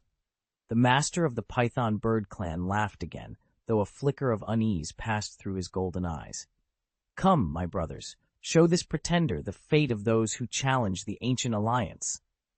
High above, the other four masters loomed into view, each radiating mastery over their respective elements. The wind master's swirling gales whipped at the trees, the fire master's glow cast dancing shadows, the earth master's presence pressed on the very stones, and the water master's currents whispered of hidden depths. Together, they formed an unbreakable wall of force. Yet Ye Cheng stood unmoved, his dark hair trailing in the wind like a banner. He raised a single hand, palm outward, and the air in front of him rippled as though reality itself bowed to his will. A hush fell over the enclave. Even the Python bird clan master's triumphant grin faltered. This ends tonight, Ye Cheng announced, his voice calm and unwavering. I didn't come here to play at politics. I'm here to settle a debt, and I will not fail. As the five masters advanced, their combined aura swirling like a gathering storm, Ye Cheng's eyes glowed with quiet resolve. The fate of the ancient alliance, and perhaps the world beyond, hung in the balance. You're so headstrong. Why not just give up? Release the Tao masters of my clan, hand over your vortex, and surrender. The Python bird lord's voice thundered across the chamber. Refuse, and you'll live to regret it. We'll break you, body and spirit. With that, he struck. Ever since emerging from his month of secluded training, bolstered by the 5 quasi-immortals' generous endowments, his cultivation had skyrocketed to the very middle of Lord Realm. His power now surpassed even the combined projection of the clan ancestor that the 15 Python bird Tao masters had summoned. As his aura swelled, 15 golden bird-shaped projections erupted from his form, each an uncanny echo of the Python bird clan's mightiest warrior. In a flash, they streaked toward the 15 bound Tao masters, desperate to free their comrades. In the flicker of an eye, those shimmering bird spirits descended upon the captives, talons outstretched, ready to shatter their bonds and unleash a storm of retribution. The spectators couldn't help but gasp. What speed! Sure enough, the master's technique is phenomenal, beyond anything we've ever imagined. Even His Highness Ye Cheng would struggle to react to that. Moments before, the Python bird master had struck with such blinding swiftness that jaws dropped across the arena. At almost the same instant, the other 4 masters unleashed their own spells to free their subordinates, who were trapped beneath the Sky Devourer's crushing force. Arcane light flared, and supreme magic roared to life in unison, filling the air with a dazzling brilliance and raw power that left the gathered monks reeling in astonishment. Everyone braced for Ye Cheng's downfall, until he moved. Twisting on his heel, Ye Cheng's deep-set eyes blazed with defiance. His voice rang out over the tumult. With such paltry ability, you dare to speak so arrogantly? You would overthrow the northern wilderness god continent and sell out Shenzhou to outsiders? Chapter text: The true power of the heaven-swallowing mediation. Who gave you the confidence? The onlooker sneered. At his words, Ye Cheng's eyes blazed. With a roar like thunder, he swept his sleeves, unleashing a torrent of spiritual energy that struck the golden mediation array hovering above him. In an instant, the array, already vast and boundless, erupted in brilliance. The heaven-swallowing mediation flared like a rising sun dominating all 9 heavens, its absorptive force multiplied tenfold, even 100-fold. The core disciples of the Taiku League, once sheltered by the array's protections, found their defenses shattered. Simultaneously, the five masters unleashed their most powerful spells, but each incantation was swallowed whole by the amplified mediation array. One by one, their magic was drawn into Ye Cheng's body, converting into raw cultivation energy. His aura surged upward, swelling with every absorbed spell. A cold, triumphant light gleamed in his eyes as he stood at the epicenter of that blinding radiance, proof that no barrier, no matter how formidable, could withstand the true depths of his heaven-swallowing art. Chapter 618. A wave of disbelief rippled through the ranks of onlookers. The Python Bird Lord and the other five Ancient Alliance leaders stared in stunned silence, their faces paling as they beheld Ye Cheng's newfound power. It was as if a phantom had manifested before them, so utterly beyond expectation that they could hardly believe their own eyes. Before them, Ye Cheng stood unmoving, drawing in and refining the core essences of countless Ancient Alliance elites. Each soul he absorbed only seemed to fuel his strength further. Rage threatened to boil over in the hearts of the five masters, but instead of lashing out in fury, they did something far more chilling. They composed themselves, their features hardening into masks of polite resolve. At the forefront, the Mengyuan Lord, strongest among them, stepped forward. His voice was cold and precise, like a blade being drawn. Ye Cheng, we admit we underestimated you, but today it is you who will face death at our hands. He paused, eyes sweeping the gathered cultivators behind him. Fellow Taoists, what are you waiting for? A crackle of power leapt through the air as they answered their leader's call, and the battlefield braced for the next eruption of conflict. Help me quickly. Charge the Tao talisman and kill this beast. At Lord Mengyuan's shout, the assembled cultivators froze, exchanging stunned, bewildered glances. None of them had expected Ye Cheng's power to be this overwhelming. From their vantage point, even the combined might of five masters could never match him. Yet Mengyuan's brazen confidence that Ye Cheng would be the first to fall left them utterly perplexed. Before they could voice their doubts, a low hum rippled through the air. On Mengyuan's signal, Long Zhao, Yue Shan, and two other masters materialized behind him in perfect unison. Each raised a palm, channeling their inner spiritual energy into Mengyuan's body, bolstering him for the ultimate strike. With a deafening roar, the five masters released a cataclysmic assault. A twisting dragon of five-colored light burst forth, its scales shimmering with raw power as it tore a jagged rift through the void. Boom! That apocalyptic torrent of energy hurtled straight toward Ye Cheng, promising total annihilation. No force, no matter how dazzling, could pierce the heaven-swallowing art that Ye Cheng had already unleashed. As the assembled cultivators exchanged puzzled glances, a sharp-eyed observer spotted something new. The instant the five masters' five-colored light flared to its fullest, a tiny talisman slipped from Mengyuan's sleeve and floated straight into the heart of the radiance. Buzz! A low, bell-like vibration shivered through the void. Under the stunned gaze of every onlooker, the small, blood-red charm quivered at the center of the prismatic glow, and then it shattered. From the fragments burst forth an immense projection, a nine-headed lion spirit, its colossal form wrought like an infinite iron-bound prison, emerging silently into the open sky. The spirit lion planted its paws firmly on the sea of clouds, each of its 9 heads roaring with latent power. In a single, measured breath, it inhaled the five-colored light the masters had strained to maintain, absorbing that brilliant energy into itself. Where once had been only an ephemeral illusion, there now stood a fully realized, indomitable beast. And as its spectral form solidified, a weighty, oppressive aura blossomed outward, an unmistakable herald of calamity. Under the stunned gazes of thousands of northern wilderness cultivators, an unimaginable spectacle erupted around the 9-headed furious lion. Stars fractured in blinding bursts, billions of lives were drawn into its maw, consumed and refined. Entire continents sank into the void, and boundless mountain ranges and rivers were pulverized to dust beneath its massive paws. One scene of world-destroying carnage after another unfolded like living history, each tableau more horrifying than the last, shaking every spectator to their core and threatening to fract even the strongest wills.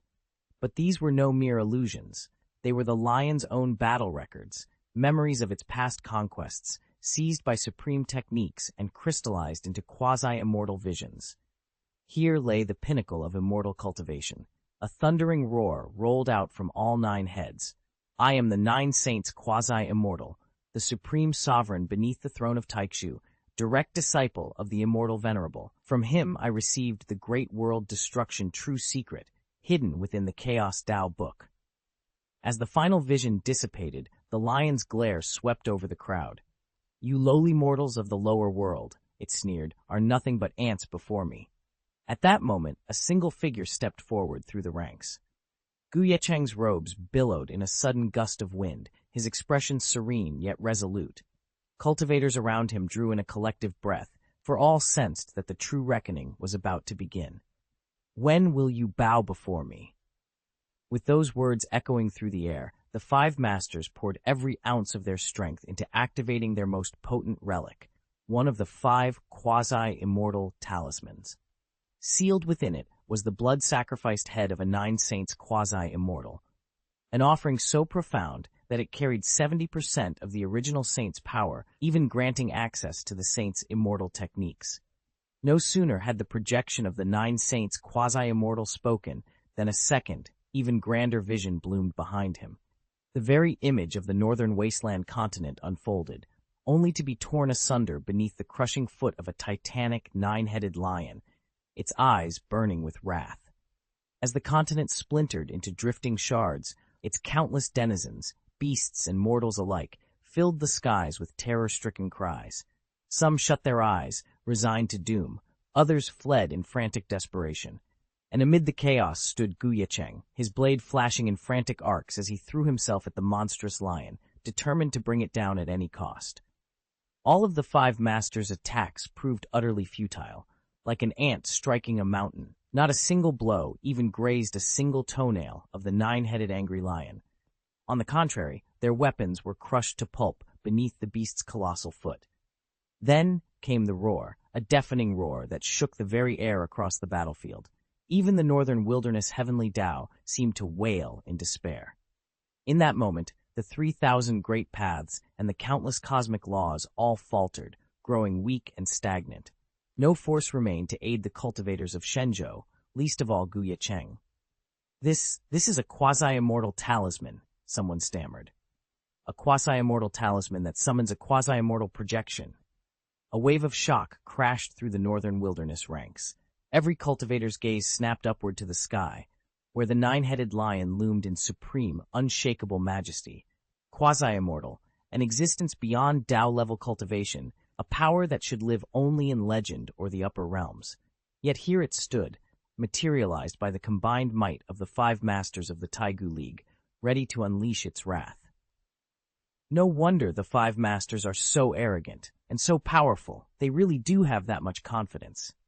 A cultivator from the northern wilderness whispered in awe, his gaze locked on the 9-headed lion of wrath looming in the sky. Even as a mere projection, its presence alone overwhelmed their heavenly Tao, suppressing the Shenzhou path so completely that they couldn't even muster an attack. Such power lay far beyond their comprehension. If they could barely recognize its nature, how could they hope to compete, much less win? Ye Cheng, didn't you hear the Immortal's decree? Kneel at once. Surrender to us. Emboldened by the devastating vision of the lion trampling the northern wilderness and dominating the divine continent, the 5 masters stood tall and proud. Gone were the terror and hesitation that had haunted them only moments before. One by one, they fixed Ye Cheng with triumphant, demanding stares, urging him to bow his head in submission. Ye Cheng's soft voice cut through the brash shouts like a blade. Even standing here, you're no more than trash I could crush with a flick of my wrist. Who gave you the right to be so arrogant in my presence? The words landed like a cold slap. The assembled crowd fell silent, so sharply that even the veterans from the northern wasteland divine continent exchanged uneasy glances. Just moments ago, Ye Cheng had looked helpless, cowed by the towering, 9-headed furious lion projection. Now, the lion itself bristled with rage, each of its 9 heads snarling as if the air around it burned to embers. It lunged forward, jaws gaping, eyes aflame, but then its massive form froze in mid-leap. Every muscle, every sinew, even the swirling dust beneath its paws stilled as though arrested by some unseen force. What's happening?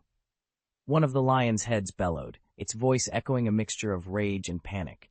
The illusionary beast thrashed impotently, as if stuck in a bottomless quagmire. It pounded its colossal paws on the ground, but could neither advance nor retreat. A shudder ran through its 9 necks. It tried to roar, but only a strangled howl emerged. The onlookers trembled, their earlier confidence dissolving into disbelief. Those who had spent centuries refining their arts could not fathom how Ye Cheng, this unassuming young cultivator, had immobilized a projection they all deemed invincible. Silence reigned as Ye Cheng stepped forward, his expression unreadable. Around him, the suspended lion glared in frustrated fury, but its power was gone. For the first time, it was Ye Cheng who held the upper hand. And in that moment, every cultivator present understood. They had gravely underestimated him. What's happening? The 9-headed lion projection finally panicked. It tried to swivel its heads in alarm, but found itself petrified, unable to move except for a single, terrified upward tilt. Then came the thunderous impact. In an instant, Ye Cheng's attack struck true. A radiant, sun-bright sphere of golden energy hurtled into those 9 frightened eyes, expanding with overwhelming force. It swallowed the pupils, stifled thought, and extinguished the beast's catastrophic gaze. Within that blinding flash, the projection's entire form was consumed. Then, as suddenly as it had formed, the golden sphere stilled, hovering at Ye Cheng's feet. In the blink of an eye, the quasi-immortal projection that had once devoured Shenzhou and trampled the heavens had itself been utterly devoured by Ye Cheng. Chapter 619. The talisman crackled with the terrible force of a strike from the 9 saints' quasi-immortals, enough power to annihilate any being below that realm, even to shatter first- and second-tier quasi-immortal fighters. Yet before everyone's unbelieving eyes, Ye Cheng met that fury head-on, absorbed its impact, and shattered it to fragments. A heavy stillness fell over the battlefield. The assembled masters and onlookers felt their chests tighten, as if reality itself had wavered. "No, this can't be real," they murmured. How could Ye Cheng be so strong? The 5 leaders of the Taiku League, each long accustomed to wielding trump cards they believed unbeatable, stood frozen. Their supreme weapon had been dispelled in an instant, undone by this one young man. At last, Meng Yuan, the most senior of the quintet, shook himself free of shock. "It must be some hidden technique," he growled, rallying his companions with a fierce cry. "Fellow Taoists, what are you waiting for? Throw everything you've got at this upstart. Leave him no mercy." The other 4 exchanged grim glances. Determination and ruthless intent flickered in their eyes. Meng Yuan was right. Together, they would unleash the full might of the Taiku League and teach Ye Cheng that defying them came at the highest price. They were trapped. Their only hope of survival lay in one desperate gamble. They had to strike Ye Cheng down, or die trying. Meng Yuan's warning still rang in their ears. No ordinary feat could suppress a quasi-immortal talisman with a casual flick of the wrist. That kind of power must have come at a staggering cost. With grim determination, the 4 masters let loose everything they had. Burning their life essence and spilling their blood, they poured their spiritual power to the breaking point. The 4 remaining quasi-immortal talismans flared in response, each one summoning a massive spectral form that soared into the sky. Howling with the raw force of the law of chaos, these projections radiated an oppressive might. They may have lacked the sheer authority of the 9 saints' Tao talismans, but even so, a single blow from any of these constructs was enough to grievously wound a first-tier quasi-immortal. As the 4 chaotic avatars circled overhead, the air itself seemed to fracture with unleashed energy. Below them, the masters braced for impact, knowing that this all-or-nothing assault would decide their fates, and Ye Cheng's. Chapter 10. The 4 Talisman Projections. A sudden blaze of light cut through the gloom as 4 quasi-immortal Tao talisman projections erupted into being. Monks who had been lost in the spectacle of Ye Cheng's ferocious might snapped back to attention, jaws dropping in astonishment. Another quasi-immortal Tao talisman. And 4 of them at once. The Taiku League's reserves truly are terrifying. Rumor held that a single quasi-immortal Tao talisman possessed enough power to shatter mountains and rend entire realms of the northern wilderness divine continent. Yet here, the Taiku League had, first unleashed one, then 4 more. The sheer scale of their gamble defied comprehension. Still, Ye Cheng's face remained placid. He stood alone amid swirling dust and crackling energy, as unaffected as a mountain amid a storm. He raised a single hand, fingertips glowing faintly with condensed spiritual force, and met the onslaught without a trace of fear. Across the battlefield, the 5 senior masters of the Taiku League exchanged uneasy glances. They had reached the point of no return. Turn back now, and everything would be lost. With heavy hearts but determined minds, they readied themselves to press the attack. "It's all smoke and mirrors," snapped Elder Luhang, his phoenix feather fan slicing through the air. "They're just trying to rattle us. Quasi-immortal Tao talismans, do your worst." At his command, the 4 ethereal warriors lunged forward, each inscription carved seal blazing with celestial runes. A deep hum resonated through the air, vibrating the ground beneath everyone's feet. The sky seemed to dim as the projections converged, their combined power threatening to tear the very fabric of reality. Ye Cheng inhaled deeply. With a low exhalation, his aura flared, an unbroken wave of cold blue light expanding outward. Dust swirled into a great vortex around him. Without shifting his stance, he countered with a single palm strike, sending a rippling shockwave against the talismanic assault. For an instant, time seemed to slow. Runic flames clashed with spirit energy, sparks like falling stars bursting in the air. The onlookers held their breath, unsure whether to dare hope or prepare for obliteration. Then, with a thunderous roar, Ye Cheng's palm met the heart of the formation. A shockwave of pure force radiated outward, fracturing the spectral projections and sending ripples of energy cascading across the plains. Silence fell. In that suspended moment, only the distant echo of the blast remained, and the faint glow of Ye Cheng's inner light, unwavering and serene. "Kill this beast for me." At their unified shout, the 4 grandmasters raised their Tao talismans high. Brilliant runes flared to life, and each unleashed a 4-fold quasi-immortal projection that surged toward Ye Cheng. Ye Cheng didn't flinch. With a single fluid motion, he drew his sword, the blade singing as it cut through the air. Then, stepping into the heart of the oncoming assault, he met the projections head-on. In that instant, he unleashed a dazzling cascade of sword lights, thousands of iridescent blades raining down like a prismatic storm. "Primordial heaven rends the sky. 10,000 swords shatter the world," he intoned, invoking the legendary Yuanxi Tiangong formation. This sky-opening spell ranks among the top 10 most devastating magics in the 3,000 great powers. At Ye Cheng's command, tens of millions of sword lights erupted outward, each one powerful enough to obliterate an ordinary quasi-immortal. The 4-fold projection was overwhelmed. The torrent of blade light engulfed the enemy in a flash, and within the span of a single heartbeat, the 4th-level quasi-immortal projection shattered into motes of fading energy. Ye Cheng's sword had prevailed. The torrent of sword light showed no sign of fading. Even after shattering the 4th-tier quasi-immortal talisman, the blade's radiance howled on, streaking straight toward the 5 masters of the Taiku League. Under their horrified gazes, it struck with merciless force, rending flesh and bone, reducing their bodies to nothing but ash in an instant. A chorus of agonized screams ripped through the air. Freed from their mortal vessels, the 5 souls drifted, exposed to the elements. Ye Cheng had never intended to obliterate them so completely, yet wherever the sword light had passed, its lingering resonance scorched their spirits with unbearable torment. Their once imperious bearing vanished, replaced by writhing horror as they beat the ground and wailed.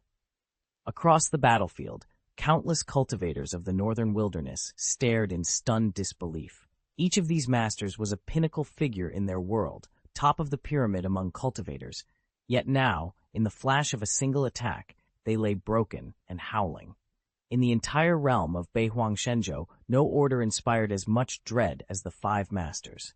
Yet now, in Ye Cheng's grasp, they were nothing more than insects, crushed so effortlessly that only their tormented souls remained, wailing into the void. The image of Ye Cheng, standing calm and proud amid swirling clouds, seared itself into the hearts of every onlooker, an indelible vision they would carry for the rest of their days. Overcome with awe, countless cultivators fell to their knees, voices echoing in unison. "We congratulate His Highness Ye Cheng on the destruction of the Taiku League. May His Highness Ye Cheng's great Tao endure forever, and may his path prosper without end." At the forefront of this outpouring were the Taoist disciples who had once defected to the Taiku League, men who'd never truly committed to its cause. Now, one by one, they knelt and shouted their praise, their voices trembling between fear and fervor. In mere moments, the mountain gate of the Taiku League thundered with congratulations. Even those few members who had survived the previous battle, grateful simply to draw breath, hurried to join the jubilation. Ye Cheng didn't so much as acknowledge their praise. His cold gaze swept straight to the five masters whose spirits he had bound, and with each passing moment of his silence, their hope crumbled into despair. None of them had ever been men of iron resolve. If they had, they would never have knelt before those outer continent quasi-immortals in the first place. Now, faced with Ye Cheng, their treasured quasi-immortal talismans counted for nothing. Without a word or even a glance between them, the five elders of the Taigu League made the same desperate choice. One by one, their incorporeal forms collapsed onto the cloud-shrouded ground, heads striking the mist with hollow thuds as they kowtowed in unison. "Your Highness Ye Cheng, we beg for mercy. Spare our lives. We swear eternal loyalty to Your Highness Ye Cheng. We will never betray you. Please grant us one chance. We control the ancient alliance, and we hold all the riches bestowed upon us by those outer continent quasi-immortals. Everything is yours to command, Your Highness. We beg you, Your Highness, spare our lives." The five senior masters trembled, voices hoarse with desperation. But Ye Cheng's gaze remained as cold and unyielding as the deepest winter night. He had no intention of letting them live. Their intact souls were precisely what he needed for the Yinming soul-probing technique. Only a whole, undamaged spirit could yield the fullest intelligence. A palpable chill swept through the chamber. None of the masters understood exactly how Ye Cheng's method worked, but all sensed his deadly resolve. Meng Yuan, eldest among them, threw up a hand and shouted, "Ye Cheng, don't be a fool. We know why you're really here, to force out the whereabouts of that quasi-immortal from the outer continent." He spat contemptuously, voice rising. "Release us, and we'll lead you right to him. Otherwise, you'll draw nothing from us. Our last sparks of soul will die before we betray our secret." With a defiant glare, Meng Yuan unleashed a desperate, fiery burst of qi meant to shatter his own spirit. At once, Long Zhao, Luo Jia, and the others followed suit, each beginning to sacrifice their soul before Ye Cheng could touch them. But at the critical moment, Ye Cheng acted. In a blur of motion, he swept forward, one gloved hand crackling with dark energy, the other tracing a sigil in the air. A spectral net of moonlight and shadows lashed out, snaring the flickering souls of the five masters in an unbreakable snare. Their self-destruction halted mid-arc, screams choked off by the sudden captivity. Ye Cheng's lips curled into a faint, merciless smile. "None of you die today," he murmured, voice low and deadly. "You will live, so I can learn everything. Burn us both to ashes? You actually think you can fight us to the death?" One of the masters sneered. Ye Cheng's calm smile didn't waver. "Do you honestly believe you'll even get the chance?" Before they could react, a treasure rune flared to life in his palm. It was the Yinming treasure, an esoteric artifact that, among the legacies of all races, only ranked in the top 3,000. Yet when Ye Cheng activated it through his Yuan Shi heavenly technique, its power surged to a level rivaling the universe's 10 most formidable spells. In a heartbeat, dark runes of Yinming magic poured from his hand, coalescing into a colossal spectral skull. Its jaws snapped open and swallowed the souls of the five masters, Meng Yuan among them. As their life essences vanished into the void, Ye Cheng's soul search completed in an instant, revealing not only the clues he sought, but a wealth of unexpected revelations. A satisfied smirk curved his lips. "An unexpected bonus," he murmured. With a flick of his wrist, 5 blood-red tendrils slithered out from the skull's maw, threads of stolen energy, pulsing with otherworldly power. Chapter 620. The 5 silken threads in his palm were more than mere cords. They were the very fetters the Outer Continent's quasi-immortals had used to dominate the five masters of the Ancient Alliance. Now that they were his, those puppeteers could no longer bend Ye Cheng to their will. Better yet, he could reverse their purpose. By tracing these strands, he would be able to pinpoint every hidden stronghold and secret refuge of the Outer Continent's quasi-immortals. With that thought, Ye Cheng did not hesitate. He lifted his right hand, splayed his fingers, and called upon the Shore Realm's vast energies. Under the urging of the primeval Heavenly Emperor, those currents of power coalesced into the Xianxia immortal state, and in the span of a single breath, he transcended it, becoming the ninefold primordial avatar. This ninefold incarnation eclipsed his previous Shore Realm form.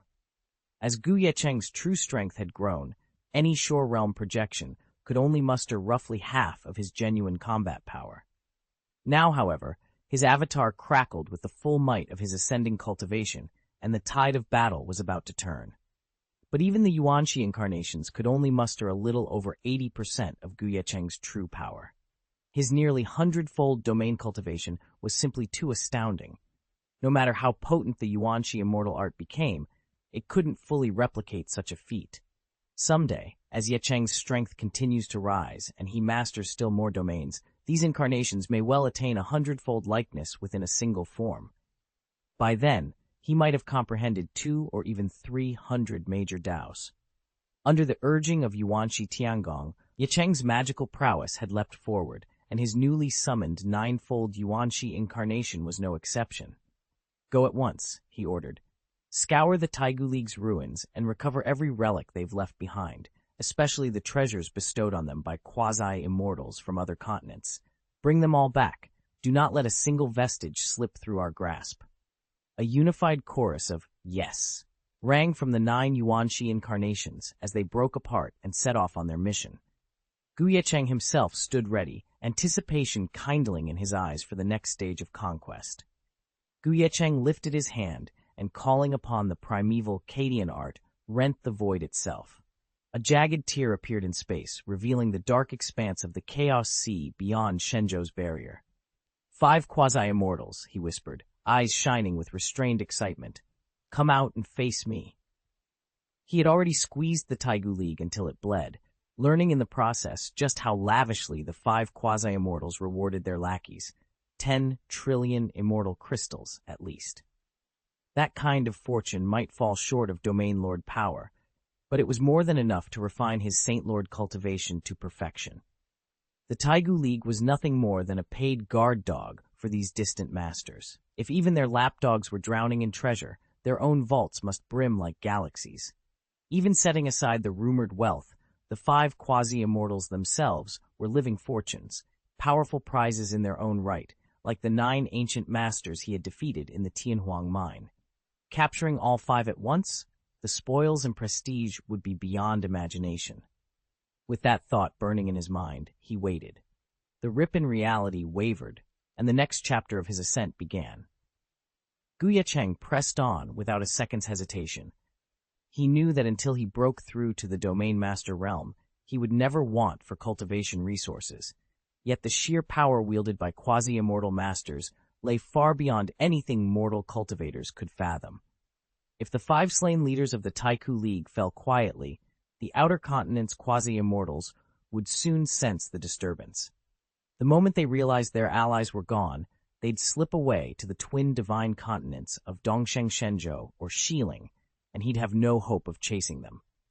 That sense of urgency drove him. No sooner had his sword felled the last of the 5 masters than he dispatched his original incarnation to harvest their lingering souls and plunder their treasure troves. While that phantom form siphoned off spirit energy, the real Ye Cheng tore open a new rift in the void and leapt into the next battlefield. Every heartbeat mattered. He landed amid the swirling eddies of the Chaos Sea. No sooner had his foot touched the roiling currents than the waters answered him with a deafening roar. A titanic tide of raw, chaotic chi surged forward, its countless whirlpools and roaring waves threatening to drag him under. Ye Cheng's eyes narrowed. With the fate of every passing second on the line, he drew in a steady breath and prepared to counter the onrushing chaos tide. knowing that any hesitation could cost him the chance to hunt down the outer continent's fleeing masters for good. Ye Cheng's mind buzzed with the memories of the 5 masters. He already understood the true extent of the chaos tide.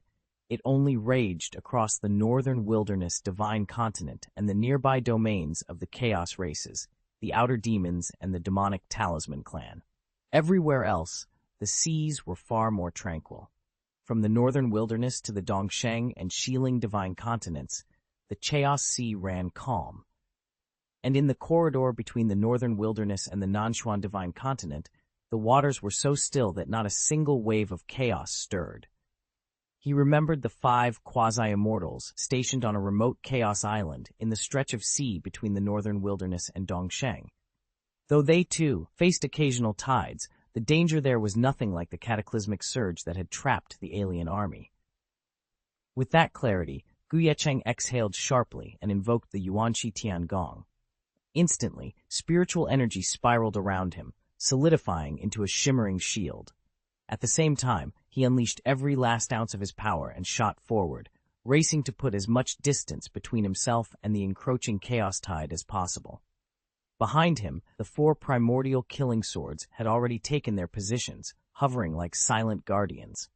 If the tide of battle turned against him, he would immediately unleash the primordial killing array and spawn his primordial projection as a last line of defense. With every contingency in place, Ye Cheng drew a deep breath, then leaped headlong into the roiling chaos tide, racing toward Chaos Island, the fortress of the outer continent's quasi-immortals. Chaos Sea, on an island straddling Beihuang and Dongsheng Shenzhou.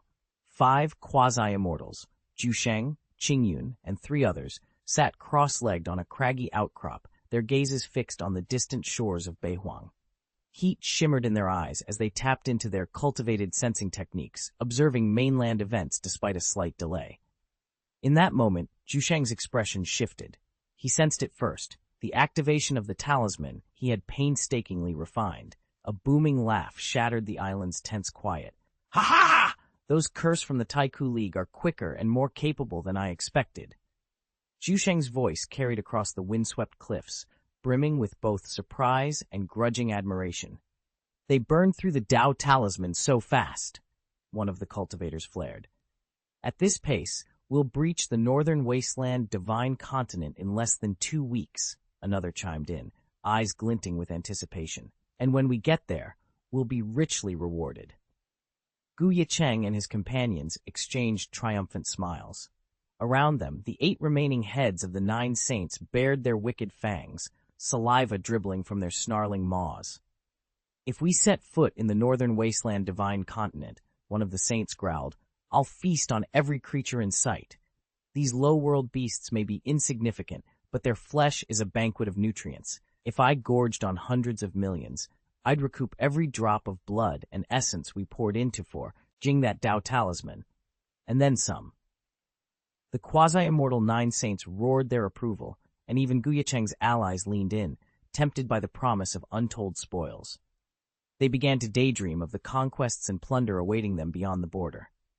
Then, without warning, Ye Cheng's expression snapped to attention. A flicker of surprise passed over his face, a change so sudden that Jusheng and the others couldn't help but notice. "What's going on?" Jusheng was the first to speak, his eyes gleaming with sudden alertness. Qingyun waved him off, though a crease appeared between his brows. "It's not serious, but I just sensed my talisman activate as well."